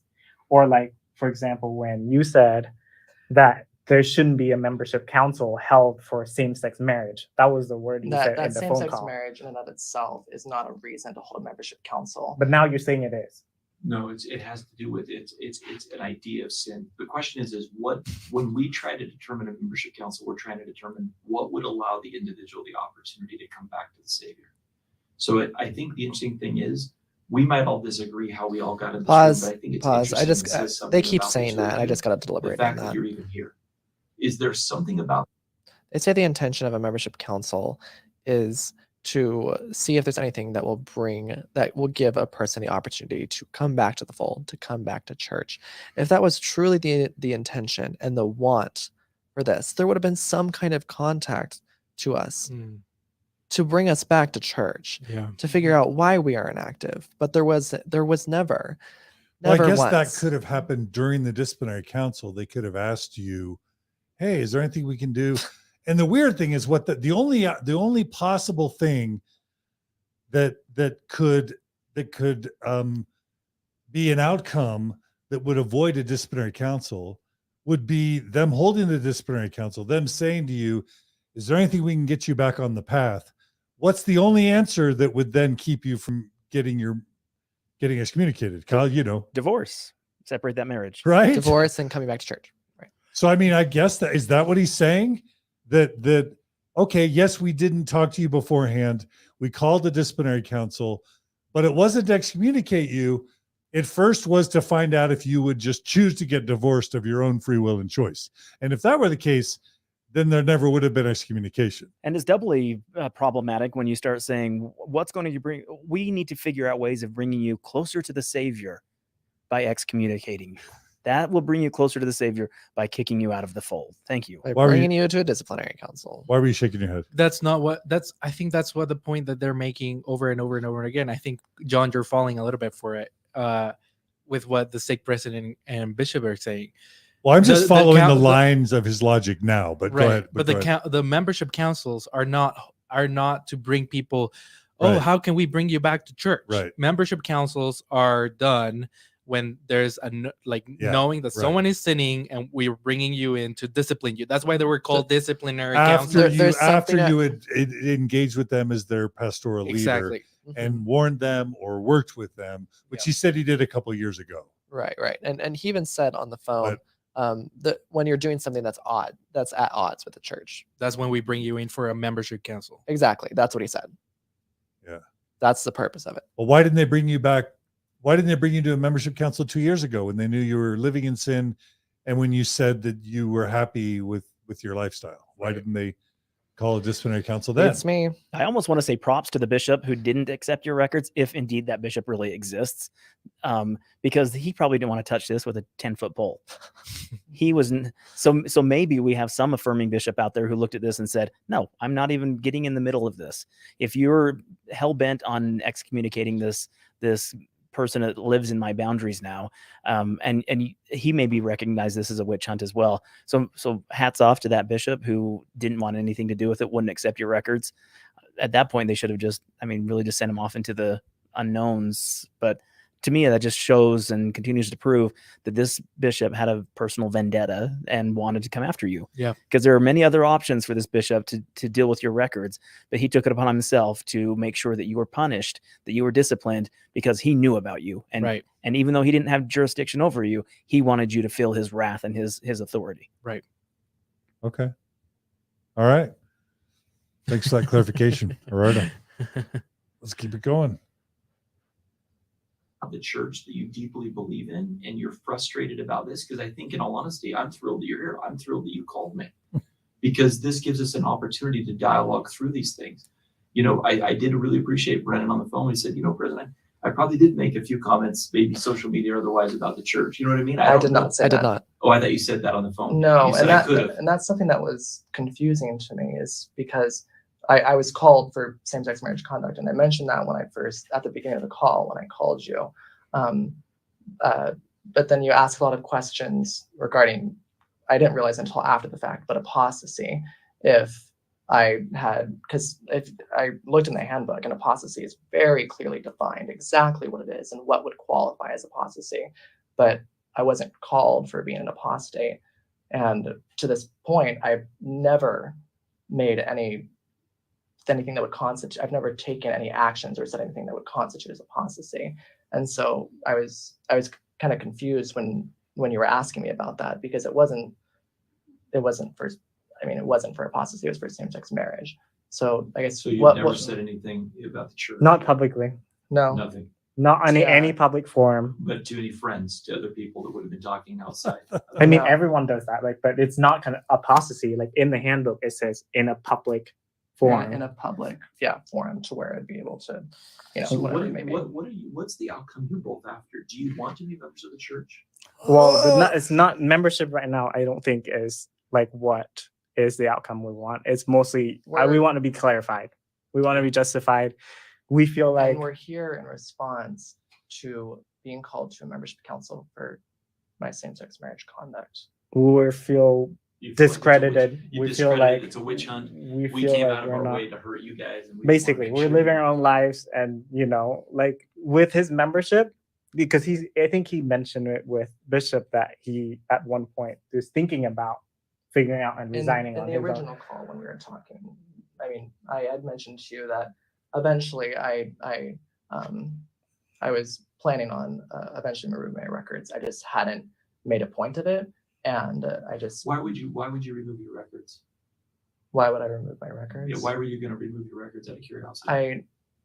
But that's not the topic that we're talking about. No. What? I'm just trying to get insight into how you're thinking. So were you going to remove your records because you say, I don't believe the church is true? Or do you remove your records because you feel like the church has been unfair in its treatment of others? Whatever my reasoning may have been, I didn't come to the church of my own volition to remove my records. If I were coming to you to remove my records, I would give my reasons willingly, because that's part of the process. And then, I'd be instructed upon what that means when I have my records removed and that kind of thing. But I didn't come to the church. I didn't come to the bishop. Didn't come to you to get my records removed, to resign. And I would give you my reasons if that's what I was doing right now. But I was called to the membership council for my conduct related to same-sex marriage. And so I don't think my beliefs currently in the church are applicable, because I was never coming to resign or to remove my records.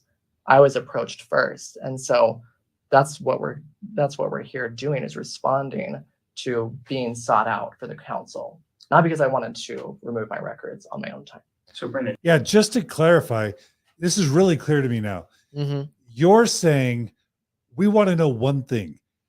Did you come after us as a witch hunt to excommunicate us for being same-sex married? That's all you want to know. Yeah. Right. And then they say, what is your intention? Do you want to stay a member? And we tell them multiple times, And- we want to know if you guys have been persecuting us. And if you can answer our questions Yeah. straight, then Yeah.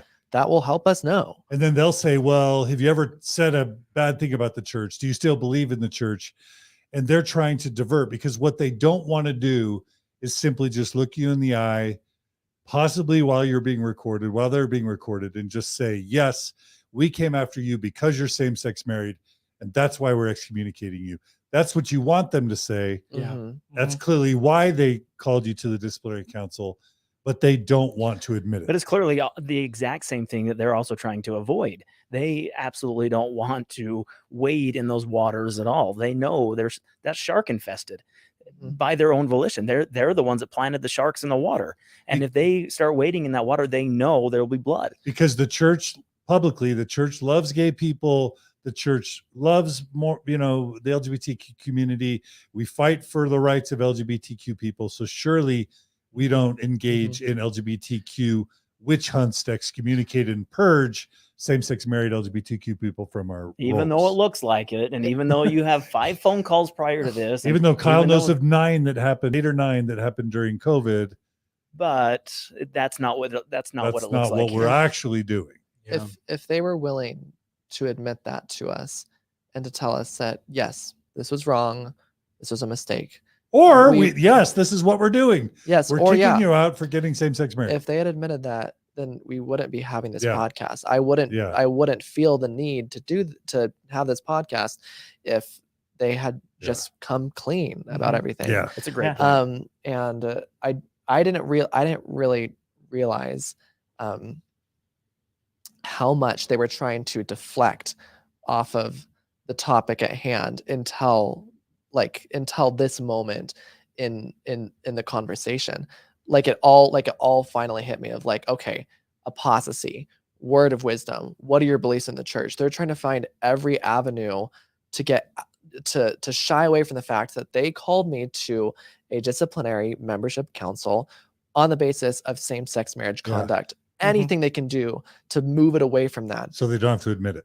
so they don't have to admit it. And that's and I say it, and we've heard it so many times before. I'm saying it over and over again. I was called to this council because of my same-sex marriage conduct. And they're That's bringing why. up the same excuses over and over and over. It's a word Exactly. of wisdom issue. It's you didn't want to Yeah. be here in the beginning. It's your own fault. It's perfect dodging, and Yeah, it's deflection. It's deflection and gaslighting, because Yeah. this clearly was your problem.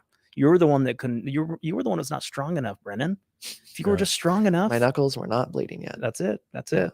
All right, so we got 50 more minutes. Let's see if you can get them. All right, we can do it. Get them to admit what's obvious. And in our council, when we talked, we got to a point where you said, I was planning on removing my records. And I asked you, is that what you want to do? You remember that? Yes. And that was one of those, well, do I remove my records or do I get excommunicated? Right. He I even says remember you kind of presented this twofold decision. Would you like to move forward with the council, or would you like to remove your records, assumingly on my own time and in the formal process?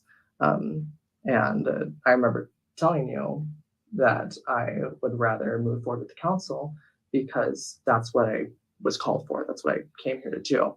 And I even according to the handbook, you're not supposed to recommend or even present an option of you can go resign and remove your records on your own time.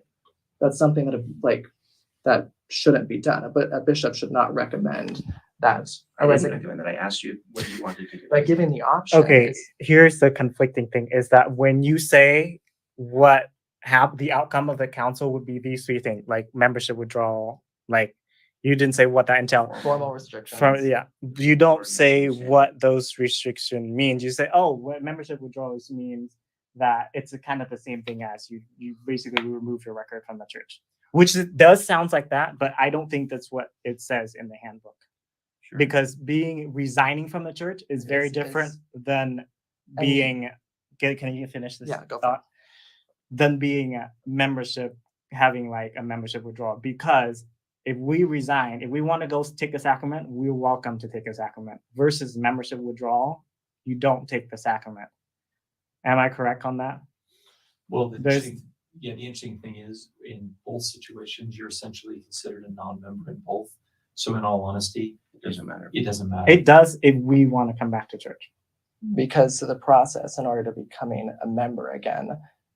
It's very different. It's very different. You have to hold a council in order to regain. We're not informed if you of that. have your. Oh yeah, your I agree with that. I agree with that, but both of them require rebaptism, first presidency approval, and all those things. A membership withdrawal, a resignation. We just had somebody that resigned their membership of the church 5 years ago, and we just put them back in the church maybe a year ago. And it was a process to go through the entire first presidency to get approval to have the person that resigned their membership to be able to get baptismal approval. Right, but the fact of it is that they are different, and if they weren't different, they wouldn't be different outcomes. If they really are essentially the same and it doesn't matter and it's not different, Oh, then no, they would no, be the there- same outcome. No, there's a difference between the two. No, there definitely is. But I Right. guess the We're just process- not informed in the council, which I think that's Bishop's job. I'm not saying that he might miss it for something, but it just seems like this council was just taken super lightly. It doesn't seem like it was. I wasn't aware of what the outcome meant of withdrawal of membership until after the fact. I read it in the handbook, and then it said that the bishop will explain that this is what a withdrawal of membership means, so that You felt like we didn't explain that? it wasn't explained at all. The You just withdrawal, said the the same withdrawal of thing. membership, you said we were recommending a withdrawal of membership, but that was it. There was no explanation of what that meant, and I didn't really know the difference between the two until I actually went and read it. So when we talked about it, Brennan, you were saying, isn't that the same as excommunication? Right. You remember asking that in the meeting? Because traditionally it used to be But called then you also excommunication. say, oh, we don't use that word anymore because we don't apply the same restriction as excommunication anymore. So now membership withdrawal, you said that, oh, it's mean we only take out the record. Like we don't really have any restriction. Actually, what we were talking about, as you said, is it the same thing as excommunication? I said, that is, a word that was previously used. We don't use that term anymore. Sometimes in other churches, excommunication had other implications, as now it's a withdrawal of membership. The thing that was, again, I'm still surprised by this whole thing, and I told you this during our membership council.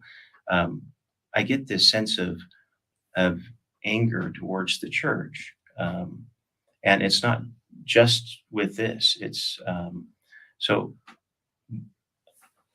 In the conversations that we had, so the one we had again 2 or 3 years ago, whenever that was, I was Okay, pause before he goes on a ramble again, because he's gonna go for a couple minutes. So here he's trying to paint this. He says, we can tell that you're very angry with the church. The majority of our anger and frustration to where we feel persecuted is not coming from the church. It's coming from them, and it's coming from the inconsistencies and the confusion and the lack of admittance to them doing this horrible thing. And so he throughout the rest of this conversation, they're going to try to characterize our hostility as, oh, it's not us that it's they're even trying to make themselves seem like it's not, we're not causing this, you're just angry at the church, which is not the case. It's all the interactions, and the reason why we came to that meeting was to clarify everything because of that. So yeah, I think that helps them to say that, oh, you're being hostile towards the church, saying that over, making it as seems that we are targeting the church. Yeah. And that in and of itself is apostasy, which no, that's not what it was about at all.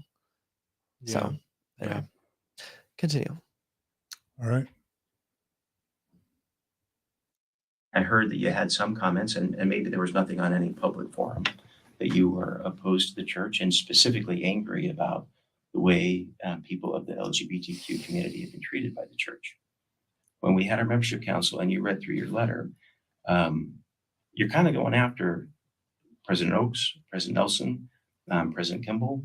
And that's one where I completely respect your ability to be a gay person, right? I respect your ability to be gay and married. That is 100% your choice. I even respect your ability to be angry with the church, right? That's part of the free speech that happens in America. In saying that, you can't necessarily do both and maintain good standing in the church. As a bishop, if I were to be critical of President Nelson and President Oaks and President Kimball, I imagine that I would be called in to meet with, and depending on kind of the circumstances of everything, there is a good possibility. So I can be excommunicated just the same as anybody else can, right? I can have my membership withdrawn. But that's not the case with Brennan, because that's not apostasy. Even if he said to you directly that he disagreed, he's not defaming the church, because you explained a little bit of apostasy in the phone call, saying that if you trying to defame the church, make the church image looks bad publicly, we're just trying to express the reason why it's so confusing. It's always been confusing with church leaders, with the prophets and even with the membership council and with talking to both of you. That's why we're here. It's like, it's always been like this. Why can't you just admit that you made a mistake? Why do you just admit that, this whole thing has been kind of a mistake? But you kind of just kind of say, like, because you said it's because of same-sex marriage, and you said it should not happen just based on same-sex marriage. Is that correct? Yeah, when it comes to same-sex marriage, you would treat it the exact same way you would treat heterosexual sin. It's exactly the same. So it doesn't mean that you wouldn't have a membership council. You could easily have that in the exact same. It depends on what happens in that disciplinary council. That's what we used to call now membership council. So if we have a man, just for a moment, if you have a man and a woman and they're married, and this gentleman goes out and steps out on his wife, We're going to start cycling back through things. They're not even temple going. They're members of the church. Okay. Man steps out. We would discuss that between me and the bishop, and that individual would be brought into a bishop's council, potentially a state council. And that meeting would be held based on the fact that, hey, there's a covenant relationship here. You cannot do this. You cannot step outside your marriage. And that's one of the ways that we would do that. The same would be true. It'd be exactly the same. You feel like the homosexual sin is weighted heavier in the church than heterosexual sin, I think is what you're inferring, right? That's true, but this is not what we're talking about, though. No. What about my situation was such that it would call membership council if it is truly treated equally, and you said that a same-sex marriage in and of itself is not a reason to hold a membership council, why would the membership council have been conducted or approved? What else about my situation would have made you feel to approve the council? If it would be approved, it would be because of your position as it relates to the church, your thoughts and feelings and expressions towards the church, whether that you say public, and we can parse words on public.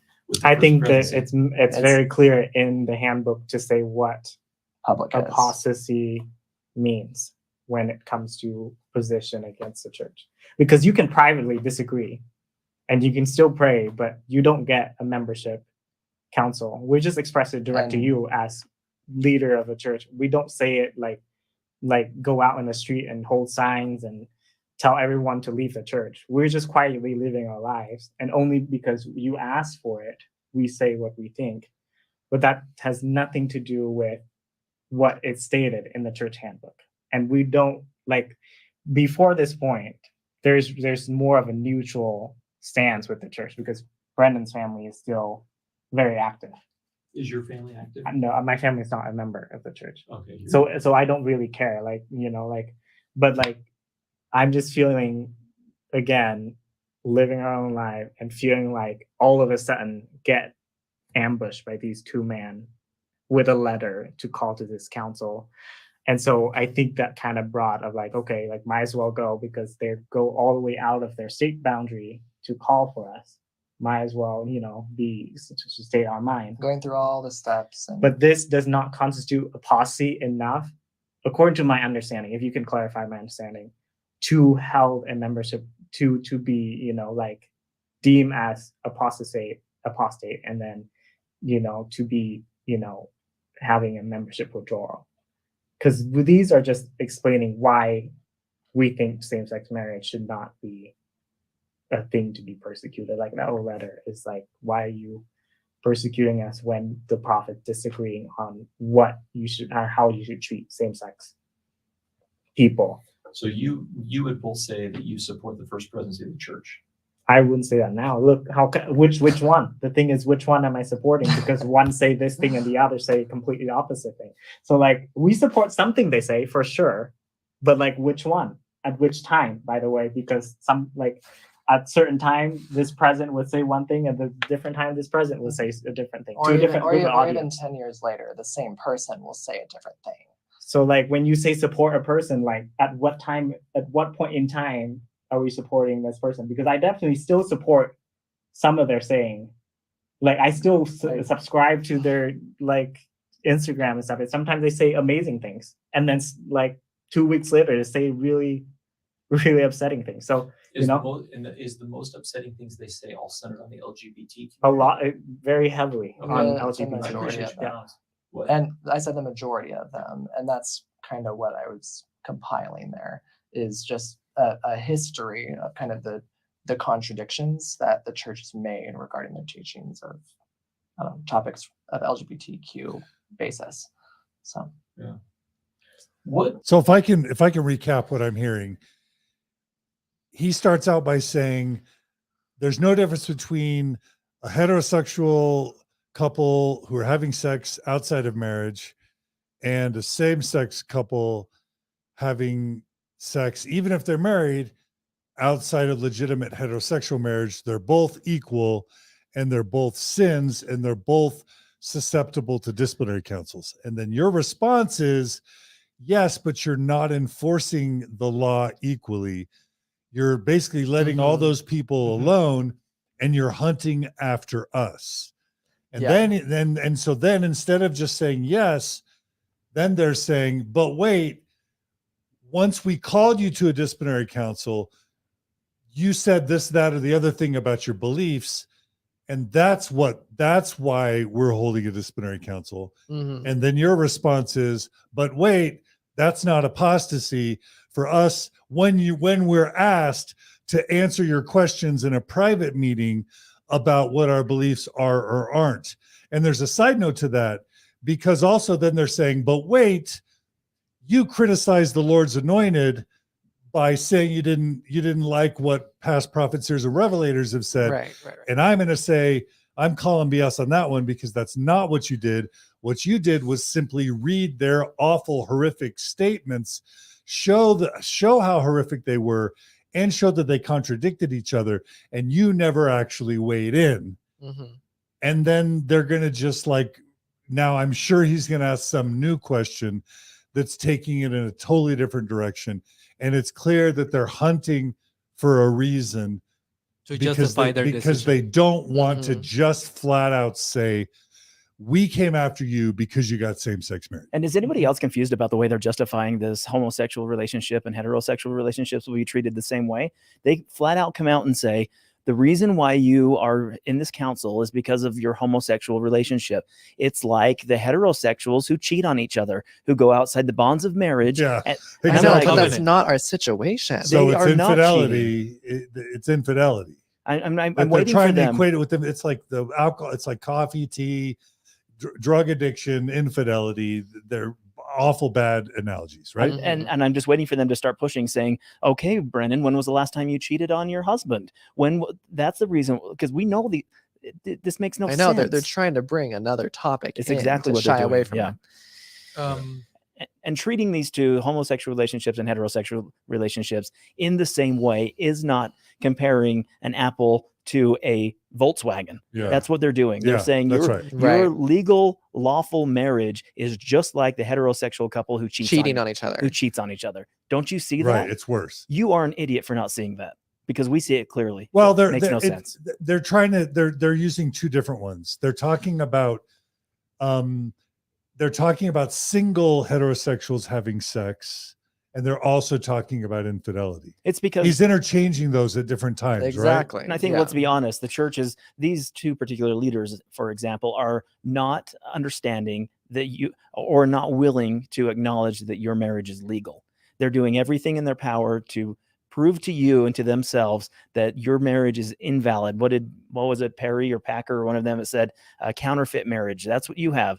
You have a counterfeit marriage, and we cannot believe for a moment that it's a valid marriage. Therefore, you have to be bundled in the same group of people who swing, who cheat, who are non-monogamous, who are polyamorous, who are polygamous, daily or hookups whatever. with whoever. Not that just not throw that in the we're shaming adjective. anyone. Yep, exactly right. Gerardo, are we going to say something? Yeah, I think, and then we're missing the biggest point, which is that the stake president has told them that same-sex marriage in and of itself is not a reason to hold a disciplinary council. He said that multiple times during the previous phone call. And the only reason why he's trying to pursue this is because he thinks that we're apostasizing. Right. That's it. Because the bishop has convinced him that I didn't just do it on same-sex marriage. Yeah. He's handling that part of it, and he's like, I'm doing it also because they're apostatizing. That's why.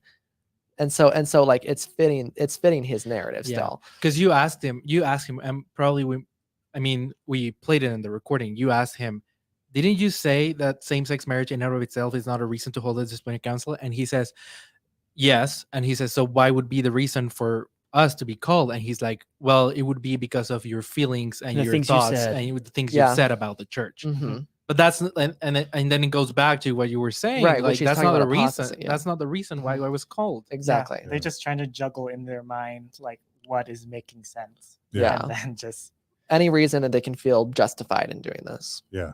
So All right, let's see what they have next. What are you guys wanting to do here? I mean, I mean, is that literally like the 12th time? Is that not the 12th time you've been asked round this? round four. I'm serious. Like, I feel like we're playing the same clip over and, And over we again. tell him I every keep looking single at the time code. time. I look at the time code like, wait, did I actually replay? And I'm not replaying. They've asked that question like 8 times. They're not taking our answer. I think for the record, it was John that said, we're just going to play this through. We're not going to stop. And he's the one who continues to stop. Well, you guys vetoed that. So Yes, I did I veto love that. I did veto. I'm following your lead. Gosh darn it. Love it. Okay, keep at it. He keeps going back there. So I wonder how this is going to be different. I don't know if I believe in divine design. I do. I believe there's a reason we're sitting in this room together. I believe there's a reason that you called and you're sitting here. So what is the outcome you're wanting? I know you feel strongly that we persecuted. So I want you to know a couple of things I'm going to do this week is I have not read this letter. I will read this letter cover to cover, and I will send this tomorrow morning to the First Presidency and say, hey, had a chance to meet with them. I'll put a cover letter over the top of it for Bishop and I, and just say, I just want you to know we had this discussion. And there was strong feelings that we hunted them down. You know what I mean? A witch hunter. I'll use the term you used. I don't want to put words in your mouth. And I'll send that on the First Presidency. I'll do that by the time I hit the pillow tomorrow night. Because then the First Presidency can weigh in, you follow what I'm saying, and say, no, X, Y, and Z are based on the letter, et cetera, et cetera. I don't mind doing that if that's helpful to you guys. Well, what do you want? What are the outcomes you're after? Okay, pause. Our Do you want to come to church? intention for So he's- This is the was first to time- get clarification and get He's literally asking again He's what asking your the same thing. objectives are. He's asking the same thing, but this is the first time that he's brought up the First Presidency. This is when he's like, okay, I'm pretty sure we haven't done anything wrong, so I'm going to send this to the First Presidency in hopes that they can get back to us and tell us what we've done wrong. That's basically what he's saying. He wants to send this out to the person and get guidance, is what he says. And let's just So- reverse here for a second, because your membership withdrawal, your excommunication is not even official at this point. And so he wouldn't be sending this to the First Presidency for clarification That's or right. for an Mm. appeal, because the stake president has not issued to you in writing a letter of your formal excommunication. 'Cause Nothing's happened yet. That's So exactly right. So I- that's what makes me even more concerned. Like, why would he be sending anything to the First Presidency? So is he basically saying he's gonna decide that you should have your membership withdrawn, and he's gonna leave it to the First Presidency to for the appeal? Is he basically saying I'm gonna rule your apostates, I'm gonna rule that your membership should be dissolved, and we'll just see Not really, if on because appeal. not really, because he said also that he hasn't read the statement. The bishop made him think that the statement that he read had things about other stuff, about church history, about Book of Mormon, about other stuff. So that's and what the stake defaming the president, name of the church. yeah, and that's what the stake president is thinking. The reality is that the document doesn't contain any of those things. So what the stake president, and they said this document is just about LGBT issues. And that's when he goes and says, well, I haven't read it. So what I'm going to do is attach it tomorrow and send it to the First Presidency and tell us if this is basically apostasy or not. Which we all know Yeah. that doesn't happen, because there's a line of authority when it happens. 100%. And so the stake president doesn't just appeal directly to the First Presidency. The stake president's responsibility is to then his area authority. That area authority goes to the presidency of the 70, and the 70 can take it up to the First Presidency. Yeah. Clearly, I know this as a former lay member of the church, and this stake president knows his chain of authority as well. I think this is just a ruse. This is something where he's saying, I am behind you. I am going to fight for you, even if I have to go right to the First Presidency. I'll do it. And that's not happening. I should just say, Maven, in the show notes, let's add my recording of my interactions with my stake president and bishop, because it's very reminiscent of that for me. Also, Sam Pinson's in the chat. Sam Pinson and his family recorded their disciplinary council as well. This is all just the same old thing of these leaders not knowing what they're doing, trying to justify and deceive why they're making the decisions they're making. I just want to let y'all know we have other examples, so you know that this is not unique. Exactly. Also, shout out to Sam Pinson. We went to college together, and I've been talking to him about this the whole time. And he told me about his scenario. He was actually one of my students at Boise State, because I taught a couple of classes, and so Is that the son? The son? mhm. Okay. Yeah, of I think the dad's former Bishop Pinson. Oh, Mhm. okay. Okay. Oh, Yeah, and so anyway, yeah. Shout out to he's the Pinsons. yeah. Yeah, we've got Hi, other Sam. examples. All right, let's keep going. Answers to the questions that I sent you, because of the contradictions that we've seen thus far since receiving the letter. Beyond the questions, though, I mean, like I'm saying, like I said, we put on the shelf. I mean, are you wanting to come to church? The outcome is just we want to make sure we clarify an understanding of it doesn't matter anything about the church. It's like, If you wanted to know if I wanted to go to church or not, why was I not asked about that in the past 4 years? I wasn't. I was called for a membership council because I was married to Doug. If you really wanted to figure out where the course of action was from this meeting, and then if it was to go to church or to remove my records or whatever it may have been, to see if I want to resign, then I would have been approached about that, but I wasn't. I was sought out for that, the membership council, not for a resignation, not because because somebody wanted to see if I wanted to go back to church. The first contact that I've had in 3 years since we had last talked was a membership council and a letter, and that's it. do you think that's treated fairly amongst, like, because Bishop said, like, if someone's inactive, we would come and try to visit them, We try to visit talk every it out. inactive. We visit every inactive person in our work. Not Yeah. Brennan first, right? Go Because off, Brennan just go get the off. letter. Well, I think to be honest with you, that therein lies a Not little me bit of the first. challenge too. I mean, here you have a bishop that reached out to another bishop. Your records don't get in that ward. You follow what I'm saying? Which casts a key, a lot of other things. Bishop, maybe you feel differently, Brennan. You said it on the phone. I don't want to put words in your mouth, but how much you would appreciate Bishop. You said, hey, President, you had to set him up to come and get me, because Bishop would have never done that on his own, I believe is kind of the words you used. President, you had to force him because Bishop knows and loves me. That's clearly not the case at all, and Bishop can tell you that. It's not what the way you definitely phrased it. definitely not. I'm not sure if forcing was the word But used, what- but originally when we had the membership council, I asked Bain, because it didn't make sense in my mind that I was being called to the council out of nowhere. Like it with our past relationship and it not being required to have a membership council for same-sex marriage, it didn't make sense in my mind that the membership was being called without some instruction being received. And so I asked him, did you receive some kind of instruction for this council to occur? Because it didn't make sense if it was coming from him. And that's why I called you. But then you told me that no instruction is ever given. We don't give, like, from a state perspective, Bishop and I would discuss all of those things. Bishop would bring something, we would prayerfully consider an outcome. Right. And it can be a state council, or it can be at a stake level, or it could be at a bishop's level, you follow what I'm saying? So Yeah. the idea of, hey, I've been going to bed for 2 years thinking Brennan, I've got Brennan Porter, I'm going to find him, I'm going to hunt him down. Nothing could be further from the truth. To be honest with you, Brennan, I don't think I've even seen you. I mean, you and I knew each other briefly, but it's not like we. I would hope that wasn't the intention, but if this has been in the works for a year now, maybe we're sleeping about it, going to bed thinking about it for a year's time. Well, if this was but really, if you could just give us a small little carve out in that small little thing called COVID has been a little bit challenging on a church level. I hope you can appreciate it as well. Yeah. I mean, meeting, not meeting, changing, Zoom. I mean, that's been challenging. I'm not making an excuse, but right. You gotta appreciate. I got a whole email. I got a whole folder full of emails letting people let me know what an idiot I am about mass and everything else. I can send those to you as well if you'd like them. Right. Sorry, can I just for have it. a thought? I had just coming back to what I asked you. This is why all of this has been. We're coming back again and again for this, is because we still think it's very unfair that out of nowhere. I mean, he just said that he got sought out for a membership letter. you know, So- like straight out Yeah. without any prior contact. That just kind of stumped us a little bit. Yeah. Doug, I'm going to ask you 2 questions. First of all, I just noticed you're recording us. You probably recorded our first meeting too. Yes, exactly.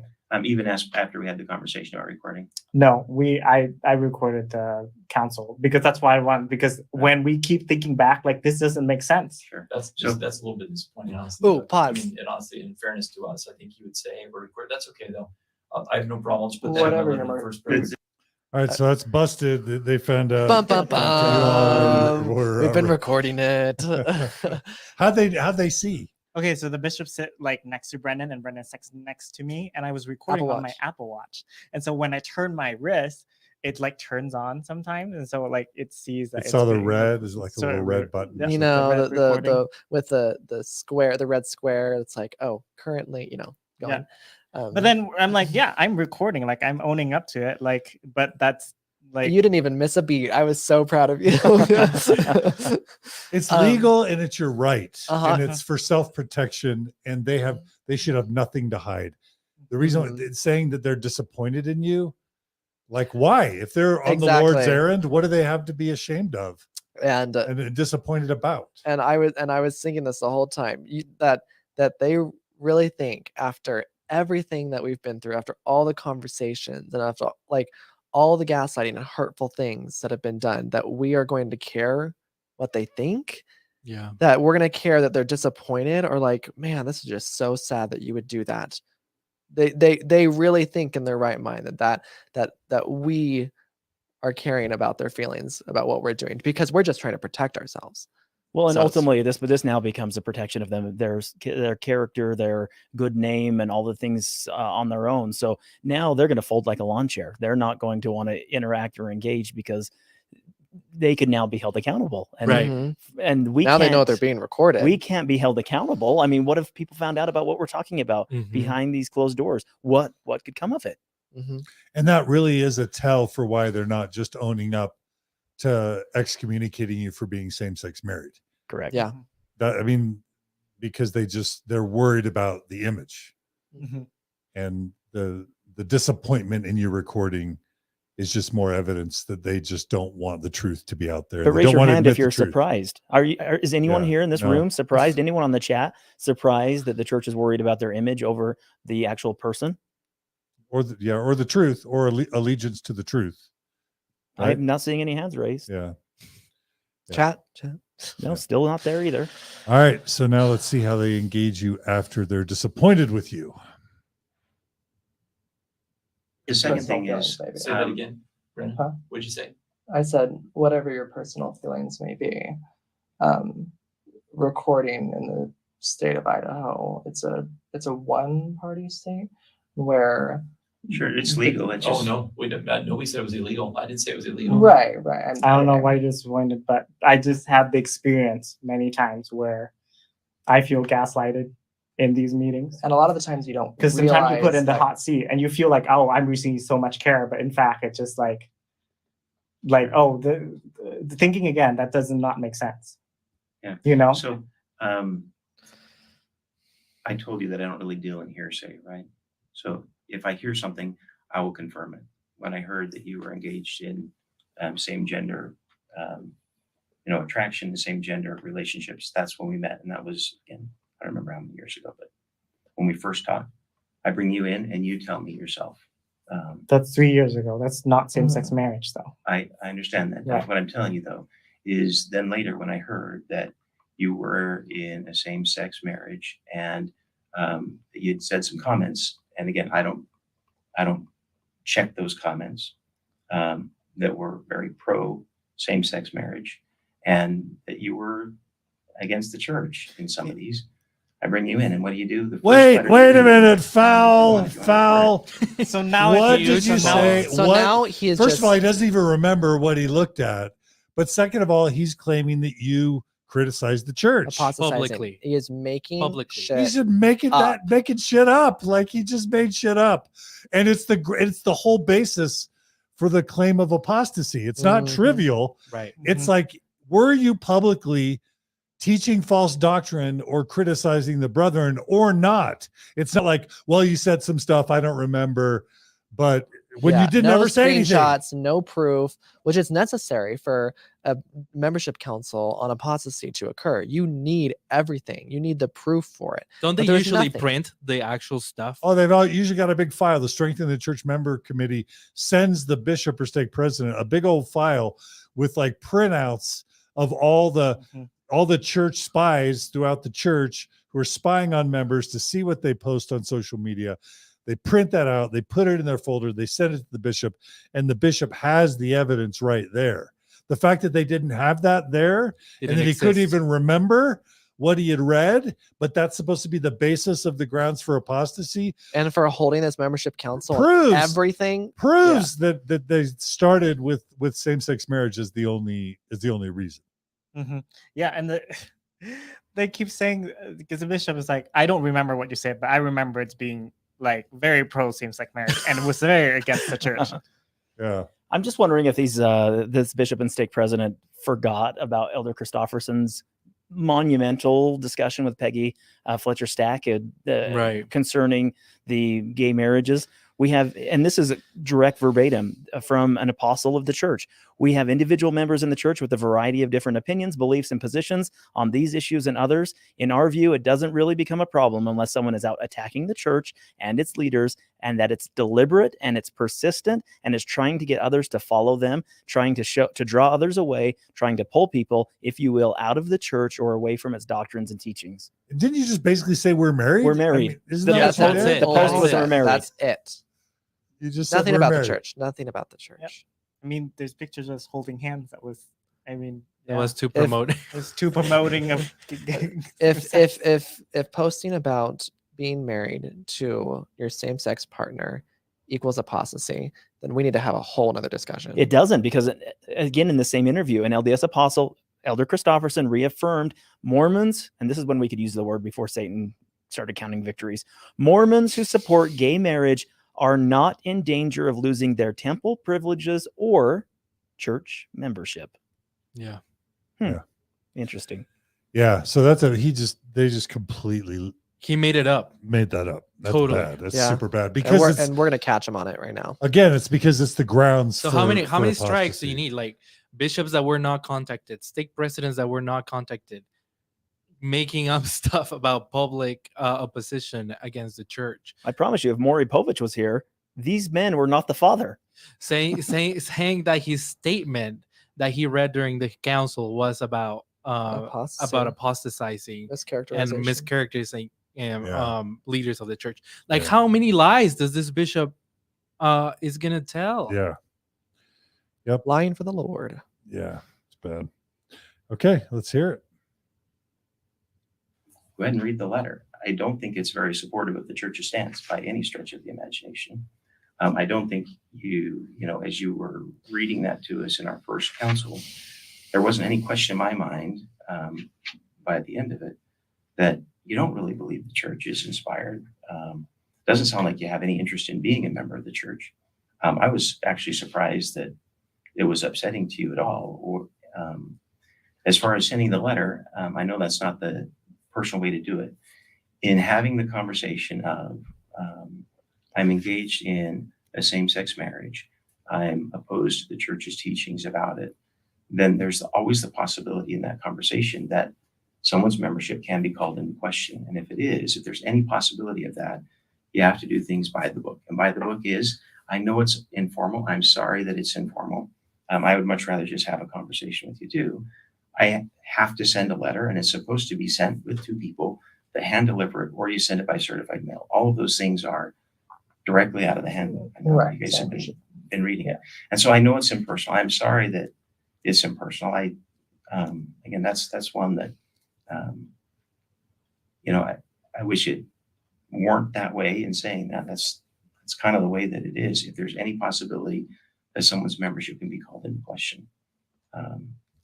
Because didn't you say you want to talk to them first before you send out a letter? And if you're confirmed, because you said you don't work in hearsay, but you immediately send a letter without confirming it with Brennan or making sure that first. You only heard actually about what he believes after the fact of the letter, so that or even heard that I was in a same-sex relationship, or in this case, a same-sex marriage, which doesn't make sense either, because no one would have known that we were in a same-sex marriage. We weren't even public about being married until January 19th of this year. So it doesn't make sense that you would have been able to know that we were married in June of last year if we hadn't even. The only people who knew in June of last year was my parents and some of my friends. So unless my mom told you that I was same-sex married, which I am very sure that she would have not. Yeah, I think you're still kind of confusing what we're actually talking about. The reason that you get a letter Deflect. instead of a phone call is if someone is engaged in activity that's against the standards of the church, and there's a possibility that their membership could be called into question, then you have to do a membership council. If you had come to the membership council and you said, Bishop, what you're saying is completely wrong. I'm not in any sort of a same-gender relationship. I don't have any problems with the church's standards. When we talk about the 3 potential outcomes of a membership council, at the end of that, there's a good chance that we'd be saying remains in good standing, right? There is no issue. And those do happen with membership councils. If you said, Bishop, I do have same gender attraction issues. I have engaged in some of these things. I still think that the leadership of the church, I still have a testimony that it's inspired. I still want to be a member of the church. Then likely it would be, probably a formal restriction of membership. But when we had that council, you came in and you seem really angry about it. But not only that, it's one where I don't want you to feel angry. I don't even, I think that maybe you see me or President Cotter as an enemy. I don't feel that way towards you, Brennan. I think you're a wonderful person. I understand you have a lifestyle that comes to an impasse with the standards of the church. And in seeing that, it's one where you just say, hey, I don't really believe in the standards of the church. And that is 100% you're right. That's one where early on when you asked, hey, can I have Doug come and be with me? I actually wanted you to be there, Doug, because I don't want you to feel like you're alone, Brennan. I don't want you to feel like I'm getting grilled. I actually was hoping it to be a supportive environment where you feel like, I'm not alone. I'm not being hammered here, right? In saying that, I'm still, the only thing that I find surprising in this whole thing is, on the one hand, it seems like you argue saying, hey, I really am opposed to having my membership withdrawn. Yet on the flip side, it seems like you have no interest in being a member of the church. That's the one that I don't really understand. Again, I have lots of coworkers, a lot of friends that are homosexual, and I consider them great people. I have no problem. And If alcoholics. they want to be a member of the church, yeah, they have to change, right? Just like my friends and colleagues that drink alcohol, I have no problem with them drinking alcohol or engaging in any of those things. If you want to be a member of the church, Back to alcohol. you have to change. Mhm. And so it's not one of persecution of, hey, are you persecuting me because I'm gay and I'm in a gay relationship? The answer to that is no. But you do have a lifestyle that is at an impasse with the church. What the? No, but yes. And it's one of Which those- Yes, that was totally relationship. no, but yes. That was totally, it's not that we're persecuting you on a witch hunt for being same-sex married. It's that you're living in a lifestyle that's incompatible with the gospel of the Church of Jesus Christ. of Tomato, Latter-day tomato. Saints. We don't like the way you sex. But we're not going to say that. It's not that we don't like the way that you sex. It's that we don't like the way that you sex. Yes. Because you Right. probably sex with coffee. Yeah. And he's still not understanding, and he's just unwilling He to has, admit. he's a doctor. He understands. Is there a other conclusion that he's like purposely deflecting the questions? Yeah, someone just made that exact comment. I'm sorry, this sounds mean, but I know this bishop is a moron, but I never want to be in his ER. This is so sad on very, very many levels, which is completely true. Yeah. Yeah. Okay. Yeah. Yeah. We are literally just going around and around and around. Same-sex relationship. Right. I think the thing that's so sad about sitting here today is that I think about the efforts we've gone to as a stake, like with Tom Christofferson and those things. I mean, I think we've tried our very best to try to understand a very difficult situation. We've been very prayerful about it. I feel like we've tried our best to try to understand, be empathetic. You know what I mean? Try to understand this at a global scale.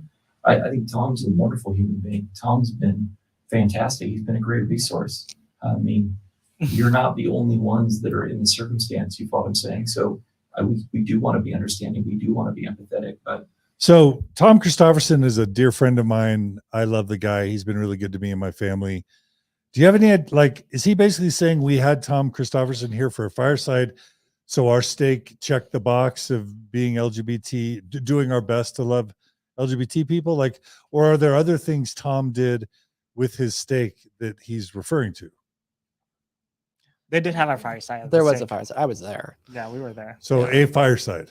Is there anything else? That's all that I know of, because I was out of the ward at that time. But my mom was like, Tom Christofferson's speaking. You should come and listen. It's like, this is horrible because we've done all this work by having Tom Christofferson at one fireside, and now it's all being ruined. It's all being ruined. And this is not the first time he uses it on the phone conversation as well.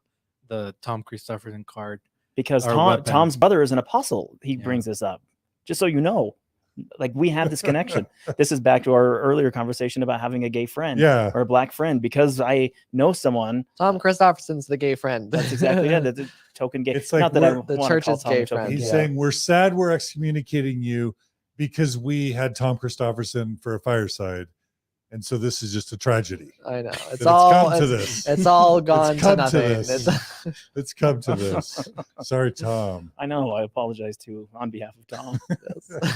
Sorry, your work is all wasted, Tom. Because anyway, Tom, we love you. Well, clearly, if Tom would have been followed back to our Spencer W. Kimball discussion, if apparently Tom's knuckles weren't bleeding, he wasn't doing good enough, because obviously the stake failed. So if he would have tried just a little bit harder, the stake would have been, or you two as the same gendered married couple, if you would have just done a little bit better. But having one gay dude to your stake to give a fireside, is that doing a lot of work? No. I don't think that's doing a lot of work. No, it's not. What would be a lot of work? Like having monthly trainings, developing a curriculum, or training all the bishops. I have another idea: leaving inactive same-sex couples alone. Yeah, exactly. Yeah. Or training your bishops to stake presidents so they're competent and all on the same page when they decide to hold the disciplinary council. Actually, having clear instruction about what to do for gay written.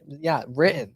Yeah, not just leaving it up to the bishops and the stake presidents. Yeah. Actually having clear instructions for them. Well, and we know what happens when you are gay and then you do run the circuit and then you actually come out as saying, I'm in a relationship with another man. And then the church cancels you. Yeah. Which is book number 2, Charlie Bird. Because at that point, you're not allowed an opportunity to even speak at these events again. So that's a downfall to the Mormon Church. They're losing an opportunity to better understand the LGBTQ experiences because they're canceling and they're getting rid of the voices that are out there trying to help them navigate and better understand this topic. I think it is a little interesting that, and maybe even methodical, that they bring up a Tom Christofferson and not a Charlie Bird or someone else, but that's just we're not gonna wager Josh and Lolly Weed. Yeah, we're gonna wager in hearsay here because we or already Dave know Matheson. They didn't bring up Dave Matheson or Josh and Lolly Weed. Like, also, I know Tom is sincere and he cares and he works really hard. Yeah. But basically,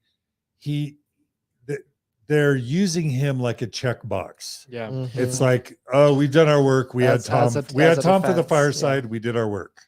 Yeah. Yeah.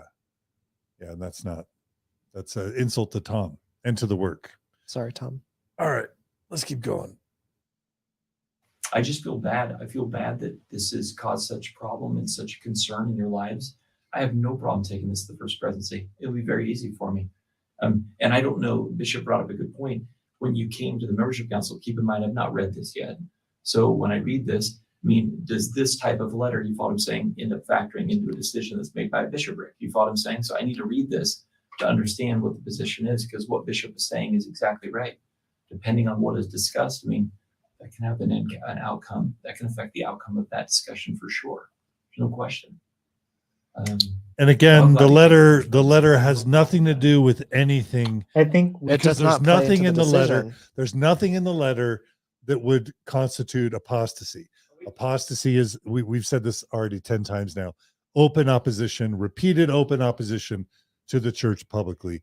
So it's a red herring what you said in your letter in your disciplinary The council. bishop and stake president could have we could have all saved ourselves another hour and a half if he would have just spent 10 minutes and read the letter Yeah. and then said, oh my gosh, like what is in this letter? Where's the second or third page? It Where's still the fifth wouldn't page? qualify for apostasy even if he had read it. I Right. agreed. Yeah. But I'm no judge in Israel. All right.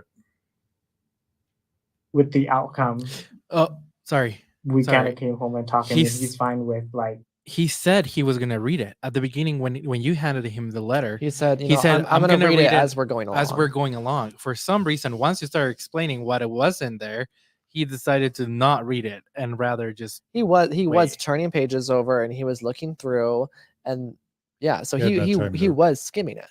yeah. was skimming it. But I feel like He was as reading. he was skimming it or whatever, he was and the conversation, he's starting to get he's starting A sense that a nothing in sense- here is yeah, apostasy. Yeah, that he's in trouble, pretty much. Yeah. All right. Let's keep going.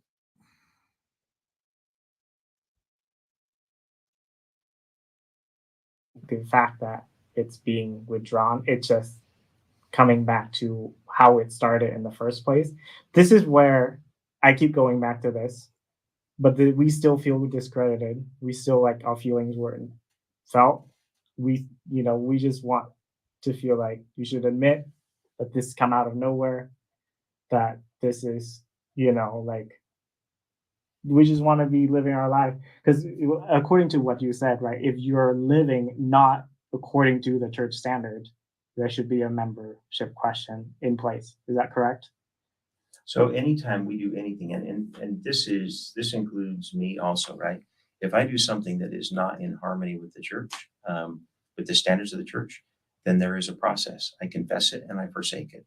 As a bishop, I would talk with Brennen. If someone is a member of my ward, they would talk with me. And in doing that, sometimes we make decisions that does affect our membership, or it can. And if that is the case, so if I came to the president and I said, I'm having thoughts or feelings that contradict the church. And again, I know that the LGBTQ question right now with you is really hot. So I try to let's do some other topic. Let's say he said, I just don't really believe the word of wisdom is inspired, right? Originally, it wasn't a commandment. It was not originally by constraint. That's what it says in the Revelation. I don't really want to live it. And I've started to drink alcohol. If I have that conversation with him, there are several outcomes that can happen. Sometimes they can say, are you willing to try? And if the answer is yes, then sometimes they say, well, then, we do kind of an informal restriction of membership. You may say, while you're doing this, you can't go to the temple. You can't do some of these things you would normally do. If I said, I have no interest in trying, and I think that it's uninspired, I think it was a mistake that it was ever outlawed, and I think everyone in the church should be able to drink alcohol, then there's a good chance he would pull me in and say, we really need to have a membership council, because there is a chance that you're going to have formal restrictions or potentially a membership, have your own membership withdrawn. So in this case, Again, that's not true. There needs to be public opposition. Well, and that's why he's using his own example as a bishop, because he knows that the consequences for believing something like that as a bishop, obviously the stakes are much more higher, and he would be called for a membership council as a bishop for believing the word of wisdom is not inspired. It's just dumb, because never in the history of Mormonism that I'm aware of has anyone ever been excommunicated for losing their faith in the word of wisdom. So it's a stupid, dumb hypothetical that is totally irrelevant. yeah, Totally. Yeah. case, would the membership council, is it being called because of their conduct regarding alcohol and the word of wisdom, or is it related to their beliefs regarding the church? Is that why this keeps coming up? Because Well, it's kind of the same issue. In the example I just gave you, would be based upon that issue that I have. If I feel like they're not inspired, this is my biggest issue with the word of wisdom, then it's kind of, you're asking, is it this one or that one? And the answer is, well, it's both. If I believe that the presidency of the church is inspired, if I believe that we have ongoing revelation, then what they ask me to do, I'm going to do all that I can to get my life in harmony with it, right? The reason why I ask is because a membership council is not going to be called for conduct related to the word of wisdom. For somebody drinking on their own time, a membership council wouldn't be called for that. And that's not a statute for a membership council to even may be required or is required. But apostasy and believing that the church is not divinely inspired in their teachings regarding alcohol, and you're publicly spreading that on social media, whatever it may be, that It would doesn't have to be public. Can I say It- the it- second it- thing? And the second example, based on that, what you said, that means that people who are inactive in the church and join a different church will also be called for a membership council. Is that correct? Sometimes they are. What do you mean sometimes they are? Like, can you clarify when sometimes, like what would constitute when they are called? Is it like if they join the Jehovah's Witness then they're called, and if they join the Catholic then they're not called? Like what do you mean by sometimes they're not called? If they're inactive, not going to church, I mean, you still know where they live. Do you still come and send them a letter and say, can you have a membership council? You know, I Because think you've this- been inactive in I the think the church? sad thing is right now, Doug and Brennan, it wouldn't matter what we said. I don't think right at this moment in time. I think that you very much feel hostile towards us, that somehow we've gone out to hunt you down. I assure you that's not the case. I feel bad you feel that way. I feel like we're asking the same question in a number of different ways. What I want to do is pledge you my commitment. I believe that the first presidency is inspired. I believe in the quorum of the 12 apostles. I would just love to take this document with a cover paper and say, here's exactly the process that was followed. Here's the letter. This is the letter in response that was prepared by Brennan. You know what I mean? And let the first presidency say, what would they like us to do? I just feel like no matter what we say. That's not true, actually. If you just admit that this is, we should have not come out and just send you a letter, and we just let, you living your life. The circumstances were letting not you- such that a council should have been called, because we believe that the circumstances were not such that a council should have been called. You said that same-sex marriage in and of itself is not a reason for a council to be held. And to And this point, you didn't know about his and- belief until after the council's already and happening. to this point, I've made no action against the church that would constitute as apostasy. And so To the point of the council, in fact, because Well, we I did can tell you. promise you nothing's happened to your membership yet to this moment because it sits in my court right now. So there's nothing that's Oh, happened. no, Bishop's got a I recommendation assume to me at so. this moment. It's sitting there. But I would love to pursue this honestly, the first president, because I don't want you walking away feeling like Bishop and I have an axe to grind. We don't, guys. He just completely ignored what you said. Mhm. He said nothing they could ever say or do would make you happy. You're just angry and upset at this point as a way to just dismiss you. You said, no. There There's is something you could very say. specific you could say. Mhm. You could admit that you were wrong and you should have never called the disciplinary council in the first place. You said that to him. And then his response was, well, we can punt it to the first presidency and see what they say. Did he even listen to what you had just said? no. No. Yeah. Yeah, like he's not listening. And he's basically saying you're just angry and there's nothing we could say, so we're Hostile. going to punt it. This is this. All right, ready? We're gonna have a class on gaslighting, number 1, and how to Yeah. conduct a meeting like this. Yeah. Don't acknowledge what the person is saying. Don't listen. Don't listen. acknowledge. Yeah. Mhm. If they ever ask you a question, that's an opportunity for you to change the topic. So Yeah. you don't have to answer the question that they're asking you. You just ask them another question. Yeah, and say, oh, And hope you they know what I forget think is about sad it. about this? Yeah, whatever it may be. Having somebody ask you a question is the perfect opportunity for you to not answer and switch the topic. And then after 100 times of not answering the question and deflecting, say back to them, well, nothing that we can say can make you happy. Exactly. Exactly. Right? Yes, makes no sense. Yeah. Okay. Let's keep going. I mean, look at how many stakes there are in the Church Valley. How many stakes have had Tom Christopherson come speak Bring up Tom again. Many. I'm sure there's many. in the Church Yeah. Valley, in Boise? Actually, we went to one, Mhm. when we were here. And I would I'm hope sure that there's Tom many Christopherson would not want a membership council to be held on the basis of same-sex marriage alone. Oh, no, Yeah, I'm not good saying that. I'm point. saying I want you to know that was in our commitment from a stake perspective to try to understand and better understand. You follow what I'm saying? What do we do and how do we do it? That was our Right. I appreciate glad the that happened. citation, and I think that Tom Christopherson is a great guy, and I think he's I don't know, he has a lot of knowledge that should be shared in the church to a lot of its members. But I don't think that what's happened before, during, and since the council has been in line with what we would describe as equal treatment and proper conduct of LGBTQ members of the church. And that's our reason for being here, is because of that, to get clarification and to clear up all the things that are, in our opinion, are clearly ill treatment of gay people. And so hopefully by coming here and talking about these things, we can leave here not thinking that. But so far, I mean, you said that it doesn't seem like anything we've talked about so far has changed that perspective. No, I just feel like you guys are so frustrated and upset with where we're at. What I would love to do is take a step back, get an opinion from the First Presidency, if what I'm saying. And listen, I'll tell you what, if we feel like there's a situation where Bishop or myself and like, hey, there's a misstep, Doug, we'd be the very first ones to say, hey, we apologize, we're sorry.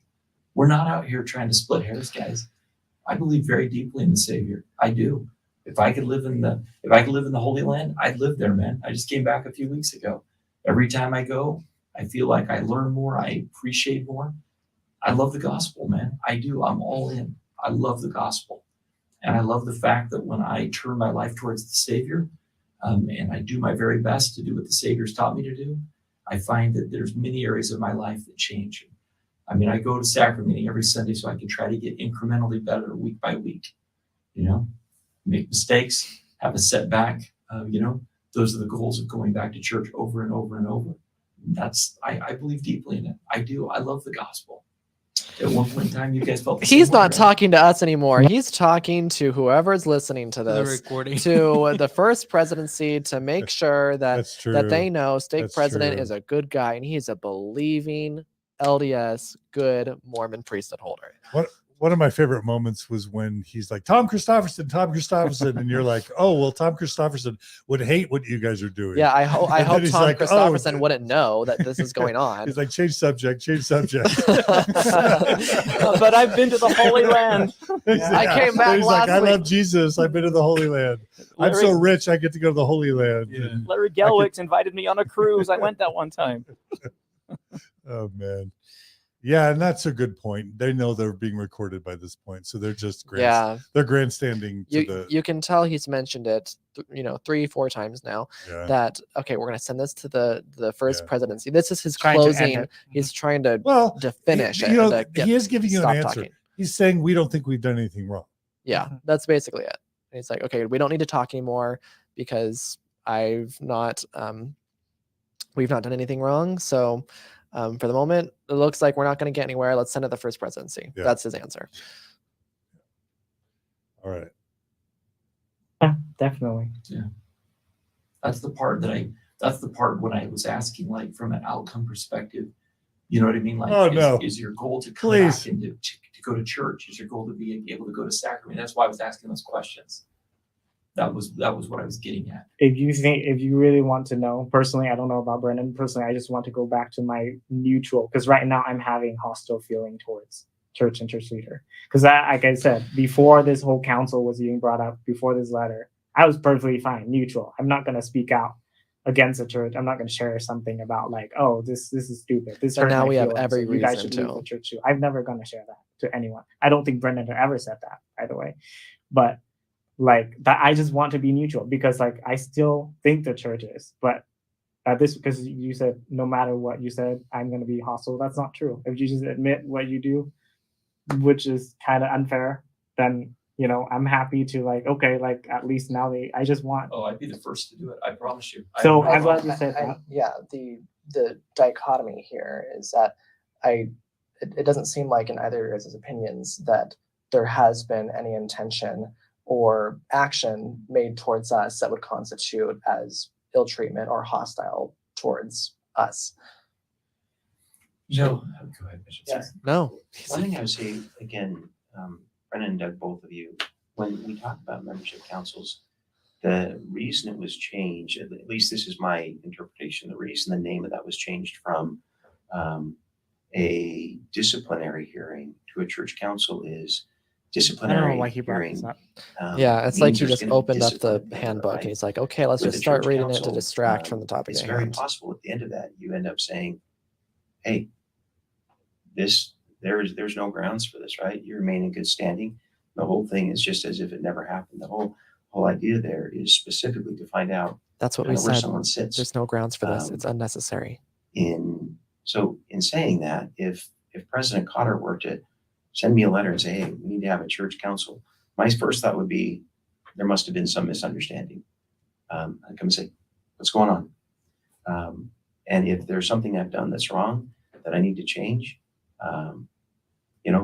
the whole idea is if you identify that for me, President, tell me what it is.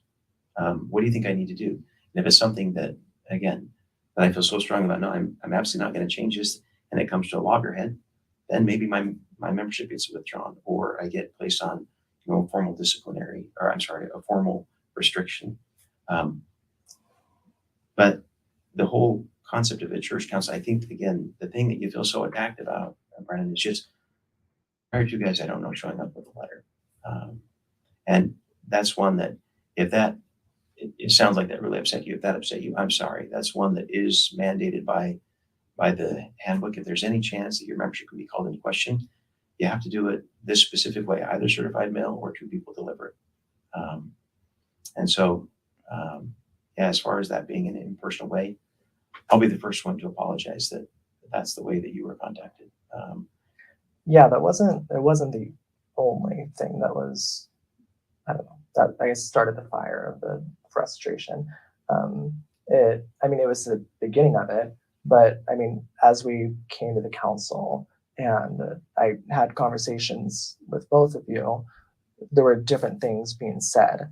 And to me, that didn't feel good, because I would hope that as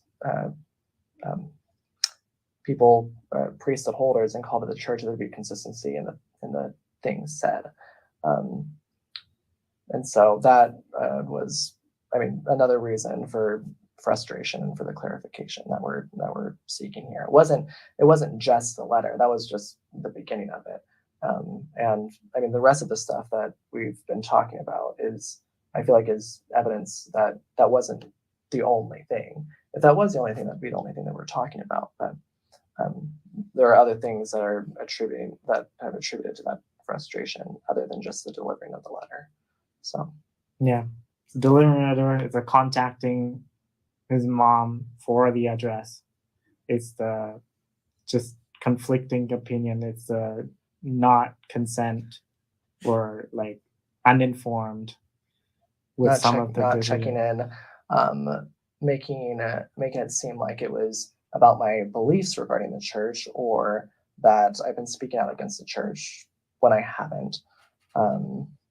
So are you saying you didn't speak out against the church? Oh my Lord! At this point. For the 10th. Besides time. talking So- to you, honestly. This is a question that I actually did have, because in the letter it did say that it was related to my conduct. It was being called to the membership council for my conduct related to same-sex marriage, which alone isn't a reason to call membership council. But it sounds like you had run across something that would constitute as me speaking out against the church. So was there something that you felt like was constituted as apostasy that was also like an underlying reason to the council? It wasn't purely for same-sex marriage. There was something else that Your position on that? Your position, I was going to say, so the position that you took was to make sure we're speaking the same language. You've never spoken out against the church and or its leaders? Not one time? No. Okay. Not publicly as it would constitute okay. in the handbook.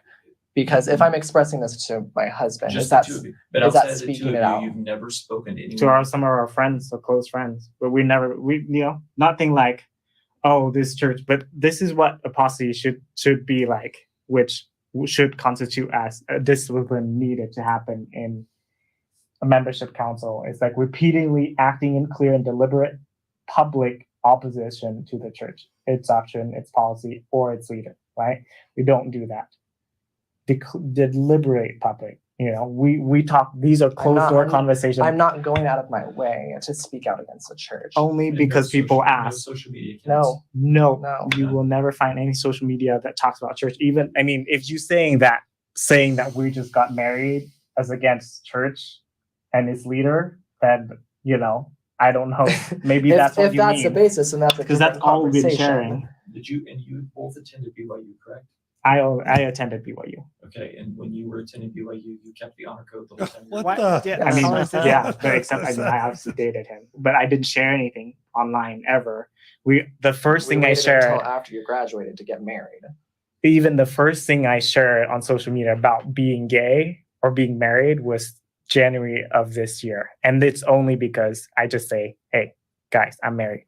Come to my reception." Nothing regarding. Nothing. I've never mentioned the word, "Hey, churches." We're married, but the church is in opposition to this, and man, we really never wish mentioned the church or its leader to our marriage. That was never said, and never the intention at all. So when we're talking about apostasy or my beliefs being in opposition to the church, I haven't done anything with those beliefs that would constitute as apostasy. I haven't spoken out against it. I believe those things, but that's not a reason to hold a membership council, to just have those beliefs, because I'm a priest and I'm not temple endowed. And been active. And if that was the case, if it was the case for me to be called because of my beliefs that were in opposition to the church, then I would hope that would have been in the letter, but it wasn't. I was called because of my conduct, not because of my thoughts and beliefs that are in opposition to the church, because of my conduct related to same-sex marriage. And so the fact that I was called for that, and then the new conversation of what beliefs do you have that are in opposition to the church? Have you been talking to people that the church is wrong in this area? And that in and of itself was hurtful and confusing, because that was never spoken of or brought up before the council. And so it is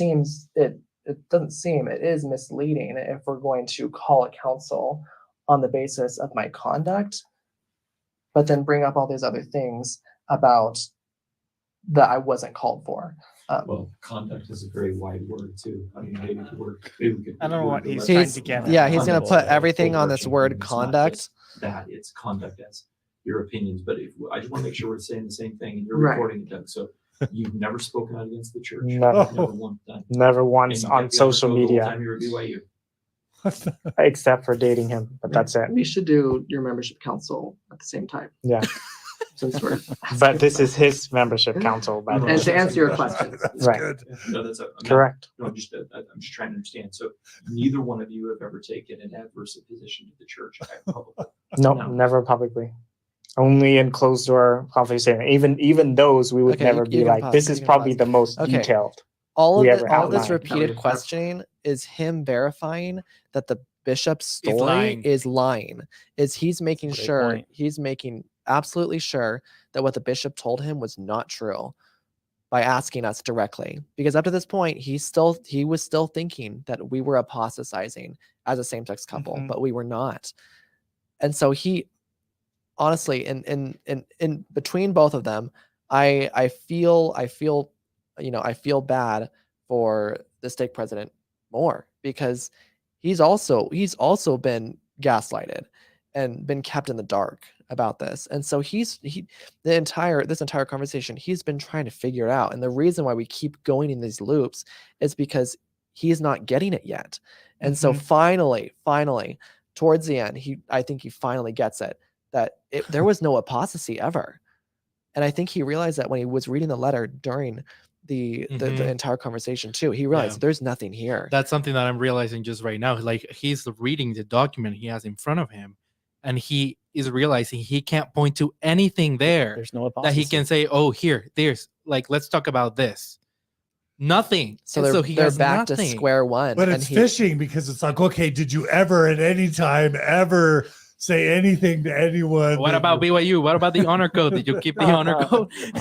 Well, but And it wasn't even his disciplinary council. I know. Did you take the sacrament with your left hand? Because Oaks doesn't like that.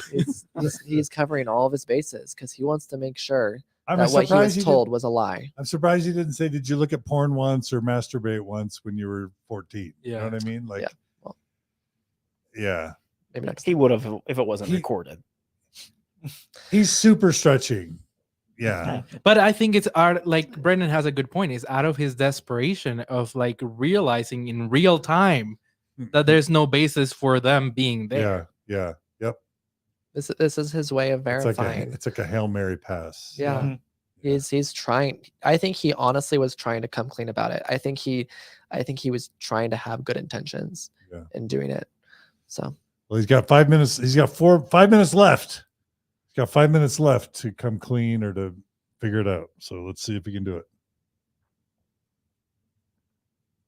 Yeah, that we've ever compiled our thoughts regarding the church. Is This this it. your thoughts or your collective thoughts? Both of yours? But it's Brennan. I mean, I help clarify He shares with like some, references. but this is all me. Yeah. Or on my own time. If I can write another letter based on my I thought, just but didn't know if if you this was- want, I just want to make sure when I put this cover letter to First Presidency, if it represents both of you. You know what no, I mean? I would it's include this that. represent That's Brennan. yours. That's, Mhm. that's all I wanted to know. I have my own thoughts. Yeah. For sure. It'd be, I don't know, it'd be kind of nonsensical to bring a letter about Doug's beliefs regarding the church and for LGBTQ issues to my membership council. So no, it's just for me. Any other questions, Bishop, on your end? We'll get back to you guys soon. I really appreciate your time. It was very nice to meet you, Doug, and nice to see you again, Brennan. he's trying to close it out. Yeah. Like send a message. Let us know what you think next because No, we'll be in touch. We'll meet again for sure. I promise you. But I'll get this off by tomorrow. I'll have it off to them by tomorrow, 5 o'clock. Yeah. That way we can get it out. I wish we could get their perspective on everything that's gone on before, during, and after the council, because the majority of my frustration for what's been going on all articulated in the letter, trust me. not that specifically. I mean, the miscommunication and the contradictions and the misconstruing what the council is even about. That's where the majority of this frustration is coming from. This is a compilation of what is frustrating to me about the church's teachings regarding LGBTQ issues. But the frustration that we're coming here about is because of what's happened before, during, and after the membership council between you two, not because of anything in that letter. If I wanted, I could probably send that to the First Presidency myself, but I don't think anything's going to change because of one letter. So what are you thinking? What you were saying? I think he just needs to be clarified on what you mean by sending what are you hoping will come of this by sending that? I'm just going to go through it and articulate the conversation before the letter that got sent to you, our conversation together, our meeting today, and this, and ask the First Presidency, hey, would you guys please point out the areas where Bishop did the wrong thing? You know what I mean? Let us know where we've erred in church policy. Doug and Brennan feel strongly that we did the wrong thing. And if we did, we want to be the first to apologize. And that's the governing body of the Notice how church. you only said the bishop. So that's the way I'm writing the letter. It's not to be critical of you guys. Right. None of what's in this letter is going to communicate that. If the intention is to get clarification from the First Presidency on where you two have erred in terms of the handbook policies or the conducting of the membership council, that's not going to help with any of it. I think what he meant is to show that what happened in the council Yeah. is you read that letter. Exactly. I don't think it's meant to convince them of anything. It's so I think that's what he meant. We're asking First Presidency, can you please just articulate where if we've done something wrong and we've made a mistake, please let us know. That's the approach I'm taking with the First Presidency. That's what I'm going to do. But I'm going to send this as part of that. I'm just going to put a cover letter over the top of it to say, here's the sequence of events. This is what happened. These are the conversations the bishop and I had. This was the letter that went out. This is all of it. Please let us know. You follow what I'm saying? You know what I mean? But where we've erred. And then wait for the First Presidency to respond to Bishop and I. And then we can bring you back together and say, hey, First Presidency reached out and X, Y, and Z. That was my goal. That was my hope, to try to take this and diffuse it in a way so that you know we're serious. When we say, we have no problem, guys, apologizing. We're not trying to die on some hill like we're adversarial to you. We're not. Like, we love the gospel, man. We're all in. We're all in. All in on what? How Do about you all think in on that's something listening? you like to do next?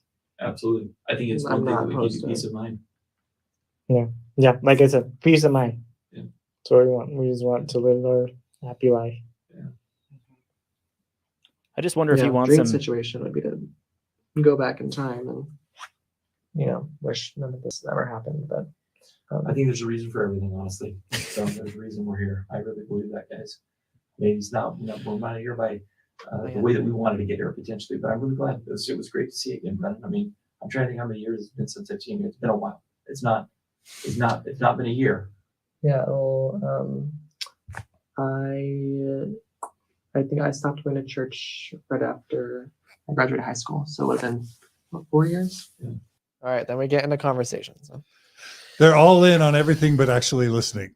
Yep. Yeah. With that cover letter, hopefully he wants some MP3s and some MP4s to include to the First I know. Presidency. I should Yeah. have said, hey, by the way, I have all the recordings. You want to include that too? I know. Hey, we can still send them to him. Well, but fortunately, the SCMC Can you imagine copy, so the they're First watching. Presidency like reading all this stuff, and Listening. what are they gonna do? Like, Well, this like, is not so unrealistic. Isn't the whole point that it's a local matter? Like, Exactly. isn't the bishops and Exactly. stake presidents? So is it a local matter if they have to punt it upstairs to have them make the final decision? Exactly. I think the only reason the stake president is recommending and wanting to do this is because at this point he realized how he was completely fooled and completely thought that this was for something other than same-sex marriage. And so he's not ready to admit it because he's still working it through himself. Mhm. The only person in the room who had the opportunity and who knows everything that was going on was the bishop. Yeah. And that's where it should have come from. I not to fully remove the stake president from the situation, but I do think that he was just as confused as we were. And so I don't know. I don't know, because the bishop said at the beginning the stake president started the whole thing. That's correct. right. But I we- mean, but we already know we at know least that didn't 4 or happen. 5 lies from the bishop. That bishop has lied one his more. way through it.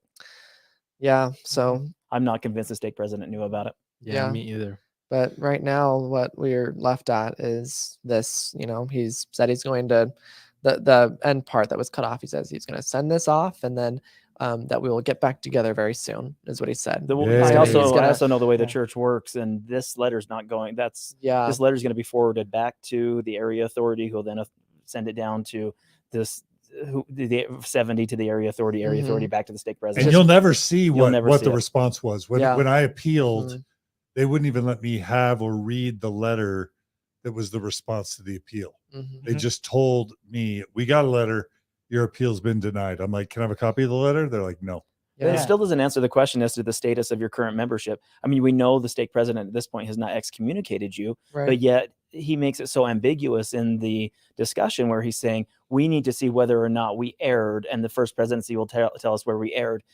Yes, you erred in holding the Disciplinary Council, or you erred in He asked him. revoking the membership. Where is the error, and what are we determining the error to be? Because at this point, you've not received a letter saying your membership has been terminated or rescinded or whatever, revoked or whatever the church is calling it, withdrawn now. Right. So there's no decision that they're trying to appeal Reverse or appeal. That's right. Yep. or combat. So it's not going to do anything. And Just really them trying what to I buy think time. this is just they're trying to buy time for another response to figure out how they can adequately cover this up without anybody hearing Well, about I it. honestly thought but- that they were not. They're just gonna let time pass and not really. Yeah, this will air. This is airing now. People will care about it, but they know that if they wait 3 months or 6 months or 9 months or 12 months, that people will turn their attention to other things, and then they can quietly give you a letter, and no one's going to care at that point. Yeah. I'll just say a couple things in response to my excommunication recordings. Probably the number one response was, John, I can't believe how kind and patient you were. And I want to say the same thing to you both. Given how outrageously ridiculous this whole process was, you two were amazingly poised and patient and charitable in how you just patiently, repeatedly tried to just educate them about how they had bungled this and hurt you. And you never got angry, you never got insulting. You behaved so well. I think that's fair and super admirable, because I look not only at the strength and the stability of their relationship, but I look at those more vulnerable than Doug and Brennan and wonder what are their situations like. And I know what their situations are like, because it was working in this space with LGBTQ people, especially at the intersection of Mormonism and LGBTQ street, we deal in triage almost on a daily basis, mainly at the hands of church leaders who initiate policy and procedure like this. And we literally are picking up pieces, trying to put families back together, trying to bring happiness back into a life, trying to create a solid footing where someone can walk away with their dignity and respect. And we don't see that too often. So I also want to echo what John is saying, and just commend you for your ability to stay firm and strong and to the point, and to stand up for who and what you are. And that's what we need to see more of. And maybe that is what we've talked about in terms of threat and what the church is most afraid of. I honestly believe the church is more afraid of Douglases and Brennans than they are of those who quietly walk away in the night, or of those who just resign their membership and never show up again. You are a threat to the church because you've defied the narrative, and you've been able to stand up to the Goliath, and with your single sling and your one rock, you were able to confound a bishop in front of a stake president. And that rarely happens. It shouldn't have happened. You should have never been put in this position. But again, thank you on behalf of our community for standing up for who and what you are with dignity and respect. And I think that goes a long ways. Thank you. Yeah. I have a question really quick, Kyle, if it's okay. So you have been in touch with 8 other couples that have been excommunicated for the crime of same-sex marriage, right? Yeah. So I'm following your case. I think we're now 13 different couples currently, but six cases that have been ended up in excommunication, and 2 more couples, so 4 more people who the bishops have just done nothing. They've just walked away. So which is it? I keep hearing 2 things: that the church is hunting season, and Quentin Cook saying we need more disciplinary councils, like more cowbell, more disciplinary councils. Holland, pick up your muskets. I'm hearing that, and then I'm hearing the church doesn't do this anymore. They're going to just leave them alone. So my first question is, which is it? Well, it goes right back to how we started this episode. Is it Oakes or is it Quentin L. Cook? Who do we listen to, Dallin H. Oakes or Quentin L. Cook? Because the messaging is completely different. And that gets to the heart of this discussion. I know I have contact with people at 50 North Temple. When these happen, I have a phone number I can call and say, do you want the excommunication stopped? Do you want us to get involved? Because we can get involved. And typically the litmus test in that situation is, does this member want to remain an active member of the church? And this stake president has been prepped and trained. He's received some prior training, because he asked the very same question members at 50 North Temple will ask me. Does this member want to remain a member of the church? Do they want to stay active? Do they want to have a connection to the church? If the answer to that is yes, then often there will be a general authority who intervenes in that excommunication and makes sure it's stopped. Is that correct? Is that right? Absolutely not. We should be treating these all exactly the same. We should be on a foundation where it doesn't require a general authority or an apostle or a 70 to intervene to stop an excommunication just because somebody has influence or power or knows somebody else. That is absolutely not the right way of doing it. But unfortunately, that is how Mormonism is operating in this space. It is. We've talked about bishop roulette. We've talked about stake president roulette. If we have an uninformed, ill-informed, well-intended church leader who just doesn't understand this topic well enough, they're willing to do exactly what just happened in Idaho over and over and over again. And let's just be really clear. We all know how the church works. If the church wants to make a change or make an announcement, we all know how they do it. The first presidency writes a letter, signs it, sends it to every unit in the church. And then what happens with that letter? Who wants to fill that in? It's implemented. It's read. It's read over the Over the pulpit, pulpit. right? Yep. And I mean, oftentimes, right? Or it's Yeah. put in the policy book when Yeah. when the policy books are printed out. So the first presidency could write a letter and say, option A, hey, cut that shit out. No more excommunicating same-sex married couples. Leave them alone. That's one option they could do. They may not swear, but other than that, they could take that option. The second option could be, hold disciplinary councils on all same-sex married couples. But if they, still have beliefs or they still want to stay engaged, leave them alone. But if they reject the gospel or if they don't want to stay a member, then excommunicate them. That could be a second thing they do. Or a third thing they could do is, enforce the apostasy thing, which is hold a disciplinary council only if they've met the grounds for apostasy. You all know what the grounds for apostasy are. Did they meet the grounds for apostasy and they're in a same-sex marriage? Then excommunicate them. But at that point, it wouldn't matter whether they were in the same-sex marriage. It would have been the apostasy that got them out. You know what I'm saying? But the point is they could make this crystal clear, universal, send it out to everyone, and that's it. Maybe they don't do that because they don't want that letter being shared. That's not their position. That's not their intent. I think that's But what? I don't think there's unanimity in the quorum either. Amen to that.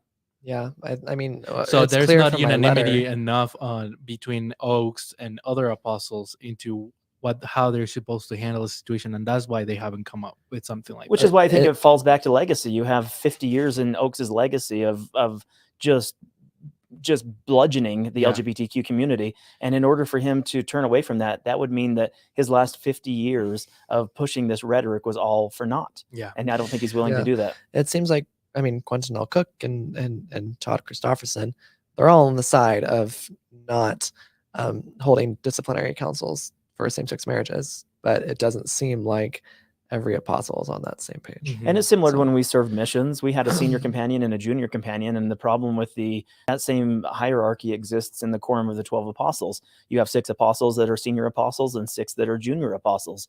And if that's true what you're saying, Brennan, that it would take a Quentin L. Cook and it'll take a Garrett Gong and it'll take just some softer edges and any. But let's not befool ourselves. Remember when Boyd K. Packer died and we're like, oh, the church is going to become much more loving. Now Boyd K. Packer died. Or, oh, Dallin H. Oaks helped start Dialogue magazine. When Dallin H. Oaks is in charge, then the church. Or, oh, Elder Holland is the kind one. He's the compassionate one. He loves everybody. I remember Joanna Brooks once said to me, none of them are going to save us. Yeah, none of them are going to save us. You'll be and waiting even if around Uchtdorf forever. is the silver fox and he's super loving and kind, give him enough time, and he's gonna fail us and disappoint us too. Maybe I'll be wrong. I might be I would wrong. love for you to be wrong. Yeah, but yeah. history shows us once they rise to that top level of authority, they disappoint us time and time For again. every Uchtdorf you also have a Bednar. For every Quentin L. Cook you're going to have. No, for every Uchtdorf you have an Uchtdorf that gets old and then disappoints us. You'll be Kyle is trying to be a little. I like it. I even giggled. So you'll be waiting around forever. And I think the reason why this happens is because you have an apostle who gets into that leadership position and then realizes everything else has happened in the past, and they're gonna have to die on that hill because trying to unravel everything in the past is going to be so difficult. And if you try to unravel it or even scratch the surface, you're going to have people in the church leaving in droves. So So with the mask and vaccine, oh yeah, that's exactly right. and so they can't even if they wanted to, even if Todd or Quentin L. Cook, if they became the senior apostle and then eventually the prophet of the church, if they were to do that, the members would they would know everything, and they would be exposed to all the lies and all the gaslighting, and then that would be it. That would be the church. And so they're put in this position of, we can't come out about it. We just have to keep up the ruse to, hoping that these church members will stay with us and we can keep garnering their tithing to fund whatever operation we have in mind. Yeah. Because who wants to be the prophet that ruined the church? Mhm. Exactly. And allowing same-sex marriage, I think everybody would say you're making this up. At that point, they would just be like, you're making this up. Yeah, and it is the question now, is that inevitable? I mean, we're seeing mainstream Christian churches go through this very same, the Lutherans, the Episcopalians, Right. these evangelical Christian churches are going through these growing pains. We have some that are Orthodox that remain, some Southern Baptists, some Jehovah's Witness congregations that are still remaining tight-shipped, but is that sustainable? And we also look at membership retention in those congregations, and we also see that those who become most orthodox and hold these traditional beliefs are also those who are losing the most amount of members, and that greater than natural attrition and loss of membership. So I don't think it's a winning strategy. I will still go on the record that I would never want to run a church. I would have zero interest in being involved in the management of an organized religion. Wouldn't want to do it. Yeah. MB writes, I still don't understand why the church doesn't just let these members walk away quietly. Why excommunicate? And I really do think if they're on the rolls, then the ward inevitably is going to look them up, go meet them, and then they have the threat of getting to know them. They still give them the option of quote unquote walking away quietly in the form of resignation. But if be right means walking away quietly, as in living your life free as you will without being set up by the church, then yeah, I agree. Why doesn't the church do that? What they could do is just park your records at Salt Lake and just stop hounding people to find out their address, where they moved to, stop hounding their parents and their family and neighbors to harass them to find out where they moved.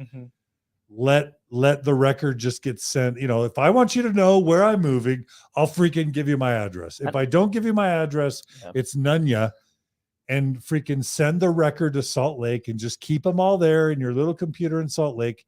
And then your local members won't get infected you won't get infected by the gay menace, you know, of a gay couple living in your ward, making your kids want to be gay. And I think that's the part of the story that frustrates me the most. They, you can set on one, and I don't believe it, but you can set on one shelf over here the fact that they were not hunted because they were gay. We can set that off to the side and not address that, but they were hunted. They were literally, in this story, they were literally hunted. We had a bishop that was not their bishop, hadn't been their bishop for years and years and years, who sought them out through whatever means necessary to find them and then bring them to this court and to try them and convict them for what? What did he gain out of this? That to me is infuriating. That and that goes to what you're talking about, John. We should never be in a position where we're hunting down people to expose them and to let them know that we're bigger than you and we have more authority than you. And because of that, we're going to get rid of you and move on with your life. Yeah. That's what frustrates me the most about this story. Yeah. Not just that, but to do it, but then to not be willing to admit you're doing it. And to turn it back on them and say, well, it's because you didn't believe the right thing, or you posted that thing once on Facebook and it's really you. We're not doing it, but we're doing it, but it's your fault. You know what I mean? Yeah. It's just insane. Kyle, for the 8 or 12 that you're tracking, is this pattern reoccurring where the leadership is all nebulous and gamey about why the excommunications happen? Do you know? So it does typically. It's interesting. Some of them bishops will see something that's posted on social media, and then they'll say they'll bring the couple in. Some of them are actively trying to participate in church, and I do see an interesting turn now that we're out of COVID or post-COVID or navigating COVID. Now that, so some of these couples aren't going back to church yet, but they were participating in Zoom meetings.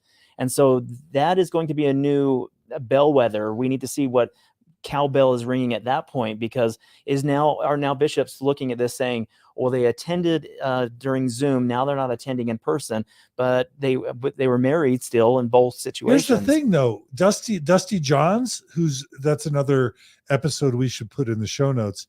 They were attending. That's right. And that other couple in Logan that got super mad that I made a TikTok about them, they were attending. That's correct. And so the fact that they're asking you guys, well, you don't even want to stay a member, You don't even want to attend. Well, guess what? They're excommunicating those Who are who attending are as well. attending Yes. and who do still believe, because the one couple that live in Cache Valley, they still believe. Jeremy and Randy. Yeah, they still They still believe. So they're just making shit up. I hate to swear, but they're just making it up. It's exactly. And so they're doing the same thing that they've tried to do with these guys. They're now bringing them in or searching social media or waiting for something that they think they have enough evidence to move forward with a council. And then that way they can just get rid of them. And in some circumstances, it's working. We just had one in Alabama that was a excommunication that the bishop just moved right through. We have another one we're watching in Idaho, one down in southern Utah we're watching. We've got one in Las Vegas. We have one in California. So these aren't just Utah centric either. A lot of them that we saw in Utah have started to slow down, and I think that has to do with a lot of exposure, a lot of sunlight that we're giving this topic. And I don't think bishops want to touch this. Bishops, I guarantee there's not a bishop in Zion that wants to be the subject of a Mormon Stories episode like this. I can safely say if I were a bishop, I would not want to be the one who had their councils recorded and then put on public display to show what happens behind the scenes and what happens behind closed doors, because that's embarrassing for the church. You want to talk about defaming or hurting the good name of the church. I think this bishop and that stake president contributed a great deal to hurting the name of the church, the good name of the church, by doing what they've done. Except it's the system, not the people, because the truth is the church has these horrible policies, this horrible system, this total lack of support. They want all the money, send all the money to us. We have all the power, but then all the blame goes down to that little bishop and stake president. Yeah, they might be at the forefront, but they're only enacting what they've been taught. Yep. And that's it. But they're also responsible for their actions and their inactions as well. They are still responsible. They should we have given them plenty of opportunities to better understand this topic. Mm-hmm. The internet is powerful.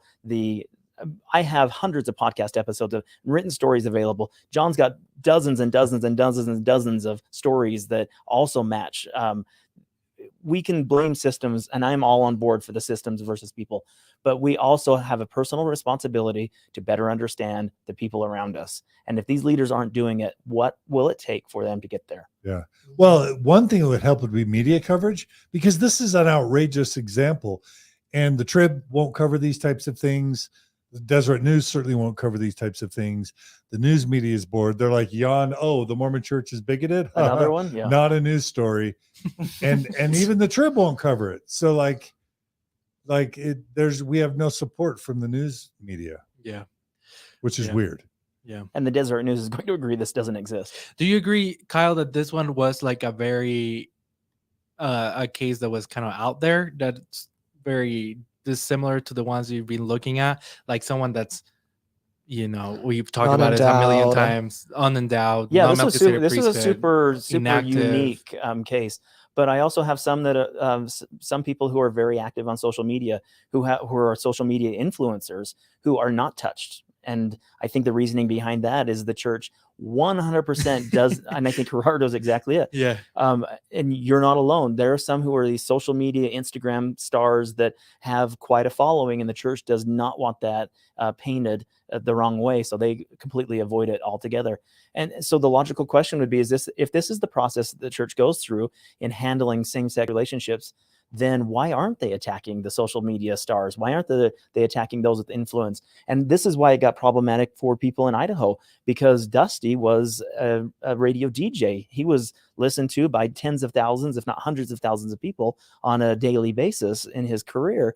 And it was surprising to me that the church would go after a Dusty B for this very Dustin Johns for this very reason, because of his notoriety and publicity. Why don't they go after Steve and Barb Young? Steve and Barb Young absolutely believe that same-sex marriage is good and healthy and should be legal. Isn't that enough grounds for apostasy? They were certainly asking you about that. Mm-hmm. I think the only reason why they're not actively going for people with influence is because they know that if they don't do the process exactly right, they're going to be called out for it, because all these people with influence already have a following. And I'm sure that these TikTokers on Instagram, they're not going to be abashed to tell everyone in their following how terribly wrong the church is, doing, and even did so in their specific case when they were called to a disciplinary council. So I think the church knows that if they try to go after them, it's going to be even worse because everyone will know then. Amen. Yeah. So When we originally talked, and we can wrap this up, but the three Wait, options. it's only there was- 7 hours. I know. I've been watching this. We got 1 more hour to go. So when we were originally talking about the options that the church or church leaders have given these same-sex couples, it was you divorce or separate or undo your marriage, you resign your membership, or you face the council. I have a couple of these influencers who received letters from their bishops or stake presidents that also said, and if you go public, there's no reason for you to even consider attending a disciplinary council. We'll act on your behalf. Yeah. So if you put that out in the social media square, some of these stake presidents are trying to just stay ahead of that altogether and just say, even if you talk about it publicly, the fact that you are under investigation or being called into a council or discuss it on social media anywhere, then don't even worry about coming to a meeting. We'll just automatically kick you out. That's that is the state of affairs we're in. all right. What's our last thought or closing thought? Well, from each of I'll just us? say one thing. I've thought about this a lot because I got excommunicated, as I've said a gazillion times now. And I thought about it. The church, there's no good excommunication because in this scenario, number one, let's just say they're only excommunicating you because you're same-sex married. Well, that's super bigoted, and it's going to be a disaster for the church if that's the public perception. So then they move to, okay, well, it's your beliefs. You have the wrong beliefs. But like we know that 40% of the membership doesn't believe that the church is true. There's a gazillion members that don't believe a chunk of what the church teaches now as doctrine. So beliefs alone can't be what gets you excommunicated. So then what they always go to, and this is what they did with me, it's about speaking publicly about your beliefs. But think about that for a second. You can have beliefs, but just keep them quiet and don't be honest and open about what you believe and don't believe. So you should That's hide teaching them. you to hide or lie. And so there's really no good. And interrupting your freedom of speech, your right to freedom of speech. But also it's toxic to live Exactly. with thoughts and beliefs and identities that aren't you. So this is a lose, lose, lose, lose for the church. And that's why we cover it on Mormon Stories. Mhm. We're going to bludgeon the church. We're going to hold up a mirror and bludgeon the church with their own dumb actions until the church changes. We got them to change the name of these things. They're no longer disciplinary councils. They're membership councils. We got them to change the name of the consequence, which is from excommunication to make it more membership withdrawal. confusing, yeah. We're not going to stop. And so record your disciplinary councils, record your meetings with your bishops or stake presidents. All you have to do is bring your phone in, pull up voice memo, hit record, put your phone face down on the table so that they can't see the actual screen. God bless. Record the sucker, hit stop, forward it to mormonstories@gmail.com. Let us know, and we are going to keep recording these things until, if you need to, and it's a phone conversation, put them on speaker, have another phone there, hit record, and record those conversations. Make sure it's legal in the state where you live. But we're going to keep exposing this garbage until it stops. Mm-hmm. I would say that if everyone just have the recordings of these closed door meetings, the church would be so much better. There would be way less abuse. There would be way less molesting. There would be way less of these physical Cases just getting by, mentally, abusers abuse. just getting by. Mhm. Yeah. And it might put some fire underneath some of these bishops, stake presidents, and branch presidents to actually better understand this topic. Yeah. They may actually take the initiative to say, you know what, I need to figure out what to do. What is the right thing to do in this situation? And I think if they knew that there was a threat that they might be exposed, I think there are some bishops and stake presidents and other church leaders out there who would take the initiative to figure this out on their own and be far more compassionate and better understanding and careful. Yeah, I agree with that. So Gerardo, what are your final thoughts? You're the one who kind of helped orchestrate all of this. We want to Okay. give you, well, we're not going to give you the last word. We'll give Yeah. you the penultimate word. Yeah. I mean, yeah, we hope the church does better, right? I think that's why we're exposing it. It's sad that the church often pins on people who are believers, like the Logan couple, who are not really out there to expose their abuse and willing to just stay a little bit more quiet about it or not talk openly and honestly about how the church mistreated them. But the church happened to, target a couple here who was willing to speak out. But also give them the benefit of the doubt until the very last minute. So, yeah, we just hope the church does better. And yeah, just like John, I encourage everyone to just record these meetings so the abuse stops.